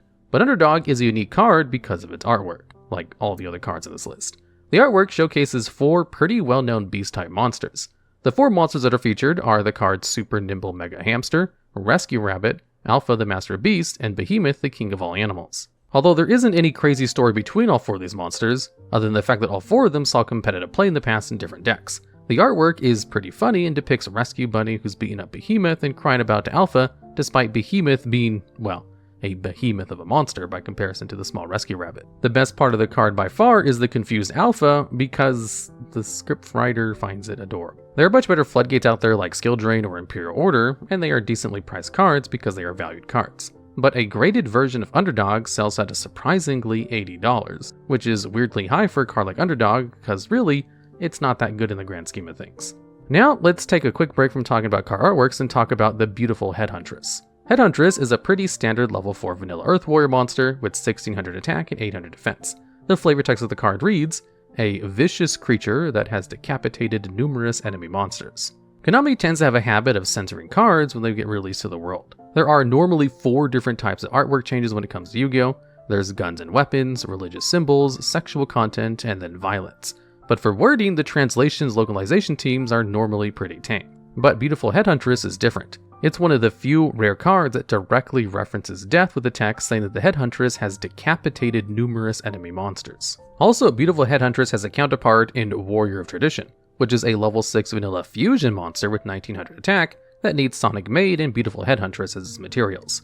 There really isn't too big of a difference between the 2 monsters, other than a different color scheme and some better stats. But like Metal Dragon, the older fusion monsters are pretty bad and were just a combination of 2 random monsters for a slightly beefier beatstick. And because the text is definitely out of the ordinary, the card is pretty expensive given its mediocre stats, level, and attribute. However, as I just mentioned, Beautiful Headhuntress fetches a high price. Currently, it fetches a price of around $150, which is absolutely crazy considering how mediocre it is. A graded version of the card fetches an even higher price. Grading refers to the process of submitting cards to ensure their quality, like a jeweler for diamonds or something along those lines. So a graded version of Beautiful Headhuntress right now sells at a whopping $300. Last but certainly not least is Scrum Force. This continuous trap card was released in the 5D era and has the effect that while you control 2 or more face-up defense position monsters, your opponent cannot target defense position monsters you control for card effects, and they cannot be destroyed by your opponent's card effects. And you get to keep Scrum Force in the field for a while with another part of its effect that allows it to destroy 1 card in your spell and trap card zone instead of itself when targeted for destruction. Scrum Force is kind of like the Of the Normal series of cards I mentioned earlier, but not so much in reference to that effect, but rather the artwork specifically. The artwork showcases a similar group of weak normal monsters banded together for one reason or another. Although they aren't as weak as the monsters showcased in the Of the Normal cards, as they are higher level, but they're still pretty weak nonetheless. The cards in Scrum Force are Oscolo Hero, Beaver Warrior, Jerry Beans Man, and the Thunder Kid. These monsters, as previously mentioned, are all level 2 to 4 normal monsters that really don't have anything special to them. No crazy stats or crazy secret attack with them. The only really notable one is Beaver Warrior and Jerry Beansman, and that's only because he was one of the staples in Yugioh's decks back in the anime, and with Jerry Beansman, as it's just a weirdly high attack plant monster with 1750 attack, which is well above average for level 3 monsters, even being the highest attack of all level 3 normal monsters. What's weird about this selection of monsters, however, is that all of them, except for Beaver Warrior, all have a higher attack than defense, which is the case for most monsters, honestly, for the game, but doesn't really make sense in relation to the effect of the card that focuses on having your monsters in defense position specifically. But back to the trap card itself. So the card is actually based on Team Taiyo in the 5Ds anime. This is the team that Yusei, the main character, and his team had to face off against during the World Racing Grand Prix tournament. And Team Taiyo was one of the filler teams before the heroes had to face off against some of the more villainous teams. But essentially, Team Taiyo had 3 members that all had decks that were mostly normal monsters. This was because, like Yusei's team, Team Taiyo came from poverty and worked their way up to the Grand Prix at a shot for a better life. How they did that with decks full of normal monsters, I have no ideas, but for plot reasons they were there. Regardless, there wasn't much character arcs to them or any super crazy things going on with them, just some opponents with some backstory. The second part of the effect is related specifically to the anime itself, with the duel between Yusei and the member of Taiyo. Basically, one of the duelists from the Team Taiyo used the card Fake Trap to prevent the card from being destroyed. Fake Trap is an old school card that basically allows it to be destroyed rather than another trap card you control. So they just kind of added the effect into the card itself to have its own built-in protection. The next cards in this list are the Mechlord Emperor trio of Mechlord Weasel, Skeel, and Grinnell. All 3 of these monsters are unique for boss monsters, being level 1 monsters. All 3 are machine type that have unique typing and stat lines. Weasel, the quote-unquote leader of the Emperors, is Dark attribute and has 2500 attack and defense. Skeel is Wind attribute and has 2200 attack and defense, and lastly Grinnell is Earth with 0 attack and defense. The Mechlord Emperors have an archetypal effect with their own unique twists. The effect is that they can only be special summoned when a face-up monster you control is destroyed and sent to the graveyard by a card effect. They also have the archetypal effect to target one synchro monster your opponent controls and equip it to the Mechlord Emperor. Once equipped, the Emperor gains attack equal to the equipped monster's attack. Then, as I mentioned, each Mechlord Emperor has their own effect on top of that, and even a different effect in the anime. The Mechlords were the main villain's boss monsters in the Yu-Gi-Oh! 5D series, the series that introduced synchros to the game, which made for some pretty interesting duels considering the whole archetype was designed around being anti-synchro. Although their anime counterparts had different effects that in some cases were actually worse than the real version counterparts, but we'll get into that in a second. It's pretty interesting to see the whole villain's archetype to counter the new mechanic of the series. Like, imagine in Yu-Gi-Oh! GX, where the fusion monsters really kicked off. If everybody ran Fusion Devour, Anti-Fusion Device, or Dimension Barrier, this series would definitely not have lasted as long as it did, or at least the duels would have been a lot less interesting. Regardless, the anime versions of the Mechlord Emperors are a lot different than their real-life counterparts. In the anime, each of the Emperors were a combination of 5 different cards, kind of like Exodia or Gate Guardian, but more viable. Because rather than just instantly winning, the duel still goes on with the Mechlord Emperors, and each of the components can swap out for each other, except for the core, which is the Mechlord Emperor itself. The different parts gave different effects based off which ones were being played. For example, there are the base parts that have no special effects like Weasel Attack, which is just a level 1 Dark Machine monster with 1200 attack and 0 defense that destroys itself if there isn't a Mechlord Emperor on the field. On the other hand, there's Skeel Attack 3, which is a level 3 Wind monster with 1200 attack that has the effect that during your main phase, you can have the attack of a monster, but it cannot attack directly. Or there's Grinnell Attack, which has the effect that if your Mechlord Emperor attacks a defense position monster, it can attack once again. So what would happen is that you would need to destroy all 4 other parts to destroy the core of the Mechlord Emperor, but each part has different effects that can be swapped in and out depending on the situation. But once the core, that being the central Mechlord Emperor, the rest of the pieces are destroyed. Starting with Mechlord Emperor Grinnell, who also on top of the attack it gains from the archetypal effect, also gains attack equal to half of your opponent's life points. So summoning this early already shoots Grinnell up to 4000 attack on summon. Pair that with the common synchro boss monster who sits at 3000 attack, you'll be getting quite the beatstick if you absorb it. Then Grinnell can target one of the equipped monsters and special summon to your field in defense position. Because the archetypal effect is just once per turn effect, you can easily have multiple monsters equipped to it over the course of a couple of turns. Emperor Grinnell actually saw some competitive play back in 2011 in a scrap deck and placed top 10 at a YCS Orlando, as Grinnell benefited from the dominance of synchros and how scrap monsters like to destroy themselves. But outside of that, Grinnell didn't see much other usage. Next is Mechlord Emperor Skeel, who is the Wind Mechlord Emperor. Apart from its archetypal effect, Skeel also allows it to send one monster equipped to the graveyard to allow Skeel to attack directly. With a stat line of 2200 in both attack and defense, with a potential bonus depending on the attack of the equipped monster, it's really nothing to scoff at. But the problem, and this isn't just with Skeel, you are relying on your opponent to have synchro monsters to really profit from the effect. Skeel is definitely the worst of the 3 Mechlord Emperors because its effect is just to attack directly by losing the equipped synchro monster, which isn't that good compared to its counterparts. Regardless, Skeel is still the second highest level 1 monster with 2200 attack, only behind its brother, Mechlord Emperor Weasel. Additionally, Skeel seems to share some similarities to the user of the card in the anime, that being Lester. Skeel is without a doubt the smallest and tiniest of the Mechlord Emperors from looking at the design, just like how Lester is the smallest of the 3 Emperors of the Alaster, who are the other 2 members of the villain trio who use the Mechlords. Another fun fact about Skeel is that it's the only Mechlord Emperor to be released not as a promo card, but in a TCG set. Weisel and Grinnell were both available as promo cards. The last of the Mechlord Emperors is Mechlord Emperor Weisel. This is the first Mechlord Emperor that's shown in the anime, and after the entire Earthbound Immortal arc, Weisel seems to be the opposite of them, with the Mechlords being futuristic menaces while the Earthbound Immortals were ancient forces. In terms of effect, Weisel had the Mechlord Emperor archetypal effects like the other Emperors alongside a spell card negate. And what made Weisel a bit better and more viable was that this wasn't linked to its synchro absorption ability. The effect was just once per turn, quick effect, negate the effect of any one spell card that's activated and destroy it. The simplicity and the effectiveness of this card and the 2500 attack and defense stat line put Weisel ahead of its other Mechlord counterparts in both casual and competitive events. Mechlord Emperor Weisel saw high placements in both 2012 and 2014. The 2014 placement is pretty surprising given the popularity of XC's monsters at the time, but in combination with the control that Gravekeepers provided, Weisel was able to secure a top 5 placement. In terms of Weisel's raw stats, it's worth noting that Weisel is in fact a level 1 monster with the highest attack currently in the game at 2500 attack points. And if it could be normal summoned, it would have the highest total combined attack and defense of the non-tribute normal and effect monsters at 5000. The next closest being Giant Kozaki at 4900, so it's pretty close between the two. Although it's not directly stated, the 3 Mechlords can be seen as mind, body, and spirit. Grinnell is the largest, so represents the body or ground. Skeel is Airborne Mechlord, which represents the spirit or sky, and last is Weisel, who looks pretty humanoid-like in comparison and represents the mind or humans. So there's some pretty interesting comparisons, and even with the design and lore, being all robotic and futuristic but holding core humanistic values. The next card on our list is Cypher Soldier, one of the few, if only card that's had attribute changes over its lifetime as a card, but we'll get to that in a second. But first, the basics. Cypher Soldier is a level 3 Earth machine monster with 1350 attack and 1800 defense, with the effect that if it battles a warrior type monster during the damage calculation, Cypher Soldier gains 2000 attack and defense. Despite the niche effect when battling only warrior type monsters, the 2000 attack point gain is a pretty noticeable attack gain for any kind of monster.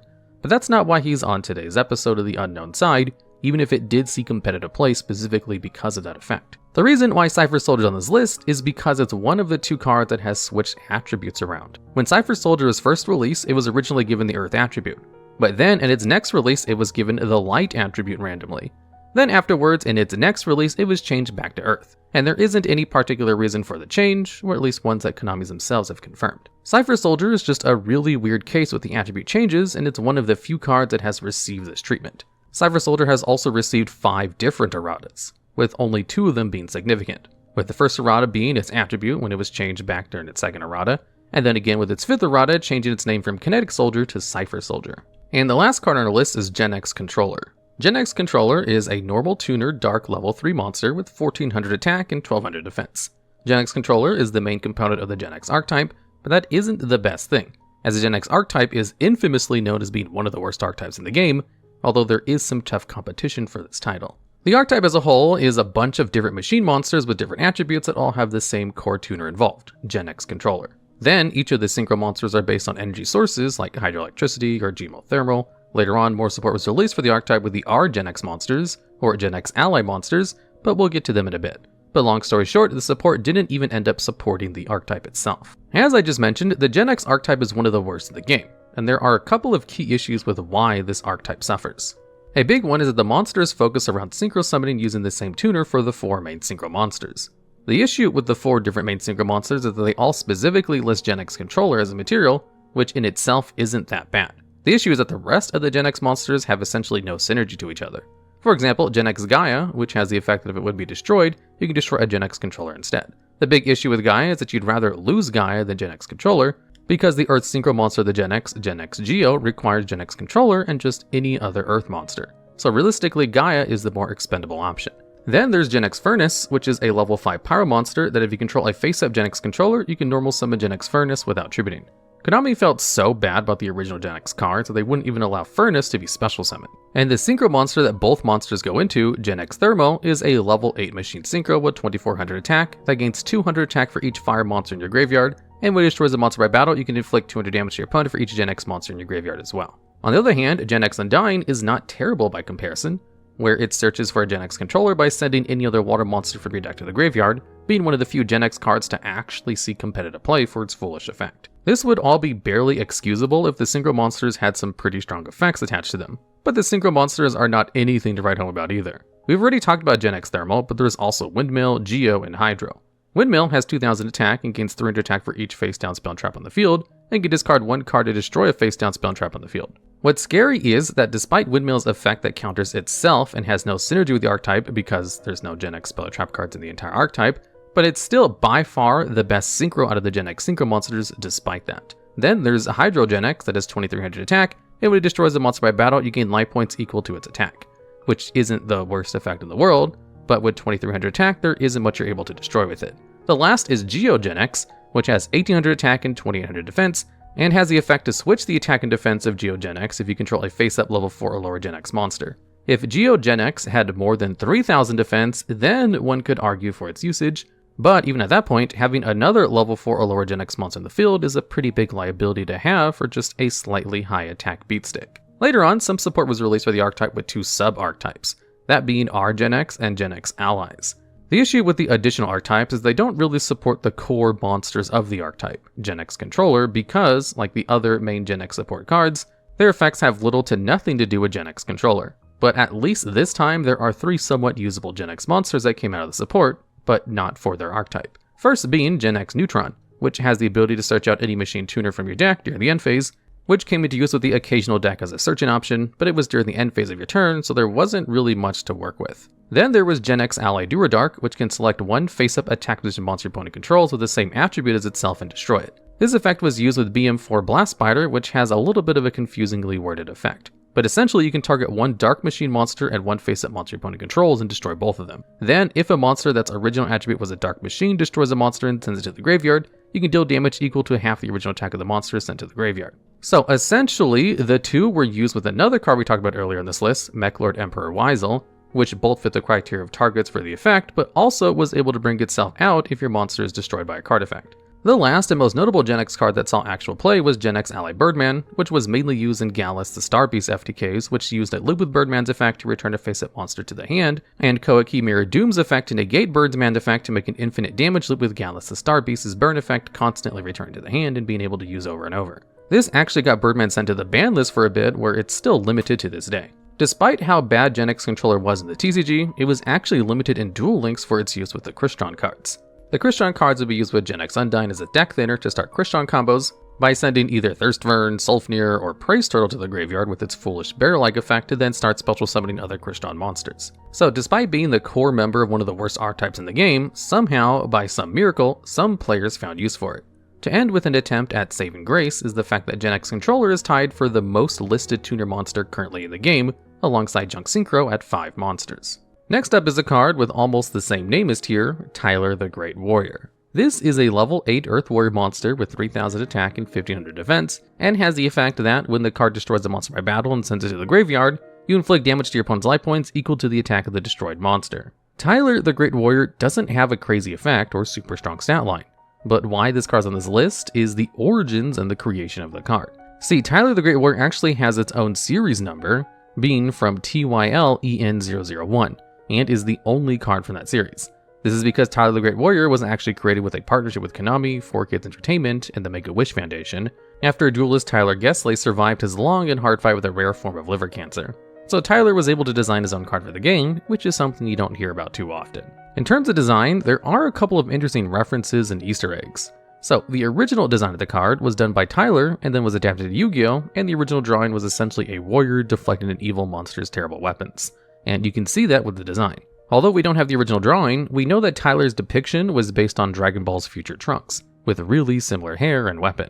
Also, Tyler is wearing the legendary Black Belt, which is an equip spell card that has a very similar effect to the effect of Tyler, but rather than being a specific equip card to either Chusuke the Mouse Fighter, Monk Fighter, Master Monk, and the main effect dealing damage based on your defense points of the destroyed monster, rather than the attack points like Tyler's effect. Unfortunately, as unique of a card Tyler the Great Warrior is, you won't really be able to use a copy of the card because the card is one of a kind and was only printed once, so there's only one copy in existence. Next up is Silver Sentinel. This is a level 4 Earth Warrior monster with 1500 attack and 1300 defense points, and the effect that allows you to set Silver Sentinel into your spell and trap card zone. And when it's destroyed by your opponent's card effect, you can special summon Silver Sentinel and destroy one of your opponent's cards during the end phase. And if this effect seems kind of familiar, well it should, because it's the same effect as the Artifact archetype. Silver Sentinel, alongside another card called Toy Magician, are seen as almost trial versions of cards, as it was released before the artifacts back in 2012. Toy Magician is a level 4 spellcaster monster, which has the ability to set itself from your hand to your spell and trap card zone. And when an opponent's card effect destroys it, Toy Magician can special summon itself during the end phase. There's also an additional effect when it's flip summoned to destroy spell and trap cards equal to the number of Toy Magicians on the field. Although the secondary effect is kinda weird in the fact that you'll most likely only have one Toy Magician on the field at a time, and I guess there is some potential to have 2 on the field if you're lucky enough. On top of that, what makes Toy Magician a really weird case is it's not even a flip effect monster, so it doesn't benefit from flip monster support like Night Assailant. So I guess Konami was just really scared of how abusable this card could be with its pretty unique effect, or just created as a pack filler. So with Toy Magician, Silver Sentinel, and the artifact cards, you can kind of see how the effect has evolved over time to an effective but balanced archetypal effect. Artifact cards are a step up as the effective Silver Sentinel procs during the end phase, which is typically too late. And why artifact cards are such a good archetype is because you can use their effects to disrupt your opponent's plays. The most common examples with Artifact Scythe, that when destroyed, special summon itself immediately and locks your opponent from special summoning from the extra deck. Or with Artifact Moral Touch, which can just pop a card when it's destroyed. However, a case can be made that when Silver Sentinel is summoned during the end phase, your opponent can't prevent the special summon as easily, and it makes it harder to keep key cards on the end board as they have to play around knowing one of them might get destroyed. So, like a much weaker and harder to use Mirajay the Iceblade Dragon, and was generally thought of as too slow to be effective even at the time that it came out. Although while this was true for the most part, Silver Sentinel was experimented with in Elemental Hero decks, in which the special summon during the end phase was valuable as players had a target to fusion summon Elemental Hero Gaia, or be overlaid with Elemental Hero Stratos, who typically, after its effect to search a card was used, became just another level 4 body on the field. But Silver Sentinel fell promptly out of favor afterwards, as it was too slow to use, and relied on your opponent's destruction rather than any destruction like Artifacts did. Now, why this card is in this video is not for its effect, but its design and what it's inspired after. This card is based off of Simo Heiha, also known as the White Death, who was a Finnish sniper in World War II. He got the nickname for his legendary record of 500 kills in 1 year, which is quite terrifying if you think about it. As per the trend with snipers in wars, the effect of Silver Sentinel mimics it quite well. Silver Sentinel camouflages himself by hiding as a face-down spell or trap card, and then attacks his target when the enemy doesn't expect it, as in destroying the wrong target and special summoning itself and taking the enemy by surprise during the end phase. Also, despite Konami's known censorship for weapons in Yu-Gi-Oh!, Silver Sentinel's rifle is unchanged and really closely resembles a Remington 700. And finishing off this video, we have number 30 Acid Golem of Destruction, a generic rank 3 Xyz monster with a monstrous 3000 attack and defense points. In fact, Acid Golem has the highest attack points out of all rank 3 monsters in the game currently. However, at the cost of great stats and ease of summoning, Acid Golem has a negative effect attached to this, which is to detach material from Acid Golem during the standby phase or take 2000 damage, as well as locking you out of special summons. And the icing on the cake is that while lacking any materials, Acid Golem can't attack. Despite being a generic rank 3 beatstick that can go toe-to-toe with most boss monsters in modern Yu-Gi-Oh! With its 3000 attack, Acid Golem's terrible effect offsets the benefits immensely. However, despite this, players actually found some use for Acid Golem, which is to pass it to your opponent with creature swap. Specifically, you could use Bahamut Shark, a rank 4 Xyz monster that can special summon another rank 3 or lower water Xyz monster by detaching one of its materials. So you can basically cheat Acid Golem onto the field with no materials and then creature swap it to your opponent. Then, due to Acid Golem's effect, they'll be taking 2000 damage every turn, and can't link summon or special summon any other monsters to get rid of Golem, plus it won't be able to attack, so it's just a sitting deck on the field. The only way to really get rid of it is with tributing it, which decks don't run as much as they used to, or with something like Skill Drain. But at that point, you're negating the rest of the effects of the monsters in the field as well, and you don't really want to run Skill Drain just to counter the possibility of getting an Acid Golem. The 2000 damage maintenance cost to keep Acid Golem is dealt as effect damage and is non-optional, unlike some other maintenance cost cards where you just can't activate their effects if you don't have enough life points. So Acid Golem can actually reduce your life points to 0 and end the game for you. Most decks that utilize Acid Golem weren't for these cheese strats though.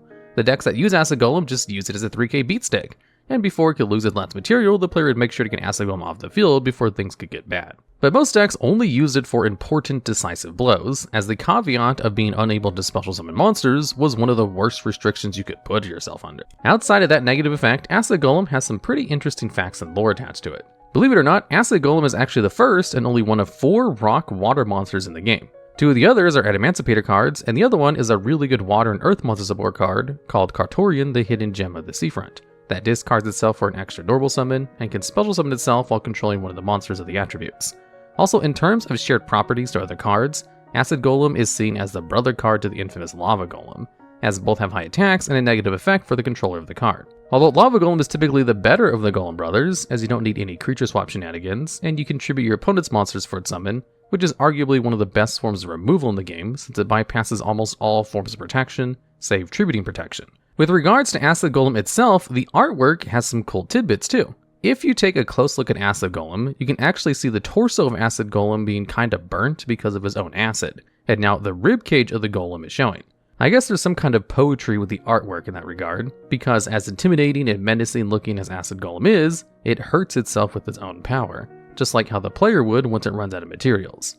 Acid Golem also appears in the artwork of Overlay Regen. This is a spell card that lets you target a face-up Xyz monster you control and equip Overlay Regen to that monster as a material. Number 30 Acid Golem appears in the background of the card alongside 2 other insanely popular Xyz monsters, Daigusto Emerald and Lavalval Chain. Who knows why the artist chose specifically Acid Golem to accompany 2 of the better known and a lot more popular Xyz monsters in the Xyz era, but your guess is as good as mine. Next up, let's go over Vampire Lord. This is a level 5 zombie monster with 2000 attack, which has the effect that when it inflicts battle damage to your opponent, you can force your opponent to send a monster, spell, or trap card from their deck to the graveyard.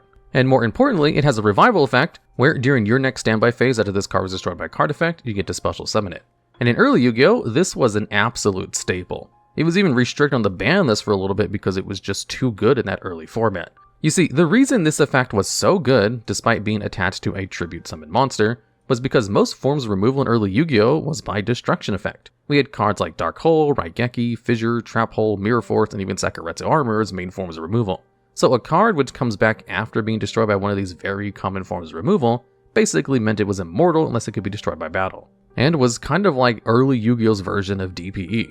And at 2000 attack, there weren't any level 4 lower monsters that were ever going to beat over this card, which means they had to go into a high attack tribute summon monster like Summon Skull. But at that point, as long as you could just control your opponent's monsters and keep Vampire Lord out, and make sure you save your monster removal for your opponent's strong beat sticks, you could pretty effectively attack with Vampire Lord over and over and eventually just control around this card because it would always come back. Although as the game progressed, they introduced more forms of removal like the ability to banish your opponent's cards, and stronger beaters that hit the field more easier like Cyber Dragon, so its niche of being an immortal boss monster quickly fell out of favor, and it was almost too easy to remove from the field with its pitiful 2000 attack for requiring a whole tribute summon. Now, seeing as the company that runs Yu-Gi-Oh! Also created the Castlevania games, which is about a vampire hunter going through mansions in order to kill a vampire that comes back for sequels, they created a card which kind of referenced the video games in Vampire Hunter. Vampire Hunter came out way after Vampire Lord, and has the effect that if it battles a dark monster, you can destroy that monster at the start of the damage step. So if Vampire Hunter battles Vampire Lord, it will win the battle. But since it was destroyed by card effect, it will just come back during your next standby phase. It was probably exactly this interaction they were trying to reference when they created Vampire Hunter, which also kind of made the card a bit too niche to see any competitive play. Vampire Lord is also one of the few cards that has an evolution form of itself in the form of Vampire Genesis. This is a level 8 zombie monster that can only be special summoned from your hand by banishing a Vampire Lord you control. And then it has the effect where once per turn, you can discard a zombie monster from your hand to the graveyard to then special summon a zombie monster from your graveyard with a level less than the monster discarded for the cost. And Vampire Genesis is kind of a joke of a card that's infamously bad, because you have to banish a much better card in the field in order to get out a worse zombie master, which is a level 4 monster that can do something similar, but with much less restrictions and an easier summoning condition. And finally, just like Pumpkin, this card was kind of an old card that existed in Yu-Gi-Oh!, so it was in some of the early Yu-Gi-Oh! Video games that added this card and gave it different effects. One of the more notable ones is from Rush of Destruction, where the effect of the card is that if this card is in your graveyard at the start of your turn, you can special summon it as long as you have room for it on your side of the field. So Vampire Lord in this version of the game was an absolute powerhouse, because it just came back every turn for free, similar to Treeborn Frog, except without any of the restrictions. Well, kind of, because Rush of the Destruction would only remember the top card of your graveyard and not the whole thing, so you had to be careful that it was the last card to go there before it could come back. Next up, we have Tri-White. This is a normal spell card that has the effect where you special summon 3 level 2 or lower normal monsters from your graveyard. So as long as you have the normal monsters in your graveyard, this card is a straight +2 in card advantage and board presence. However, since it requires such low level normal monsters as its targets, it doesn't really see any competitive play despite the effect technically being very good. And if there's ever an archetype in the future that relies on a vast amount of level 2 or lower normal monsters, this is definitely a candidate for potentially broken in the future with the right support, alongside cards like Snake Rain. Now, if you look at the actual card itself, we have 3 Skull Servants in the card artwork coming out of the graveyard.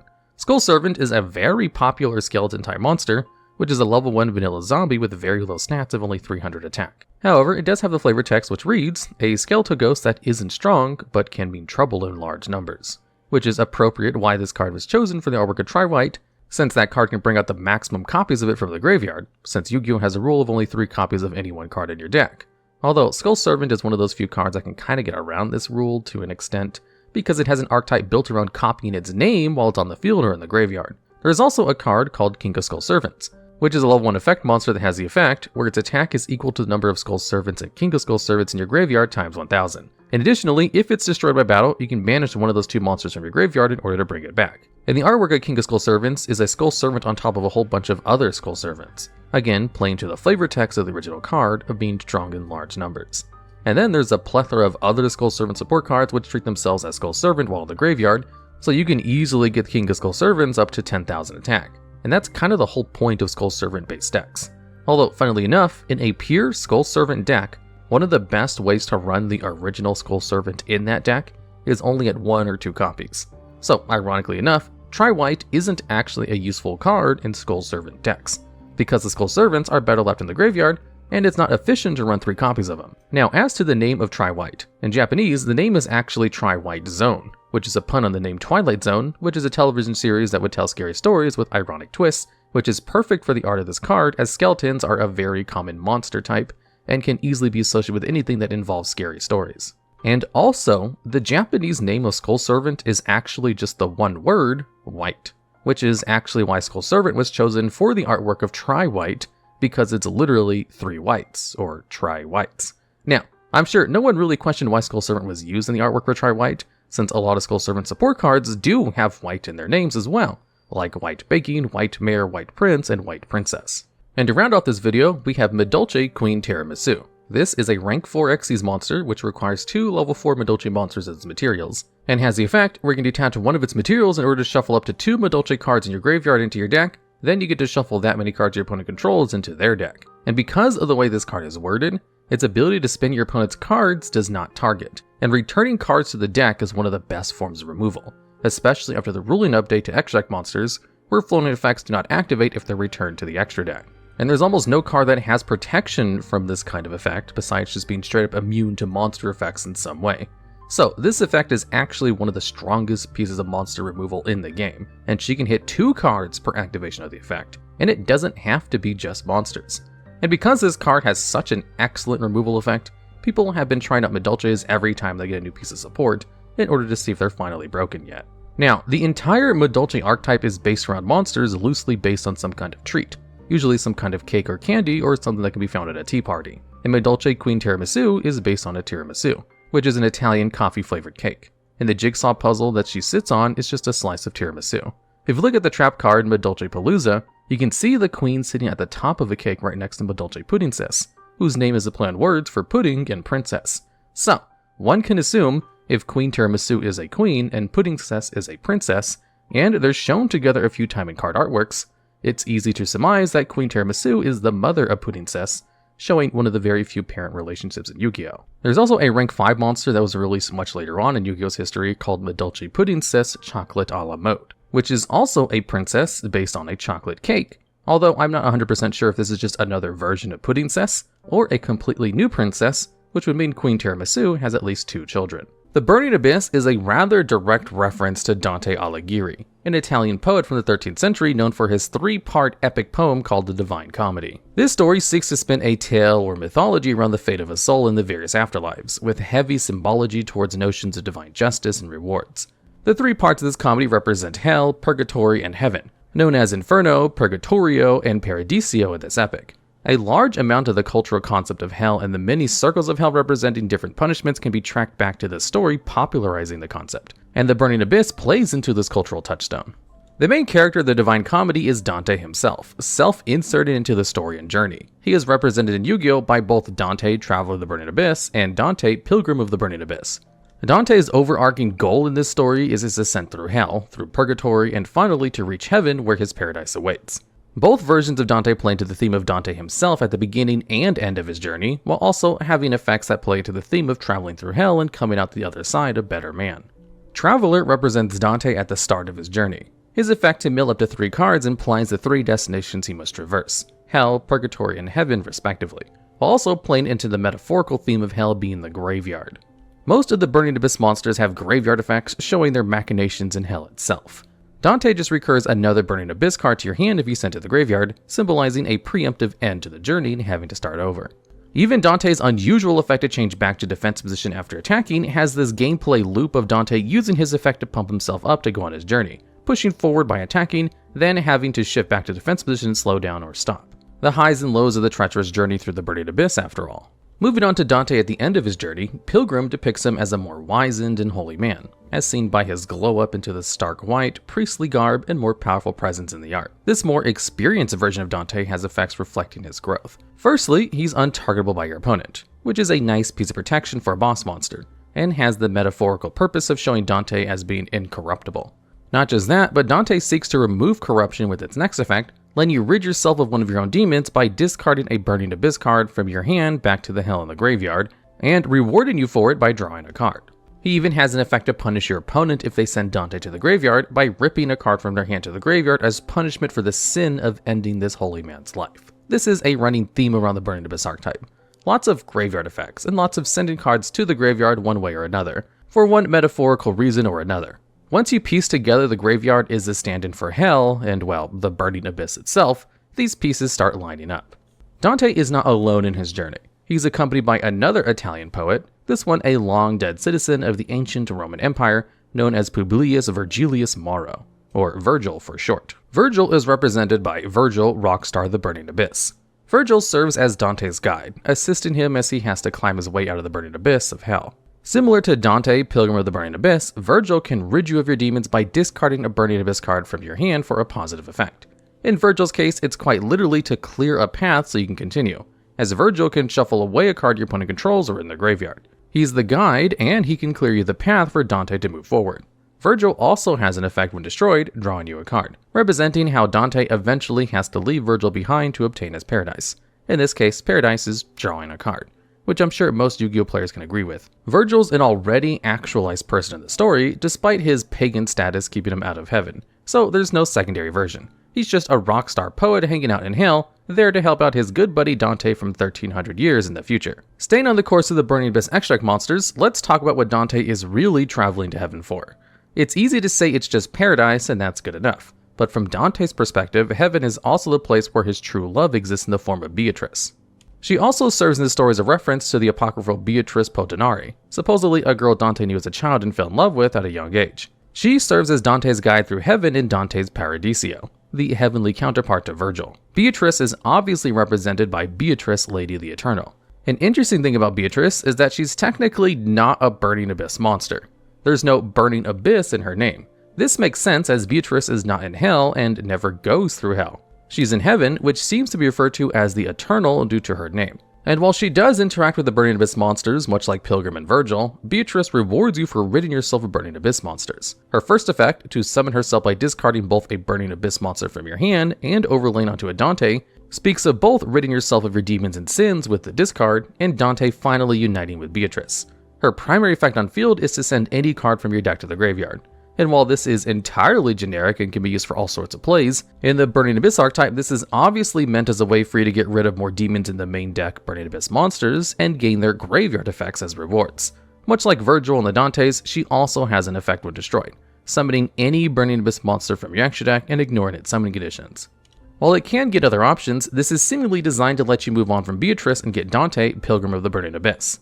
the wholly, fully realized version of Dante he becomes after beating Beatrice and completing his journey through heaven. There's only one extra deck monster left, and that's Cherubini, Ebon Angel, the Burning Abyss. Unlike the previous extra deck monsters, Cherubini is not a representative of a real-life person, and is not the main character of the story. In Dante's Inferno, Cherubini is a reference to the Black Cherub, a sort of Psychopomp or Grim Reaper-style entity that takes souls to their destined afterlife, with the Black Cherub being one of the angels who take souls of the wicked to hell. Cherubini's effect reflects this like the other Burning Abyss extra deck monsters, with its own summoning effect of sending a level 3 monster to the graveyard for your deck for cost to buff attack points. Sending someone to hell for a cost is right in line with Cherub's point in the story, as it's responsible for taking Guido da Montefeltro to the 8th Circle of Hell due to his fraudulent counsel given to the Pope. This one act condemns him in Dante's mind, as when a saint comes for Guido's soul after his death, it is instead stopped by the Black Cherub, as this stain on his soul was great enough to condemn him to hell. I guess Guido must have been a level 3 monster. Cherubini's other effects are protection effects. First, monsters it points to can't be destroyed by card effects. This has a ton of synergy in the Burning Abyss strategy, but it also represents the safe passage an angel grants those it's taken to the afterlife, whether good or bad. Lastly, Cherubini protects itself from being destroyed by battle by sending another card you control to the graveyard. Angels are indestructible beings, and while mechanically this isn't true indestructibility, it does represent the infallibility of angelic beings in that way. Alright, and that's it for the extra deck monsters. Let's get to the main deck Burning Abyss cards. The first in Dante's journey through the main deck in Hell is obviously depicted by the Traveler and the Burning Abyss. This card shows Dante arriving at the gates of Hell themselves to start his journey through the afterlife. The card's effect to special summon a Burning Abyss monster from the graveyard the same turn it was sent there shows Dante arriving in Hell and getting plucked out of the cycle of torment as he's not meant for that, but still must go on his journey to both escape and grow. Next, let's talk about the actual main deck monsters from the Burning Abyss, the Malebranche.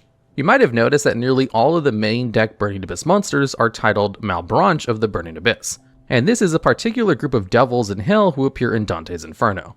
They guard a specific spot in Malebolge, the 8th Circle of Hell, and provide a bit of dark comedy to Dante's Inferno as a bit of satire. They specifically are responsible for the 5th Bolgia, or pit in the 8th Circle of Hell, that is reserved for corrupt politicians, who are constantly being drowned in a lake of boiling tar. The first in our Malebranche is Malacoda, whose name isn't even changed in his card, Malacoda, Netherlord of the Burning Abyss. Malacoda is the leader of the Malebranche, and this is demonstrated by him being the only devil in the archetype to get a unique summoning mechanic, in this case being a ritual summon monster, making him distinct from the others as a leader, but still a devil residing in the main deck so as not to be commingled with the human angelic characters in the extra deck. Malacoda is summoned by Good and Evil in the Burning Abyss, a card that depicts Dante and Malacoda juxtaposed, representing the highest evil of Malacoda and the sole good person in Hell with Dante, who is only there on a journey and not as a damned soul. Malacoda's level 6 stands in for contrast of the rest of the Burning Abyss devils being level 3, making him twice their superior. The main deck Burning Abyss monsters tend to lack as much symbolism in their effects as their extra deck ones, but there is something to glean with Malacoda. He can send Burning Abyss monsters from your hand to the graveyard to shrink a monster in your opposing field by the Burning Abyss monster stats, showing how Malacoda will toss away his lesser minions to thwart those that oppose him. Conceptually, it does conflict with how the more holy extra deck monsters use getting rid of Burning Abyss monsters as cleansing sins, but there's only so much design space in Yu-Gi-Oh!, so two similar effects can mean two different things. Malacoda also has a graveyard effect. If he's sent from the field to the graveyard, you can target a card in the field and send it to the graveyard as well. Not a lot to speak on symbolically. You could maybe say Malacoda will take you down with him, and that does seem to be his goal when he meets Dante, but he doesn't succeed, so it doesn't quite line up with the internal storytelling of the cards. It's mostly just a solid floating effect synonymous with the archetype. Next up, we have the rest of his minions in the Malebranche. Most of these are very minor background characters in the story who Malacoda names as an entourage to guide Dante and Virgil to a bridge where they can continue their journey. Though, as you might expect from a group of evil devils, this is all under false pretense, as there is no bridge and the goal is to trap the pair in hell. As far as the Malebranche goes, we really only get their names and sometimes a brief description in the story showing off their minor personality traits. That said, most of the Malebranche have names that have some other Latin root meaning, and the real references are in the art depicting them. We'll start with Scarm, as he's the first one to appear in the story after Malacoda. Scarm refers to Scarmiglione, whose name means disheveled troublemaker. The art is a bit tenuous as a reference here, but he does look like a little impish troublemaker. In the story, Malacoda scolds it for being too hasty to do its nefarious deeds, which is quite apt for a little troublemaker. Next, we have Alik, who represents Alikino, a name that is derived from Harlequin. a stock character in many old plays that has formed some of the origins for modern clowns and other characters. Alik's art shows a mask similar to what a Harlequin might wear in a play. Next is Calcub, who stands in for Calcabrina, the stomper or trampler in its Latin roots. To live up to his stomping title, Calcub's art depicts a centaur-like devil equipped with hooves that, I imagine, are great for stomping. Alikino ends up being fooled by a sinner attempting to escape their torment, and when Alikino and Calcabrina both fly after the escapee, they end up entangled, start fighting, and tumble into the boiling tar pit themselves. If you check the artwork of Fire Lake of the Burning Abyss, you can even see Alik and Calcub stuck in the burning lake. Considering the cards require you to destroy 2 of your Burning Abyss monsters to cause even more destruction, it's easy to figure out where the inspiration for this card and artwork came from. Following those two, we have Kanya, who represents Kanyatzo. His name refers to a nasty dog and is shown in the animalistic and dog-like features in Kanya's artwork. In the story, he's noted for his disillusionment in the Malebranche due to how he dismisses the request of a sinner to rat out the other sinners for special treatment, thinking it's just the sinner's attempt to escape. He relents when egged on by Alikino to let the sinner try to escape, because Alik assures Kanyadzo that he can fly faster to catch the sinner if they are lying. Of all the Malebranche, he seems the most serious about their jobs. Next up is Barbar, who represents Barbaricha, which has its Latin roots meaning curly beard. Barbar does have quite the beard in his artwork. Of all of the Malebranche, Barbaricha seems to be the highest rank behind Malakota, as when Malakota commands them to falsely guide Virgil and Dante, he names Barbaricha the one in charge of their voyage. And next we have Chir, who references Chiriato.